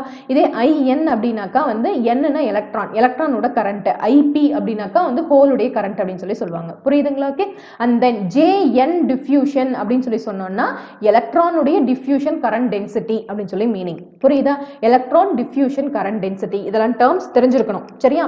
நான் diffusion constant of charge carriers. Okay, so electron diffusion constant, that is dn, which is equal to mu n into vt. Okay, so mu n will be called as, na enna sonna, electron diffusion constant, right? So this is mobility of electrons. Okay, so what is this vt? V suffix t அப்படினா that is your thermal voltage அப்படினு சொல்லி meaning. ஓகேங்களா? so thermal voltage வந்து உங்களுக்கு நான் அதனுடைய values கொடுத்துருவாங்க, கொடுக்கலைனாலும் நீங்க by heart பண்ணிக்கணும். சரியா? so thermal voltage உடைய formula என்ன அப்படினு பாத்தீங்கன்னா k into t divided by q. okay, so k that's your Planck's constant, t ங்கிறது temperature, and then வந்து Qங்கிறது சார்ஜ்னாவே வந்து நமக்கு 1.6 into 10 - 19 இதெல்லாம் தெரியும் இல்லையா. ஸோ தெர்மல் வோல்டேஜ் உடைய யூனிட் என்ன அப்படின்னா வோல்ட்ஸ். சரிங்களா? ஸோ இதை வந்து ஃபர்தராக நம்ம இந்த டேர்ம்ஸ் எல்லாம் சப்ஸ்டியூட் பண்ணி போட்டிங்க அப்படின்னா VT which is equal to T divided by 11600 volts அப்படின்னு சொல்லி கிடைக்கும். சரியா? From this relationship we can conclude that the thermal voltage will be directly proportional to the normal temperature அப்படின்னு சொல்லலாம். ஓகேங்களா? இப்போ நீங்க சப்ஸ்டியூட் பண்ணீங்க அப்படின்னா you will be having VT which is equal to 26 millivolt அப்படின்னு சொல்லி கிடைக்கும். சரியா? So 26 into 10⁻³ right. இது போட்டிங்க அப்படின்னா 0.026 வோல்ட் அப்படின்னு சொல்லி நம்ம போடலாம். புரியுதா? இதை நீங்க பை ஹார்ட் பண்ணிக்கணும். சரியா? ஒரு சில இதில் வந்து 0.256 அப்படிங்கிற மாதிரிலாம் கொடுத்துருப்பாங்க. ஓகேங்களா? So anyways it's your 26 millivolt தான். சரியா? Now, so electron diffusion constant dn which is equal to mu n into vt. So mu n will be the electron mobility, vt that is your thermal voltage. So vt உடைய value it is 26 millivolt or 0.026 volt. சரியா? Now vt which is equal to kt divided by q ங்கிறதுனால vt it is directly proportional to t. இதெல்லாம் ரொம்ப முக்கியமான points. சரிங்களா? எதுலையுமே கொடுக்க மாட்டாங்க. சரியா? நமக்கு வந்து ப்ராப்ளம்ல டைரக்டா உங்க வேல்யூஸ் தான் கொடுத்துருப்பாங்க, இல்லைன்னா கேட்பாங்க. சரியா? நான் இது எலக்ட்ரானுடைய டிஃப்யூஷன் கான்ஸ்டன்ட், ரைட்? அதே மாதிரி ஹோலோட டிஃப்யூஷன் கான்ஸ்டன்ட் பாத்தீங்கன்னா dp which is equal to mu p into vt அப்படின்னு சொல்லி சொல்லலாம். இந்த p வந்து denotes whole, and then n பாத்தீங்க அப்படின்னா it denotes electrons அப்படின்னு சொல்லி சொல்லலாம். சரிங்களா? எனக்கு தெரியும் இல்லையா mu அதாவது மொபிலிட்டியோட யூனிட் என்ன அப்படின்னு சொல்லி தெரியும் இல்லையா.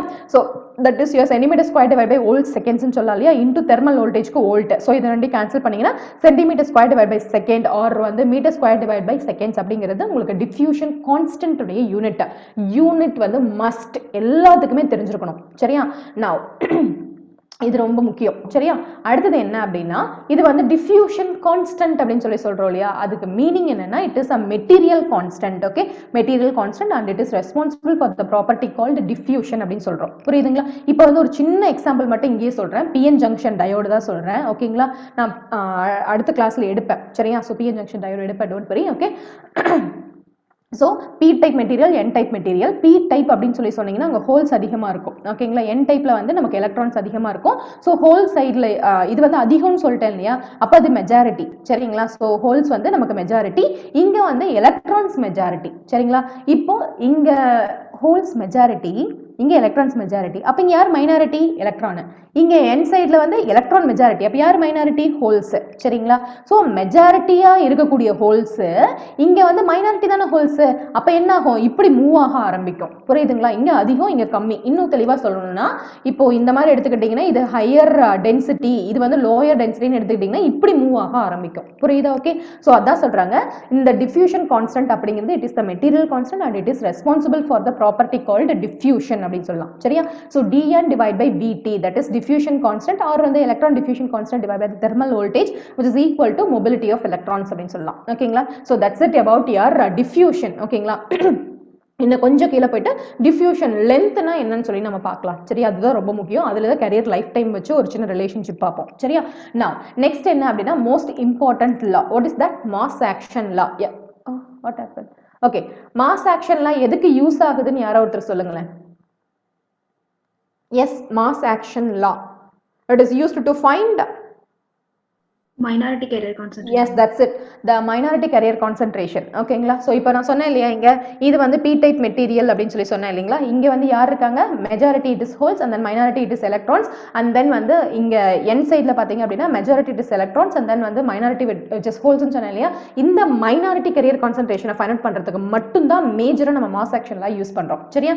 So okay now, so according to mass action law under thermal equilibrium, இந்த பாயிண்ட் ரொம்ப முக்கியம். சரியா? தெர்மல் ஈக்குலிபிரியத்தில் எதுவுமே நடக்காதுங்க உள்ள. இப்போ ஃபார் எக்ஸாம்பிள் வந்து உங்கள் பிஎன் ஜங்ஷன் டயோ தெர்மல் ஈக்குலிபிரியத்தில் நடக்குது அப்படின்னா it is not having any net current. ஓகேங்களா? நெட் கரண்ட்டே இருக்காது உள்ள. Okay, no net current or net current equal to 0 அப்படின்னு சொல்லி நம்ம சொல்லலாம். சரியா? ஸோ NP equal to NI square அப்படின்னா the product. ஓகேங்களா? ஸோ under thermal equilibrium the product of electrons and holes will always equal to the square of intrinsic carrier concentration or intrinsic concentration. Ni it represents the intrinsic concentration, N is the concentration of electrons, P is the concentration of holes. ஓகேங்களா? So mass action law it states that under thermal equilibrium the product of electrons and holes will be equal to the square of the intrinsic concentration. Okay, and application என்ன அப்படின்னு பார்த்தீங்கன்னா in extrinsic semiconductor, you all know that P type material N type material நாவே அது extrinsic semiconductor தான். சரியா? intrinsic semiconductor அப்படின்னு சொல்லி சொன்னோம் அப்படின்னா that is a pure semiconductor. ஓகேங்களா? அது எந்த டோப்பிங்குமே பண்ணல, it's your pure semiconductor. Okay, so in extrinsic semiconductor mass action law is used to calculate the minority carrier concentration அப்படின்னு சொல்லி சொல்லலாம். சரிங்களா? ஓகே, now இப்போ இந்த இடத்துல சின்ன பாயிண்ட் மட்டும் கேட்குறேன். ஓகே, ஸோ ஹால் வோல்டேஜ்னு ஒன்று இருக்கு இல்லையா? ஹால் வோல்டேஜ் ஆர் ஹால் எஃபெக்ட்னு ஒன்று இருக்கு இல்லையா? It is used to find out. Yes, fast. Hall effect is used to find out what? It is related with our topic, that's why I am asking now. Hall effect, it is used to find out whether extrinsic semiconductor is P type or N type. அதை find out பண்றதுக்கு and the carrier concentration find out பண்ணலாம் and mobility இருக்கு இல்லையா, அதை find out பண்றதுக்கு. சரியா? So that is I mean that can be determined by your Hall effect அப்படின்னு சொல்லி சொல்லலாம். சரியா? Now we are talking with intrinsic. சரியா? ஸோ இன்ட்ரின்சிக் கான்சன்ட்ரேஷன் பற்றி பார்க்க போகிறோம். சரியா? இப்போ நீங்கள் சிலபஸ் போய் பார்க்கலாம். ஓகே, ஒரே நிமிஷம். Energy bands in intrinsic, extrinsic semiconductor, equilibrium, carrier concentration, direct, indirect band gap semiconductors, carrier transport, that is diffusion current, drift current, mobility, resistivity, generation, recombination of carriers. ஓகேங்களா? ஸோ உங்களுக்கு வந்து இது எல்லாமே what is வாட்டுங்கிற மாதிரிலாம் எடுக்க முடியாதுங்க. சரிங்களா? So ஒன்னோட ஒன்று ரிலேட்டடாக இருக்கு இல்லையா, அது அப்படியே நான் எடுத்துகிட்டு வரேன். சரியா? இப்போ நம்ம என்ன பார்க்க போகிறோம் அப்படின்னா intrinsic semiconductor or intrinsic carrier concentration இருக்கு இல்லையா, அது ஃபுல்லாக நம்ம பார்த்துட்டு அதுக்கப்புறமா நம்ம எக்ஸ்ட்ரின்சிக் போனோம்னா அதில் பி டைப் என் டைப் எல்லாமே நமக்கு கவர் ஆகிடும். புரியுதா? Okay, done. So intrinsic carrier concentration, right? So intrinsic concentration n suffix I அப்படின்னு சொல்லுவாங்க. So it is the concentration available. Okay, it is the concentration available in pure semiconductor because உங்களுக்கு எல்லாருக்குமே தெரியும் intrinsicனா pure form of semiconductor. Okay, so it is the concentration available in pure semiconductor at given temperature. ஓகேங்களா? அதுக்குரிய formula பாருங்க, ni square which is equal to a naught into t to the power of cube. So இது ரொம்ப ரொம்ப முக்கியமான formula. ஓகேங்களா? So already நம்ம ஒரு சின்ன ரிலேஷன்ஷிப் பார்த்தோம் இல்லையா, intrinsic carrier concentration it is related with the temperature with the a non-linear relationship already நம்ம பார்த்தாச்சு இல்லையா. So it is the concentration available in pure semiconductor நமக்கு தெரியும் Ni square which is equal to A naught constant. Okay, A naught into T cube e to the power of minus Eg naught divided by KT. Okay, and then Ni square which is equal to A naught into T cube e to the power of இங்க Eg naught போட்டுருக்கோம் அது general ஃபார்முலால சொல்லலாம் minus Eg divided by KT அப்படி சொல்லலாம். சரிங்களா, இந்த ரிலேஷன்ஷிப்ல இருந்து ரெண்டு விஷயம் நம்ம சொல்ல போறோம். என்ன அப்படின்னு பாத்தீங்கன்னா இதெல்லாம் கான்ஸ்டன்ட்ஸ். சரிங்களா, இந்த KT உடைய வேல்யூல நமக்கு தெரியும். Okay, so constants. So Ni ங்கிறது கேரியர் கான்சன்ட்ரேஷன், T ங்கிறது டெம்பரேச்சர், எனர்ஜி கேப் Eg. சரியா, so Ni square it is directly proportional to T cube. Okay, and then Ni square which is directly proportional to e to the power of minus Eg divided by KT, right? அப்போ வந்து நமக்கு என்னதான் relationship இருந்தாலும் இதனுடைய டாமினேஷனை விட இதனுடைய domination அதிகம். கரெக்ட்டுங்களா? அதாவதுங்க இங்க நல்லா கவனிங்க, இந்த டேர்ம் நான் எப்படி போடுறேன் அப்படின்னா இங்க மைனஸ் Eg இருக்கு இல்லையா, அதை நீங்க வந்து இன்வெர்ஸ்ல போட்டு கூட போடுங்க, ஒன்றும் தப்பு இல்லை. சரியா, இப்போ எனக்கு வந்து எனர்ஜி கேப்புக்கும் Niக்கும் வந்து ரொம்ப ஸ்மாலான ஒரு டாமினேஷன் இருக்கும்போது இது வந்து அதிகமாக டாமினேட் பண்ணும். அப்ப டெம்பரேச்சர் இன்க்ரீஸ் பண்ணும்போது யார் அதிகமாவாங்க? இன்ட்ரின்சிக் கேரியர் கான்சன்ட்ரேஷன் அதிகமாவாங்க. அதுதான் எல்லா இடத்துலயும் டாமினேட் பண்ணும். புரியுதுங்களா? Okay, so this is less dominating. Okay, now so it depends on temperature. Energy gap வந்து நமக்கு என்ன ஆகும் அப்படின்னு சொல்லி பாத்தீங்கன்னா என்னங்க ஆகும்? எனர்ஜி கேப்பை ஸ்டாப் பண்ணிட்டேன் இந்த இடத்துல. டெம்பரேச்சர் இன்க்ரீஸ் ஆகும்போது energy gap will be reduce ஆகும். That's it. ஏன் அதை சொல்றதுக்கு ஏன் இவ்வளோ இது பண்றீங்க? ப்ராப்ளம்ஸ் பார்ப்போம், don't worry.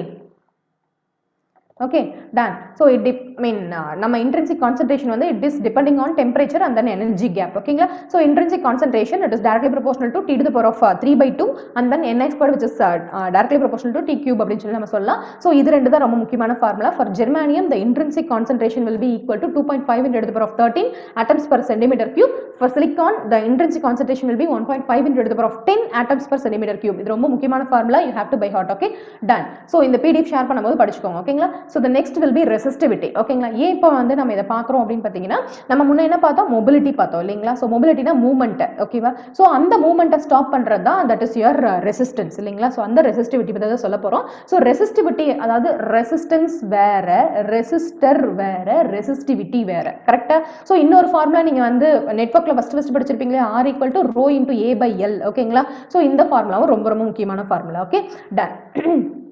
So rho that is resistivity அப்படினா it is your specific resistance of material. okay, so அதோட யூனிட் என்ன அப்படினா ஓம் மீட்டர்.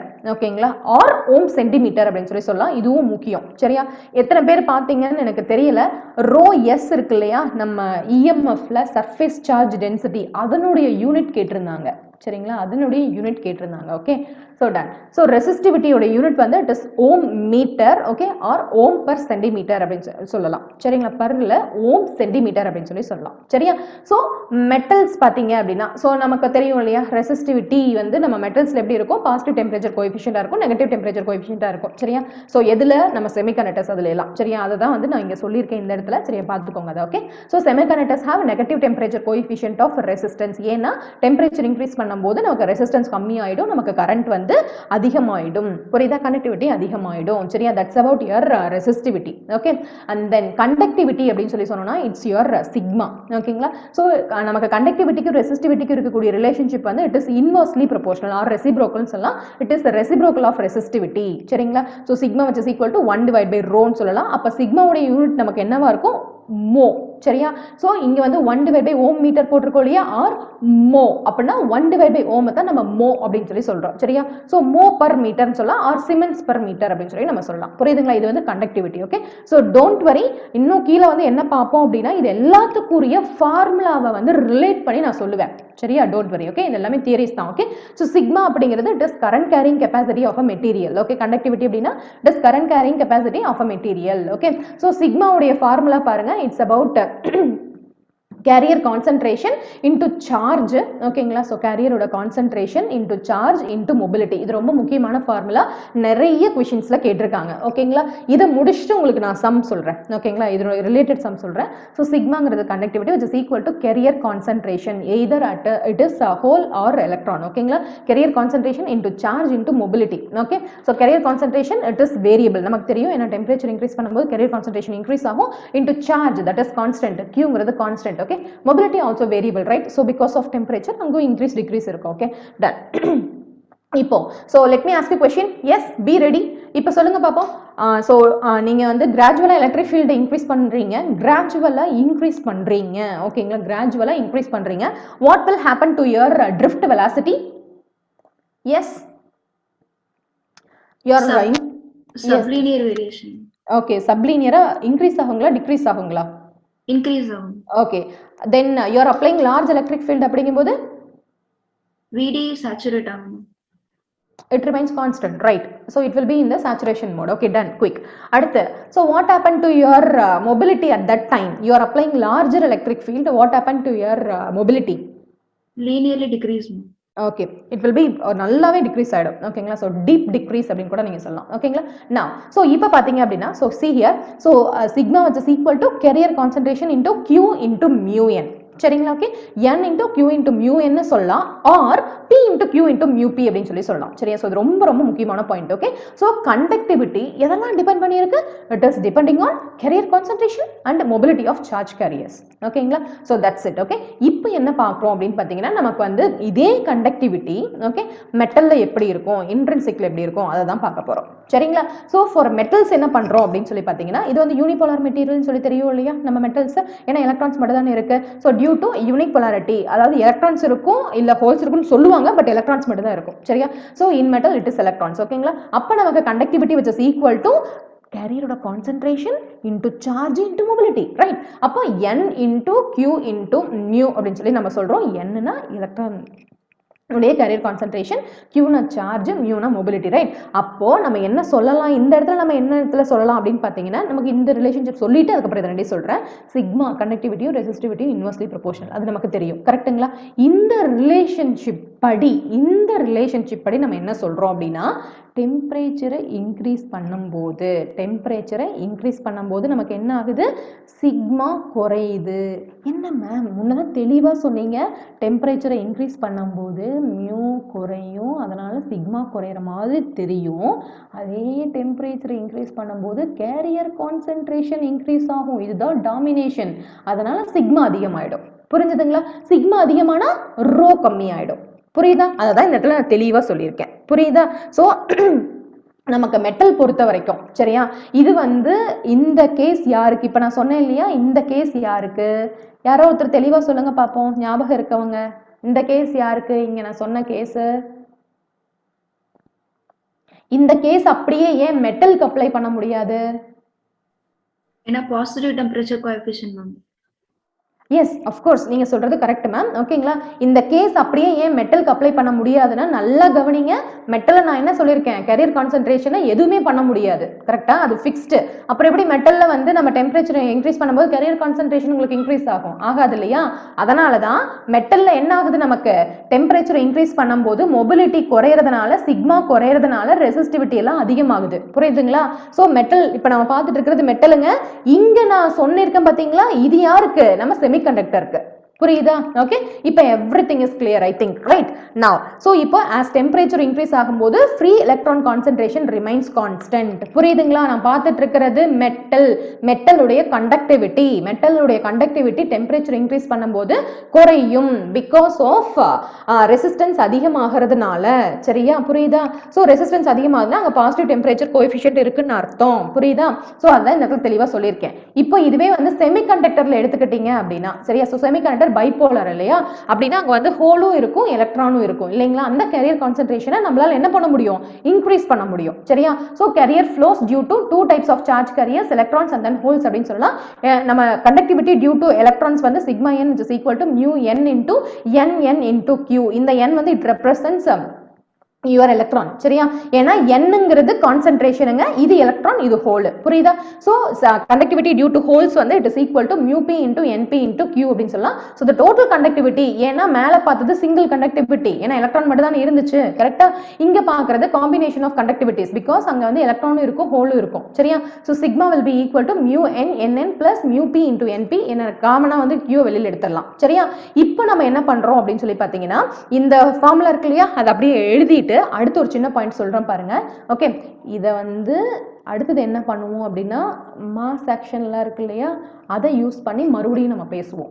சரியா, அதை யூஸ் பண்ணி மறுபடியும் நம்ம பேசுவோம். ஞாபகம் வச்சுக்கோங்க இந்த ஃபார்முலாவை. சரியா, ஸோ இப்போ என்ன பண்ணுறாங்க அப்படின்னா இந்த என் வந்து நார்மலாக என்னன்னு எடுத்துக்கிட்டாங்க. இந்த என்பியை பின்னே நம்ம எடுத்துக்கலாம், ஒன்றும் பிரச்சனை இல்லை. ஓகே, அதனால தான் mu n n q plus mu p into n into q அப்படின்னு சொல்லி எழுதுறோம். சரியா, ஸோ செமிகண்டக்டரில் conductivity increases with temperature increase ஆகுது அப்படின்னா அப்போ ரெசிஸ்டிவிட்டி குறையும், மொபிலிட்டி குறையும். ஆமாம், ஸோ திஸ் வில் ஸ்லைட்லி, அதாவது என்னுடைய டெம்பரேச்சர் இன்க்ரீஸ் ஆகும்போது மொபிலிட்டி குறையுதுங்கிறது ஸ்லைட்டாக என்னுடைய கண்டக்டிவிட்டியை அஃபெக்ட் பண்ணும். பட் வந்து எனக்கு கேரியரோட கான்சென்ட்ரேஷன் அதிகமாகிறதுனால கண்டக்டிவிட்டி அதிகமாகிடுச்சுன்னு சொல்கிறாங்க.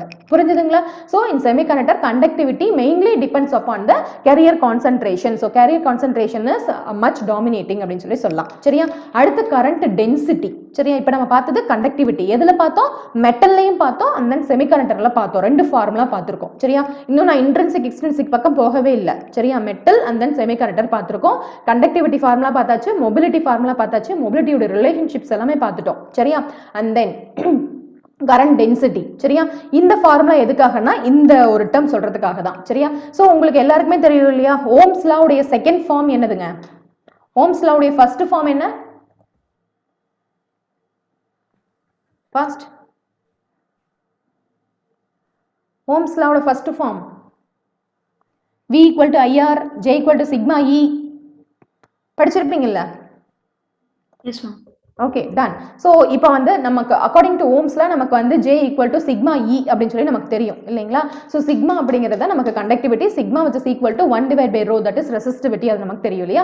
ஸோ கரண்ட் டென்சிட்டி அப்படிங்கிறது J அப்படின்னு சொல்லலாம். அதனுடைய மேஜர் ஃபார்முலாவே இதுதான். சரியா, so current passing per unit area. சரியா, so J which is equal to I by A ampere per metre square அப்படின்னு சொல்லி நம்ம சொல்லலாம். ஓகேங்களா? So J equal to sigma E அப்படிங்கிற ஃபார்முலாவும் நமக்கு தெரியும். சரியா, இப்போ நம்ம என்ன பண்ண போறோம் அப்படின்னா for metals we are applying. okay, for metals க்கு நமக்கு யூனிபோலார் தானே, அப்போ இந்த சிக்மாக்கு பதிலா நம்ம என்ன பண்ணலாம்? n into, அதாவது ரொம்ப ரொம்ப முக்கியங்க. சரியா, so concentration charge mobility, concentration charge mobility into electric field intensity or electric field போட்டீங்கன்னா that is your current density. சரியா, ampere per centimeter squared அப்படின்னு சொல்லி நம்ம போடலாம். okay, for semiconductors you are having two. சரியா, என்னது? 2 conductivity இல்லைங்களா? combination of conductivity will be there இல்லைங்களா? so இங்க பாத்தீங்க அப்படின்னா n னாக்கா it represent electrons and then p அப்படினா it represents your holes அப்படினு சொல்லி நம்ம சொல்லலாம். ஓகேங்களா? so this is combination of conductivity. okay, so this is for your semiconductor. okay, இப்போ என்ன பார்த்திருக்கோம்? current density formula பார்த்திருக்கோம். okay, இதுவரைக்கும் என்ன பார்த்திருக்கோம்?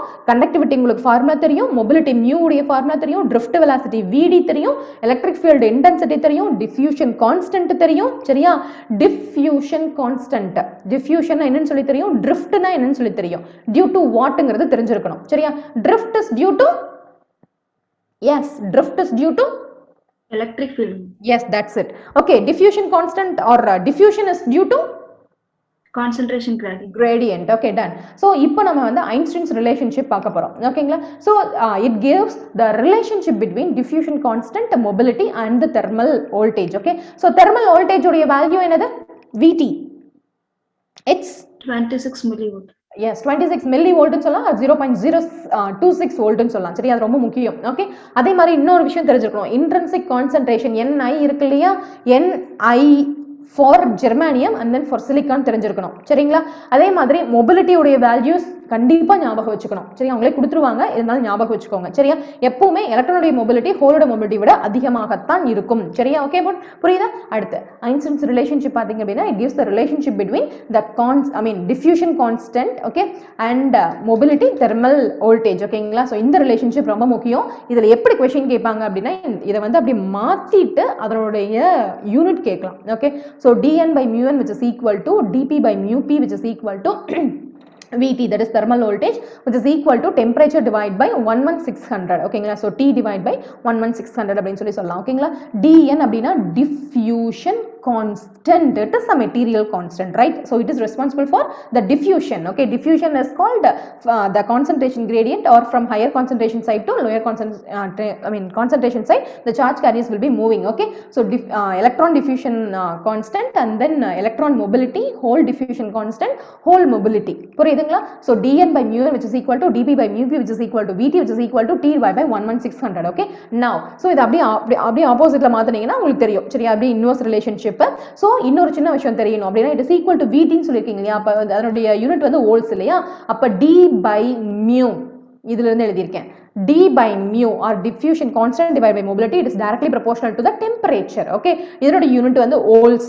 Okay, இது ஆப்போசிட்ல mu by D which is inversely proportional to temperature, அதனுடைய யூனிட் volt power -1. ஏன்னா இது thermal voltage. புரியுதுங்களா, இது volts, இது volt power -1. இது முக்கியம். ஓகேங்களா, அடுத்தது இப்பதான் ரொம்ப முக்கியமா பார்க்க போறோம் பாருங்க, உங்க எல்லாத்துக்கும் தெரிஞ்ச விஷயம் தான். ஓகே, பட் இப்போ வந்து இந்த டேர்ம்ஸ்ல சொல்ல போறோம். ஓகேவா, சோ கண்டக்டிவிட்டி கண்டிப்பா இன்க்ரீஸ் ஆகும் இல்லைங்களா, செமிகண்டக்டர்ல conductivity increases with the temperature, right? So conductivity of germanium increases.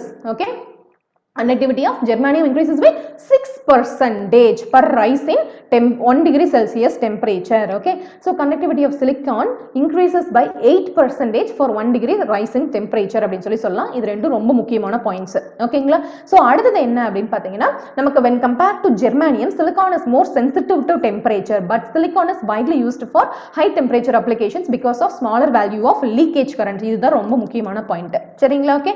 And then so leakage current னா இப்போ என்ன அப்படிங்கறத அப்படியே சொல்லிடுறேன். சரியா, ஏன்னா வந்து லீக்கேஜ் கரண்ட் அதிகமா எங்க பார்க்கலாம் அப்படின்னா PN ஜங்ஷன் டயோட்ல தான் பார்ப்போம். சரியா, சோ பிஃபோர் தட் வந்து லீக்கேஜ் கரண்ட் அப்படிங்கிறது மைனாரிட்டி கேரியர்ஸ். நான் சொல்றது அப்படியே கிராஸ்ப் பண்ணுங்க. நமக்கு மெஜாரிட்டி கேரியர்ஸ் அப்படிங்கிறது நமக்கு வந்து அது பி சைட் ஆகட்டும் இல்லை என் சைட் ஆகட்டும் அது நமக்கு தெரியும் இல்லைங்களா, ஸோ ஹோலோ எலக்ட்ரானோ அது நமக்கு தெரியும். மைனாரிட்டி கேரியர்ஸ் எப்போ உருவாகும் அப்படின்னு சொல்லி பார்த்தீங்கன்னா டெம்பரேச்சர்னால உருவாகும். தெர்மல் அஜிடேஷன் அப்படின்னு சொல்லி சொல்லுவாங்க. ஓகேங்களா, தெர்மல் வைப்ரேஷன் வேற, அஜிடேஷன் வேற. ஓகே, ஸோ தெர்மல் அஜிடேஷன்னால உங்களுக்கு யார் உருவாகுவாங்க, மைனாரிட்டி கேரியர்ஸ் உருவாவாங்க. சரிங்களா, ஸோ நமக்கு டெம்பரேச்சர்னால மெஜாரிட்டி கேரியர்ஸ்ல எந்த விதமான மாற்றமும் வராது. சரியா, அப்போ மெஜாரிட்டி கேரியர்ஸ் வந்து எப்படி இம்ப்ரூவ் பண்ணலாம் அப்படின்னு பாத்தீங்கன்னா by using your doping. ஓகேங்களா, இன்னும் சொல்ல போனா டோப்பிங் பண்றதுனால தான் இந்த மெஜாரிட்டி மைனாரிட்டியே வராங்க. சரியா, டன். சோ இப்போ லீக்கேஜ் கரண்ட் வந்து நம்ம I0 அப்படின்னு சொல்லலாம். சோ ஒரு சில புக்ஸ்ல வந்து IS அப்படின்னு சொல்லியிருப்பாங்க. ஏன்னா இது saturation or reverse saturation current அப்படின்னு சொல்லுவாங்க. என்ன மேம் ரிவர்ஸ் சேச்சுரேஷன் கரண்ட், நீங்க என்ன சொன்னீங்க, டெம்பரேச்சர்னால வர்றது தான் வந்து நமக்கு இந்த மைனாரிட்டி கேரியர்னு சொன்னீங்க. அப்படின்னா ரிவர்ஸ் பயாஸ் கொடுக்கிறதுனாலையும் மைனாரிட்டி வரும். புரியுதா, அதான் ரிவர்ஸ் சேச்சுரேஷன் கரண்ட் அப்படின்னு சொல்றாங்க. Okay, so leakage current it is called minority carrier current or reverse saturation current or thermally generated current அப்படின்னு சொல்லலாம். சரியா, so I0 that is the leakage current, it is independent of applied voltage. ஓகேங்களா, என்ன இந்த வார்த்தை சொல்லிட்டீங்க, ஆமா independent of applied voltage னா ஃபார்வர்ட் வோல்டேஜ் கிடையாது. சரியா, ஐ மீன் ஃபார்வர்ட் வோல்டேஜ் அவங்க மீன் பண்றாங்க, ரிவர்ஸ் பயாஸ்லயும் நமக்கு இந்த சேச்சுரேஷன் கரண்ட் வரும். சரியா, so it depends on the number of minority carriers. ஏன்னா மைனாரிட்டி கேரியர்ஸ்னால வர்றது தானே நமக்கு வந்து இந்த லீக்கேஜ் கரண்ட். இந்த மைனாரிட்டி கேரியர்ஸ் எப்போ வருவாங்க, it is depending on temperature. புரியுதுங்களா, it is highly sensitive to temperature அப்படின்னு சொல்லலாம். சோ அடுத்தது வந்து ரொம்ப முக்கியமான பாயிண்ட் என்ன அப்படின்னா, ரெண்டு டெம்பரேச்சர் கொடுத்துருவாங்க. சரிங்களா, அந்த ரெண்டு டெம்பரேச்சர்ல இந்த மாதிரி லீக்கேஜ் கரண்ட் கேட்பாங்க. Leakage current at the second temperature, we are considering இந்த செகண்ட் டெம்பரேச்சர் தான் அதிகம் அப்படின்னு சொல்லி எடுத்துக்கிறோம். இது இன்னும் எப்படி கேட்பாங்க அப்படின்னா, இப்போ வந்து 25 டிகிரி செல்சியஸ் கொடுக்குறாங்க. செல்சியஸை நீங்க கெல்வினா மாற்ற தெரியணும். சரியா, ஸோ செல்சியஸ்ல வந்து இவ்வளோ லீக்கேஜ் கரண்ட், இவ்வளோ ஆம்பியர் லீக்கேஜ் கரண்ட் இருக்கு. ஒரு 40 டிகிரி செல்சியஸ்ல வந்து உங்களுக்கு அப்போ லீக்கேஜ் கரண்ட்டை கண்டுபிடிங்கன்னா இது T2 இது T1. புரியுதா, கெல்வின்ல மாற்றி தான் இங்கே அப்ளை பண்ணணும். சரிங்களா, so I0 at T2 which is equal to I0 at T1 into 2 to the power of T2 minus T1 divided by 100 ampere. That's it. Okay, so இது ரொம்ப ரொம்ப முக்கியமான ஃபார்முலா. ஓகேங்களா, எப்படி EG0க்குலாம் கண்டுபிடிச்சிங்க இல்லையா, I mean energy gap at particular temperature, அதே மாதிரி ரெசிஸ்டன்ஸ் அட் பர்டிகுலர் டெம்பரேச்சர் பாத்தீங்க இல்லையா, அதில் அந்த மாதிரி இந்த ஃபார்முலாவும் முக்கியம். சரியா, அடுத்து டிஃப்யூஷன் அண்ட் டிஃப்யூஷன் கரண்ட். ஏன்னா முன்ன வந்து நான் டிஃப்யூஷன் கான்ஸ்டன்ட்டை பத்தி தெளிவா சொல்லியிருந்தேன். அதே மாதிரி இப்போ வந்து இந்த டிஃப்யூஷன் கரண்ட்டை பத்தி நம்ம சொல்ல போறோம். சரிங்களா, ஓகே. ஸோ பிஃபோர் தட் ஜேனா என்னதுங்க, J na current density. Okay, current density J which is equal to current per unit area or J which is equal to sigma into E அப்படினு சொல்லலாம். That is conductivity into electric field அப்படினு சொல்லலாம். Conductivity உடைய formula anyone? Fast. NQ mu n. NQ mu n or NQ mu அப்படினு சொல்லலாம். நீங்க NQ mu n சொன்னீங்கன்னா that is for metal. ஓகேங்களா, metal I'm saying that's your conductor. Okay, and then for semiconductor அப்படினு சொல்லி சொன்னீங்கன்னா ரெண்டுமே வரும். ஓகேங்களா, so that's it. Okay, போதும். அப்படியே ரிவைஸ் பண்ணிட்டே வருவோம். Okay, done. So இப்போ வந்து நம்ம diffusion and diffusion current பத்தி சொல்ல போறோம் இல்லைங்களா. ஸோ அப்போ diffusion current அப்படின்னாக்கா I diffusion அப்படின்னு சொல்லலாம். I diffusion வரும்போது ஒரு current வருதுன்னா current density வந்து தானே ஆகணும். அப்போ J diffusion வருவாங்க. சரிங்களா, so diffusion is a natural phenomena இல்லைங்களா. இது முக்கியமான பாயிண்ட். ஏன்னா driftனாக்கா வந்து we are drifting which means we are giving some external force or external electric field அப்படின்னு சொல்லலாம். Diffusion is a natural phenomena அப்படின்னு சொல்லி நம்ம சொல்லலாம். ஓகேங்களா, ஸோ அதுக்கு definition நீங்க oh my god, okay, wait 1 minute. ஒரே ஒரு நிமிஷம் இருங்க.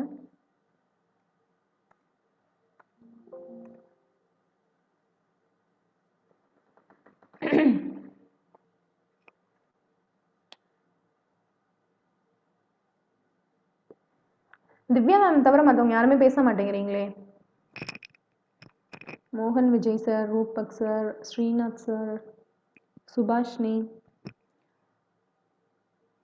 பேசலாமே. நான் ஒன்றுமே பண்ண போகிறது இல்லைங்க. உங்களை என்ன சொல்ல போகிறேன்? ஒன்றுமே சொல்ல போகிறது இல்லை. எஸ் ஓகே, லாஸ்ட் 5 minutes கண்டிப்பாக எல்லாரும் பேசணும், சரிங்களா? ஏன்னா எனக்கு தெரியாதுங்க, நான் பாட்டுக்கு நான் சொல்லிட்டு போயிட்டே இருப்பேன். ஓகேவா? உங்களுக்கு எவ்வளோ தெரியுது, நீங்கள் எவ்வளோ கிராஸ் பண்ணிக்கிறீங்க, உங்களால் பண்ண முடியுதா இல்லையா? எதுவுமே தெரியாமல் நான் எப்படிங்க ஒரு டீச்சராக நான் எடுக்க முடியும் இல்லையா?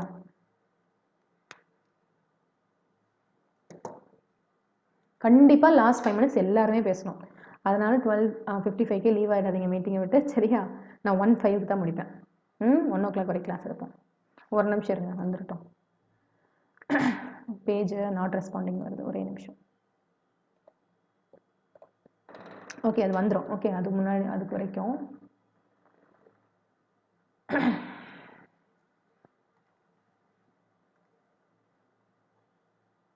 யா என் ஸ்க்ரீன் தெரியுது இல்லையா? எஸ். ஸோ இப்போ பாருங்கள், இதெல்லாமே இதுக்கு முன்னாடி அந்த கேட்ட கொஷின்ஸ் தான், சரியா? ஸோ ப்ரீவியஸ் இயர் கொஷின்ஸ் தான், சரியா? ஸோ எனர்ஜி பாண்ட்ஸ்லேருந்து கேட்ட கொஷின் பாருங்கள். இது எல்லாத்துக்குமே ஆன்சர் இருக்குது, சரியா? எதுக்குமே ஆன்சர் இல்லாமல்லாம் கிடையாது, சரியா? எல்லாத்துக்குமே ஆன்சர் இருக்குது. So don't worry, okay? So கொஞ்சம் அப்படியே கொஷின்ஸை கிராஸ்ப் பண்ணுங்கள், ஓகே? ஸோ ஃபர்ஸ்ட் கொஷின் என்ன கொடுத்துருக்காங்க? The drift velocity of electrons in silicon. நான் இப்போ ஆப்ஷன் சி ரீட் அவுட் பண்ணுவேன், நீங்கள் தெரிஞ்சுக்கணுங்கிறதுக்காக, சரியா? Okay. The drift velocity of electrons in silicon is proportional to electric field for all values of electric field, is independent of electric field, increases at low values of electric field and decreases at high values of electric field exhibiting negative differential resistance, increases linearly with electric field at low values of electric field and gradually saturates at higher values of electric field. So which is right? Yes, I'm expecting your answers. Option D ma'am. Yes, D. நம்ம இப்போ தான் தெளிவாக பார்த்தோம் இல்லைங்களா? நான் உங்களுக்கு நல்லா கிளியராக சொன்னேன் இல்லையா?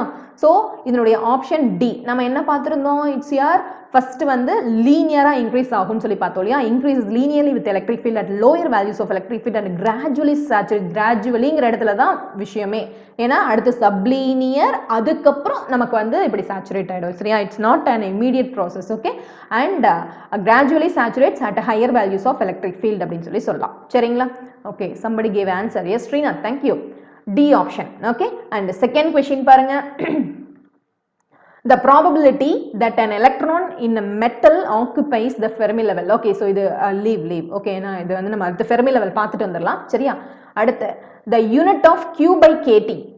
Q by KT. ரெண்டு question கேட்டிருக்காங்க பாருங்க. 97லையும் கேட்டிருக்காங்க, 98லையும் இதே சேம் question கேட்டிருக்காங்க. Third question, Q by KT. ஞாபகம் இருக்கா? VT which is equal to KT by Q ன்னு சொல்லி பார்த்தோம். எத்தனை பேர் பார்த்தீங்கன்னு தெரியல, சரியா? ஸோ இவங்க என்ன கேட்டிருக்காங்க? Q by KT ன்னு கேட்டிருக்காங்க. VTனா தெர்மல் வோல்டேஜ், இது யூனிட் வோல்ட்ஸ், சரியா? அப்போ Q by KT அப்படின்னா வோல்ட் பவர் -1. புரியுதா? ஸோ தேர்ட் கொஸ்டினுக்கு பி ஆப்ஷன், சரியா? பி, சரியா? ஸோ அதே தான் ஃபோர்த்தும், சரிங்களா? அடுத்தது ஃபிஃப்த் கொஸ்டின் நீங்க தான் ஆன்சர் பண்ணணும். The band gap of silicon at 300 Kelvin. Yes, from your side I'm expecting. Fifth question. Fast pa? Ma கண்டிப்பா 1.36 கிடையாது. கண்டிப்பா 1.36 கிடையாது, 0.80 கிடையாது. ஏன்னா ரெண்டுமே நமக்கு 0 டிகிரி கெல்வினும் 300 டிகிரி கெல்வினுமே 1க்கு மேல தான், கரெக்ட்டுங்களா?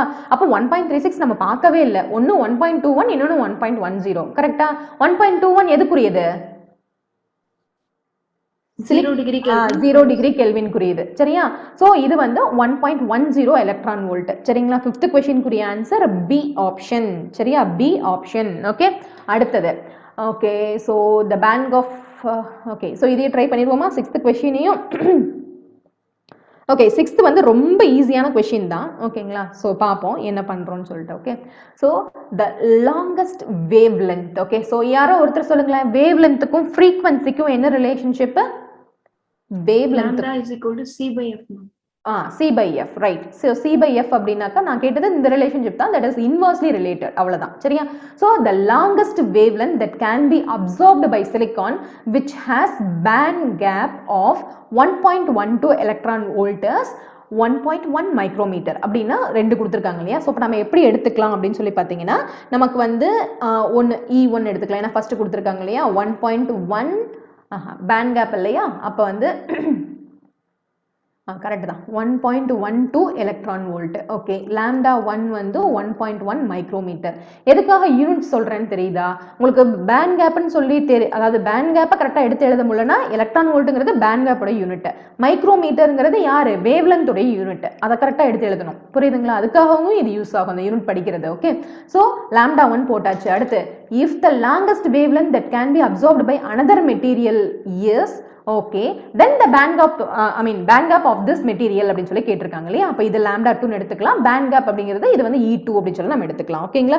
சோ ரொம்ப ஈஸியான ஃபார்முலா இல்லையா. சோ என்ன அப்படினு சொல்லி பாத்தீங்கன்னா நான் வந்து டைரக்டாவே ஃபார்முலா போட்டுறேன். ஓகே, சோ வெயிட், அதுக்கு முன்னாடி ஒரு சின்ன ஃபார்முலா மட்டும் சொல்லிட்டு அதுக்கு அப்புறம் போடுறேன் சரியா. சோ எனர்ஜி கேப்பை வந்து H into V அப்படினு சொல்லி நம்ம சொல்லலாம். R வந்து V னா C by F தானே. So H into C by F C by lambda. ஓகேங்களா? சோ இந்த ஃபார்முலாவும் நம்ம போடலாம் இதுக்கு. புரியுதுங்களா? ஓகே, சோ நீங்க ரெண்டு விதமாவும் நம்ம போட்டுக்கலாங்க, ஒன்றும் பிரச்சனை இல்லை. ஓகே, சோ இது வந்து முக்கியமான ஃபார்முலா. ஓகே, சோ இப்போ இது வந்து ஆக்சுவலா இந்த क्वेश्चनக்கு தேவை இல்லாத ஃபார்முலா தான் சரியா. தெரிஞ்சுக்கிறதுக்காக இதை போட்டிருக்கேன். ஓகேவா? இப்போ நம்ம கிட்ட என்னென்ன இருக்கு? E1 lambda 1 இருக்கு, lambda 2 இருக்கு, அப்ப E2 கேக்குறாங்க. கரெக்ட்டுங்களா? அப்ப நம்ம வந்து இத ரிலேட் பண்ணணும் அப்படின்னா என்ன ரிலேஷன்ஷிப் அப்படின்னு பாத்தீங்கன்னா ஒண்ணும் இல்ல, இத வந்து E1 ஓகே இங்க பாருங்க போடுறேன். இங்க E1 equal to H into C divide by lambda 1 அப்படினா E1 உம் lambda 1 inversely related. கரெக்ட்டா? இப்போ நான் E1 by E2 ன்னு போடுறேன்னா இங்க எப்படி போடணும்? lambda 2 by lambda 1 ன்னு போடணும். புரிஞ்சுதுங்களா? இதுவே வந்து நான் E2 by E1 அப்படின்னு சொல்லி போடுறேன் அப்படின்னா which is equal to lambda 1 divide by lambda 2 ன்னு போடணும். அதுக்காக தான் இந்த ஃபார்முலா. புரியுதா? சோ இப்போ நம்ம கிட்ட என்னென்ன இருக்கு? E1 இருக்கு, and then வந்து lambda 1 lambda 2 இருக்கு சரியா. அப்ப நம்ம என்ன கண்டுபிடிக்கணும்? E2 கண்டுபிடிக்கணும், அவ்வளவுதான் சரியா. சோ இந்த இடத்துல போடுறேன் பாருங்க, நான் கிளியரா எழுதுறேன் சரியா. E2 by E1 which is equal to lambda 1 by lambda 2 lambda 1 by lambda 2. so இப்போ நமக்கு என்னென்ன இருக்கு நம்ம கையில? E1 lambda 1 lambda 2 இருக்கு. அப்ப E2 is equal to E1 into lambda 1 by lambda 2. so E1 வந்து நமக்கு 1.12 into lambda 1 வந்து நமக்கு 1.1 into the power of minus 6 divide by lambda 2 நமக்கு 0.87 into 10 to the power of minus 6 சரியா. so அப்ப இதை நம்ம ஃபர்தரா சால்வ் பண்ணோம் அப்படின்னா நமக்கு ஆன்சர் கிடைச்சிரும். யாராவது ஆன்சர் போட்டிருக்கீங்களா? So what will be the right one? Right option is இது வந்து 1.1 இல்லைங்களா. 1.1 divide by okay நீங்க மல்டிப்ளை பண்ணீங்கன்னா 1.12 into 1.1 divide by 0.87.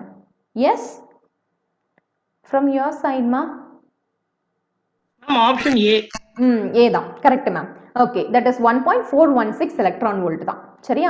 சோ இந்த क्वेश्चन ரொம்ப ஈஸி இல்லைங்களா. சோ இதுல வந்து நீங்க தெரிஞ்சுக்க வேண்டிய ஃபார்முலா இதுதான். ஓகே, நம்ம ஃபுல்லா தியரியில தான் படிச்சு தெரிஞ்சுக்கணும்ங்கிறது இல்ல, இந்த மாதிரி क्वेश्चंस சால்வ் பண்ணியும் தெரிஞ்சுக்கலாம் சரியா. சோ கேட் பொறுத்த வரைக்கும் practice more and more questions, that's it. okay, now so the band gap of silicon at room temperature they are asking, right? so இந்த question answer first C. C, yes, good. so room temperature அப்படினு சொல்லி சொன்னோம்னா that's your 300 degree Kelvin தான் சரிங்களா. 273 plus 27, that's it. ஓகேங்களா. so okay, so இந்த Fermi லெவல்லாம் இருக்கட்டும், ஏன்னா நம்ம இன்னும் வந்து move up or move down அதெல்லாம் நம்ம பார்க்கல சரியா. so okay இது வந்து gallium arsenide. ஓகே, பார்த்துட்டு போயிடுவோம் இருங்க. 9th question இதுவும் நம்ம முன்ன போட்டோம் இல்லையா, அதே சேம் ஃபார்முலா. என்னன்னு பார்க்கலாமா? at T equal to 300 Kelvin the band gap and intrinsic carrier concentration of gallium arsenide are 1.42 electron volt and 10 to the power of 6 per centimeter cube சரிங்களா. இது என்ன சென்டிமீட்டர் பவர் -3 இல்லையா, அப்ப per centimeter cube respectively. in order to generate electron hole pairs in gallium arsenide which one of the wavelength ranges of incident radiation is suitable அப்படின்னு சொல்லி கேட்டிருக்காங்க இல்லையா. இதுக்கு என்ன வேணும்னா என்கிட்ட என்ன இருக்கு? எனர்ஜி கேப் இருக்கு. ஆக்சுவலா அவங்க என்ன கேக்குறாங்க? in order to generate electron hole hole pairs in gallium arsenide which of the wavelength lambda c range வந்து நமக்கு வேணும் அப்படின்னு சொல்லி கேட்குறாங்க இல்லைங்களா. இதுக்கும் ஃபார்முலா என்னன்னு பார்த்தீங்கன்னா E which is equal to hc divide by lambda அப்படின்னு சொல்லி நம்ம சொல்லலாம். சரியா, இங்க c அப்படின்னு சொல்லி நம்ம சொல்றோம் இல்லீங்களா, அது velocity of light, lambda அப்படிங்கறத நம்ம கண்டுபிடிக்கணும். E நம்ம கிட்ட இருக்கு, h அப்படிங்கிறது it is your Planck's constant. ஓகேங்களா, அவங்களே கொடுத்துட்டாங்க இல்லையா. அப்ப h அப்ளை பண்ணுங்க, E அப்ளை பண்ணுங்க, c அப்ளை பண்ணுங்க, lambda கண்டுபிடிக்கலாம். அப்ப lambda which is equal to Planck's constant 6.62 into 10 to the power of minus 34 into velocity of light 3 into 10 to the power of 8 divide by என்னுடைய E உடைய value 1.42 electron volt அப்படிங்கிறது. சரிங்களா, okay. அப்ப நம்ம apply பண்ணோம் அப்படின்னா நமக்கு ஈஸியா ஆன்சர் கிடைச்சிருச்சு இல்லையா. எஸ், லாம்டா உடைய ஃபர்ஸ்ட் வேல்யூ சொல்லுங்க, லாம்டா உடைய வேல்யூ, அதுக்கப்புறம் நம்ம கண்டுபிடிக்கலாம். ஒண்ணுதான் கிடைக்கும், ஏன்னா அவங்க ரேஞ்ச் கொடுத்துருக்காங்க இங்க இல்லையா. ஓகே, சொல்லுங்க பாப்போம். At T equal to 300 Kelvin, the band gap and the intrinsic carrier concentration of gallium arsenide அப்படின்னு சொல்லி கொடுத்துருக்காங்க. generate electron hole pairs னா நீங்க வந்து டெம்பரேச்சர் அதிகம் பண்ண போறீங்கன்னு அர்த்தம். generate electron, நான் சொல்ற பாயிண்ட் உங்களுக்கு புரிய வருதா? சரி இருங்க, முதல்ல இதை சொல்லுங்க, அதுக்கப்புறமா நான் அந்த பாயிண்ட் இன்னும் கிளியரா சொல்றேன். ஃபாஸ்ட் பா. yes, the answer 0.87 மைக்ரோமீட்டர்னு கிடைக்கும். சரிங்களா, ஓகே. ஆன்சர் வந்து 0.87 மைக்ரோமீட்டர் அப்படின்னு சொல்லி நமக்கு கிடைக்கும். ஓகே, இப்ப சொல்லுங்க என்ன ஆப்ஷன் என்னவா இருக்கும்? இங்க T equal to 300 Kelvin.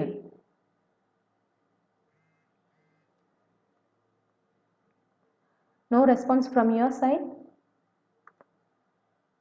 Dங்களா? okay, for this, not for this question I think. okay, so 9th க்கு வந்து A option, that is 0.42 micrometer to 0.87 micrometer. சரிங்களா, ஏன்னா T equal to 300 Kelvin கொடுத்துருக்காங்க. ஓகே, அப்படிதான் நீங்க ரிலேட் பண்ணிக்கணும். ஓகேங்களா, ஸோ ஓகே ரைட், சரி இதெல்லாம் அப்படி இருக்கட்டும். சரியா, ஸோ இப்போ மறுபடியும் நம்ம அங்கே போயிடுவோமா? ஒரே நிமிஷம் இருங்க.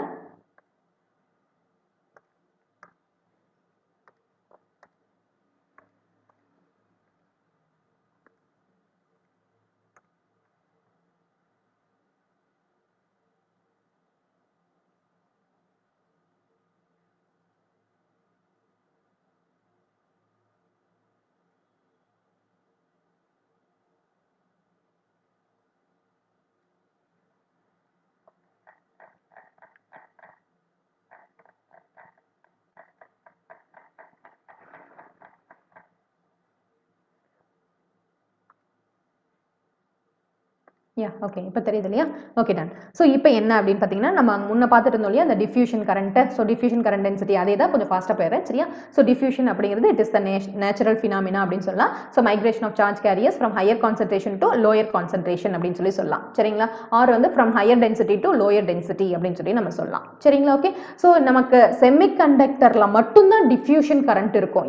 ஏன் அப்படின்னா நம்ம என்ன சொல்லியிருக்கோம், மெட்டல் இருக்கு இல்லையா, அதாவது கண்டக்டர் இருக்கு இல்லையா, அது வந்து ஒரு யூனிபோலர் மெட்டீரியல் இல்லையா, ஒன்று ஹோல் இருக்கும் இல்லை எலக்ட்ரான் இருக்கும். அப்புறம் எங்க போய் நமக்கு higher concentration to lower concentration போக போகுது இல்லை, இன்சுலேட்டர்ல கான்சன்ட்ரேஷனே இல்லை. அப்போ யார்கிட்ட மட்டும்தான் இருக்கும், செமிகண்டக்டர்ல மட்டும்தான் நமக்கு டிஃப்யூஷன் கரண்ட் இருக்கும். புரியுதுங்களா, அதாவது டிஃப்யூஷன் நடக்கிறதே செமிகண்டக்டர்ல தான். Okay, and then so concentration gradient அப்படிங்கிறது என்ன மீனிங், அதாவது கான்சன்ட்ரேஷன் கிரேடியன்ட் செமிகண்டக்டர்ல மட்டும்தான் பிரசன்ட் ஆயிருக்குங்கிறதுனால தான் நமக்கு டிஃப்யூஷன் கரண்ட் செமிகண்டக்டர்ல மட்டும்தான் பிரசன்ட் ஆயிருக்கு. சரியா, now unequal distribution அப்படிங்கிறது தான் இந்த கான்சன்ட்ரேஷன் கிரேடியன்ட் அப்படின்னு சொல்லி சொல்றாங்க. ஓகேங்களா, so unequal distribution of charge carriers. For example, this is our higher concentration side and then this is our lower concentration side அப்படின்னு சொல்லி எடுத்துக்கிட்டோம்னா this is called unequal distribution of charge carriers. புரியுதுங்களா, so from higher to lower move ஆகிறதா concentration gradient. அதை வந்து நம்ம d by dx அப்படின்னு சொல்லி நம்ம சொல்லுவோம். Okay, so d by dx க்கு வந்து இன்னொரு டேர்மும் இருக்கு இல்லையா, ஜெனரலா ஸ்லோப் கண்டுபிடிக்கிறதுமே நம்ம அப்ப d by dt இல்ல d by dx or anything அந்த மாதிரி போட்டிங்கனாவே ஸ்லோப்னு மீனிங்.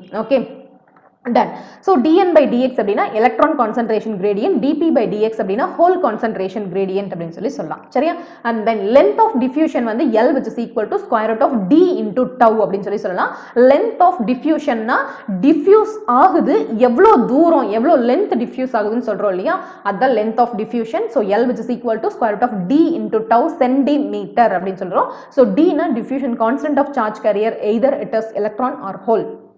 ஓகே டவுன்னா கேரியரோட லைஃப் டைம் உங்களுக்கு தெரியும் the definition of carrier lifetime இல்லையா ஸோ இந்த கேரியரோட லைஃப் டைம் இருக்கு இல்லையா it is also called as mean lifetime or minority lifetime or average lifetime அப்படின்னு சொல்லி நம்ம சொல்லலாம் சரியா அதனோட ரேஞ்ச் வந்து it is from microseconds to milliseconds வரைக்கும் நமக்கு இருக்கும்னு சொல்லலாம் okay and then it is the interval of time from braking of covalent bond until its recombination or again its combination அப்படின்னு சொல்லி நம்ம சொல்லலாம் ஓகேங்களா now length of diffusion ஏன்னா இங்க Lங்கிற ஒரு டேர்ம் நம்ம சொல்லியிருக்கோம் இல்லையா length of diffusion which is equal to நமக்கு D diffusion constant carrier lifetime carrier lifetime னா என்னன்னு நான் சொல்லிட்டேன் diffusion constant னா உங்களுக்கு என்னன்னு தெரியும் இப்போ இத நம்ம சொல்ல போறோம் என்ன அப்படினா நமக்கு length of diffusion depending on or it depends on diffusion constant of charge carriers okay temperature carrier lifetime mobility என்ன மேம் நம்ம வந்து மேல ஃபார்முலால L equal to square root of D into tau தான போட்டுறோம் L depends on diffusion constant of charge carriers carrier lifetime தானே எங்க இருந்து வந்துச்சு இந்த temperature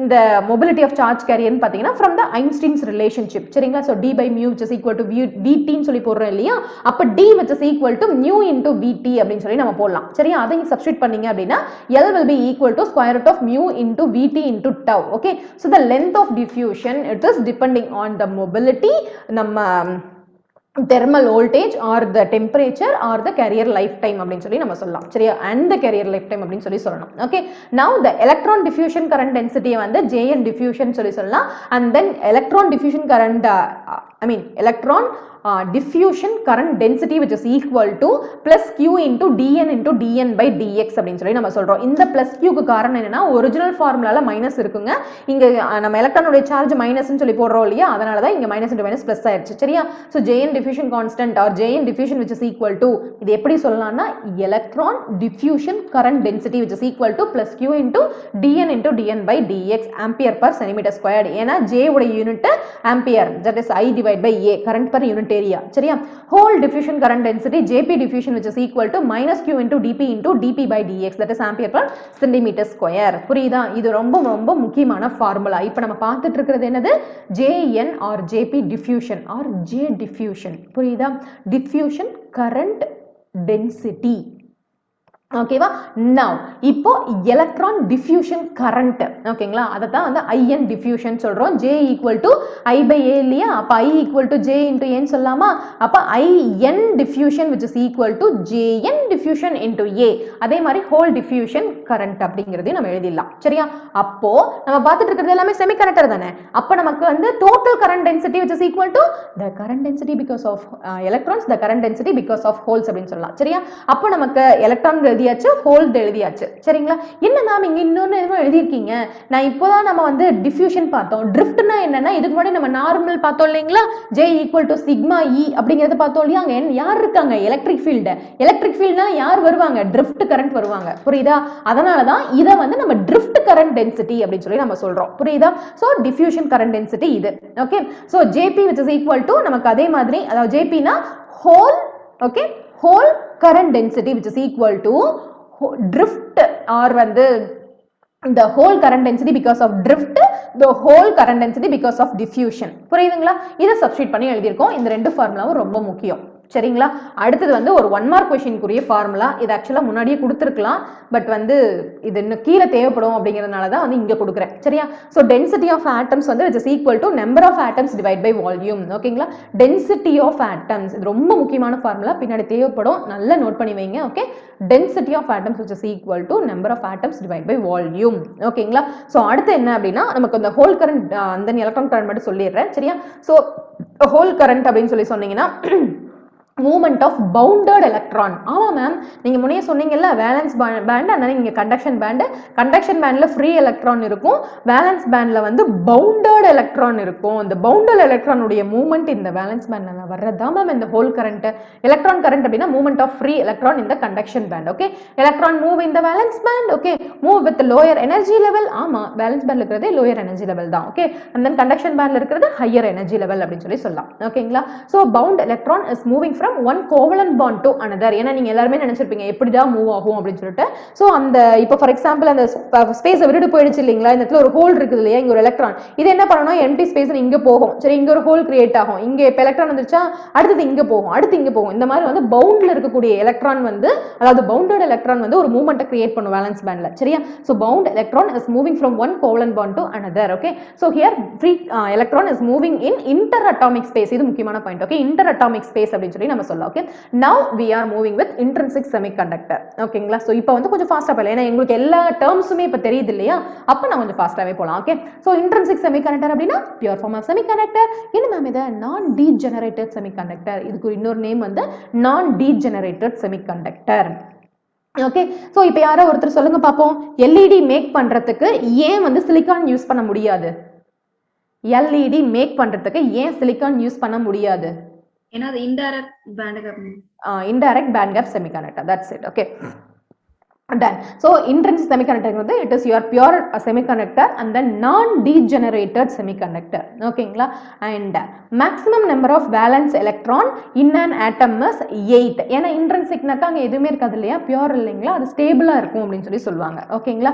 சோ இப்போ பாத்தீங்க அப்படின்னா நீங்க என்ன படிக்கணும்னா அந்த கோவலன்ட் பாண்டிங் பத்தி ஜஸ்ட் படிங்க. ஓகேங்களா? சோ 2 எலக்ட்ரான் இந்த மாதிரி பாண்ட்ல இருக்கிறதா கோவலன்ட் பாண்டிங் சொல்லுவாங்க. ஜஸ்ட் எதுக்கு ஒரு நெட்ல வந்து ஒரு சர்ச் போடுங்க. ஓகேங்களா? ஏதாவது கிடைக்கும். Okay, done. சோ இப்போ இன்ட்ரின்சிக் செமிகண்டக்டர்ல, okay, intrinsic semiconductor at 0 degree Kelvin all valence electrons are in perfect covalent bonding. Okay, which means நமக்கு ஆல்ரெடி தெரியும் intrinsic semiconductor வந்து நமக்கு valence, I mean 0 degree Kelvin நமக்கு என்ன ஆகும், valence band will be completely filled, நம்ம conduction band will be fully empty.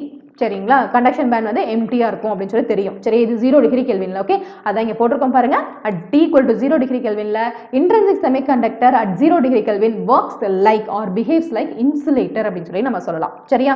so this is the crystal diagram of your intrinsic semiconductor. ஓகேங்களா? இது வந்து ஒரு சிலிகான். ஓகேவா? இப்போ நம்ம பார்த்துட்டு இருக்கிறது எல்லாமே செமிகண்டக்டர். செமிகண்டக்டர்ல தான் 2 இருக்காங்க. யாரு? இன்ட்ரின்சிக்கும் இருக்காங்க, எக்ஸ்ட்ரின்சிக்கும் இருக்காங்க. சரிங்களா? இன்ட்ரின்சிக் பத்தி தான் இப்போ நம்ம பார்த்துட்டு இருக்கோம். இப்போ இன்ட்ரின்சிக்ல 0 டிகிரி கெல்வின் பார்த்துட்டு இருக்கோம். 0 டிகிரி கெல்வின்ல வேலன்ஸ் பேண்ட் வந்து ஃபுல்லா இருக்கும், எம்டி பேண்ட் வந்து ஐ மீன் கண்டக்ஷன் பேண்ட் வந்து எம்டியா இருக்கும். புரியுதுங்களா? சோ இன்னங்க முன்ன நான் சொல்லியிருந்தேன் இல்லையா, இந்த இடத்துல எனர்ஜி ஸ்டேட்ஸ்னு இந்த மாதிரி தான் பிரசன்ட் ஆயிருக்கும். சரியா? இதெல்லாம் தான் எனர்ஜி ஸ்டேட்ஸ். சரியா? சூப்பரா இருக்குல்ல, ஒரு ஜிக்ஸாக் மேனர்ல பிரசன்ட் ஆயிருக்கும். சரியா? now so this is t equal to 0 degree kelvin la unga intrinsic semiconductor it is behaving like the insulator because no free electrons at the conduction band appdi solli sollala. Seriya? You are increasing the temperature, which means at the room temperature you are keeping your intrinsic semiconductor. appo some of the electrons in the bond la irukliya, some of the electrons it will be breaking the covalent bond and it will become the free electron and it moves to where? The conduction band. சரிங்களா?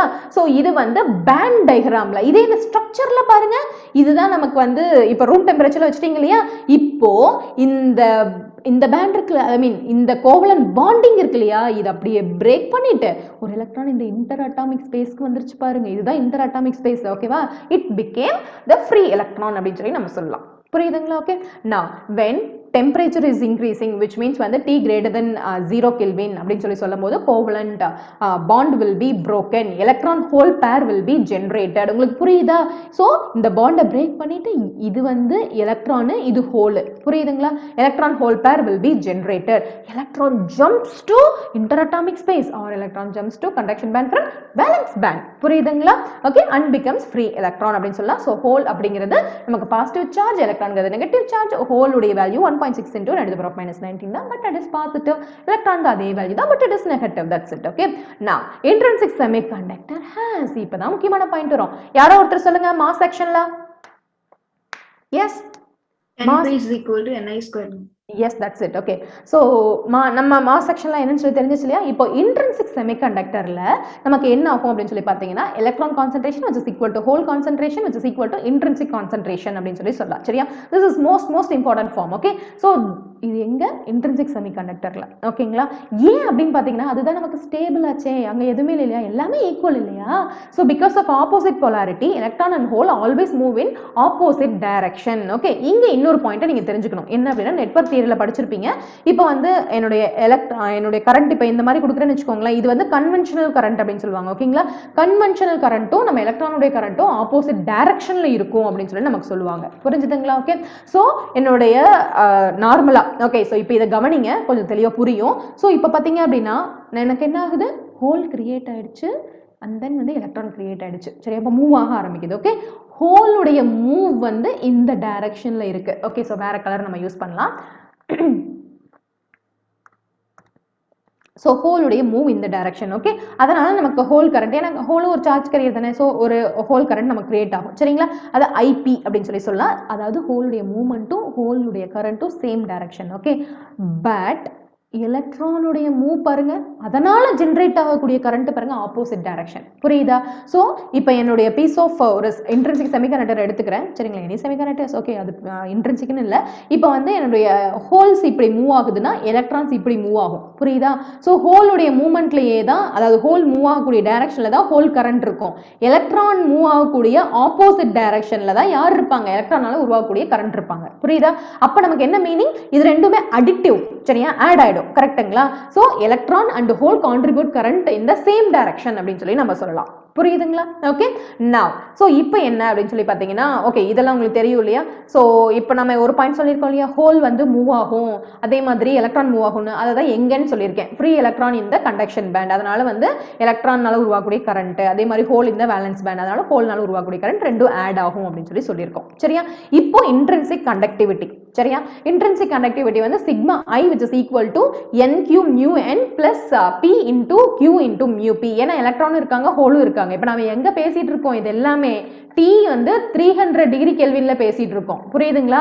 இதே T 0 degree கெல்வின்ல தான் எல்லாம் net zero, ஏன்னா எதுவுமே இல்லை. கரெக்டா? புரியுதா? ஏன்னா எதுவுமே உங்களுக்கு ஃபார்ம் ஆகாது. It behaves like insulator. ஏன்னா அப்படியே ஒரு மாதிரி கன்ஃபியூஸ் ஆயிருப்பீங்க, என்னடா இந்த இடத்துல வந்து ஒரு பாயிண்ட் சொல்லிட்டாங்களே, அது வந்து கேன்சல் ஆகும் அப்படிங்கிற மாதிரி. அதாவது கேன்சல் ஆகும் இந்த சென்ஸ் ரெண்டுமே வந்து n equal to p அப்படிங்கிற மாதிரிலாம் ஒரு வேர்ட் சொல்லியிருக்காங்களே, அதனால் அதை சொன்னதுக்கு ரீசன் வந்து இது வந்து கண்டிஷன். புரியுதுங்களா? இப்போ நம்ம பேசிட்டு இருக்கிறது intrinsic semiconductor at 300 degree kelvin. புரியுதா? ஓகே, அதை மறந்துடாதீங்க. அதனால தான் 300 டிகிரியில தான் உங்களுக்கு யாரு எலக்ட்ரானும் உருவாவாங்க, அதே மாதிரி ஹோல்ஸும் வருவாங்க. புரியுதா? 0 டிகிரி கெல்வின்ல அது இன்சுலேட்டர். ஓகே, செமிகண்டக்டரே இன்சுலேட்டர் தான் 0 டிகிரி கெல்வின்ல. அது இன்ட்ரின்சிக்கா இருந்தா என்ன, எக்ஸ்ட்ரின்சிக்கா இருந்தா என்ன? சரிங்களா? டெம்பரேச்சர் ரூம் டெம்பரேச்சருக்கு வரும்போதோ இல்லை டெம்பரேச்சர் இன்க்ரீஸ் பண்ணும்போது தான் கான்சன்ட்ரேஷனே வரும்.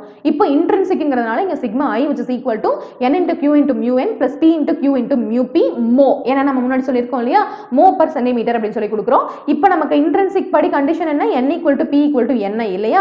அப்ப அதை சப்ஸ்டிட்யூட் பண்ணீங்க அப்படின்னா இது ரொம்ப ரொம்ப ரொம்ப முக்கியமான formula. Okay, sigma which is equal to ni into q into mu n plus mu p mho per centimeter. Okay, so according to mass action law. ஓகேங்களா? ஸோ நமக்கு வந்து NP which is equal to ni square கொடுத்துருக்கோம் இல்லைங்களா. So அதை வச்சு இப்போ relationship எதுவும் சொல்ல வேண்டாம். ஓகேவா? இது ஜஸ்ட் தெரிஞ்சுக்கோங்க. ஓகேவா? ஆக்சுவலி அக்கார்டிங் டுன்னு சொல்லியிருக்க கூடாது, இது தெரிஞ்சுக்கிறதுக்காக தான் நான் போட்டேன். ஓகே, ஸோ இங்கே இந்த ரிலேஷன்ஷிப் படி வந்து sigma I which is directly proportional to or directly related with ni அப்படின்னு சொல்லி நம்ம சொல்லலாம். அதாவது வந்து இன்ட்ரின்சிக் கேரியர் கான்சன்ட்ரேஷன் இன்க்ரீஸ் ஆச்சுன்னா இன்ட்ரின்சிக் கண்டக்டிவிட்டி இன்க்ரீஸ் ஆகும்னு சொல்லலாம். சரியா?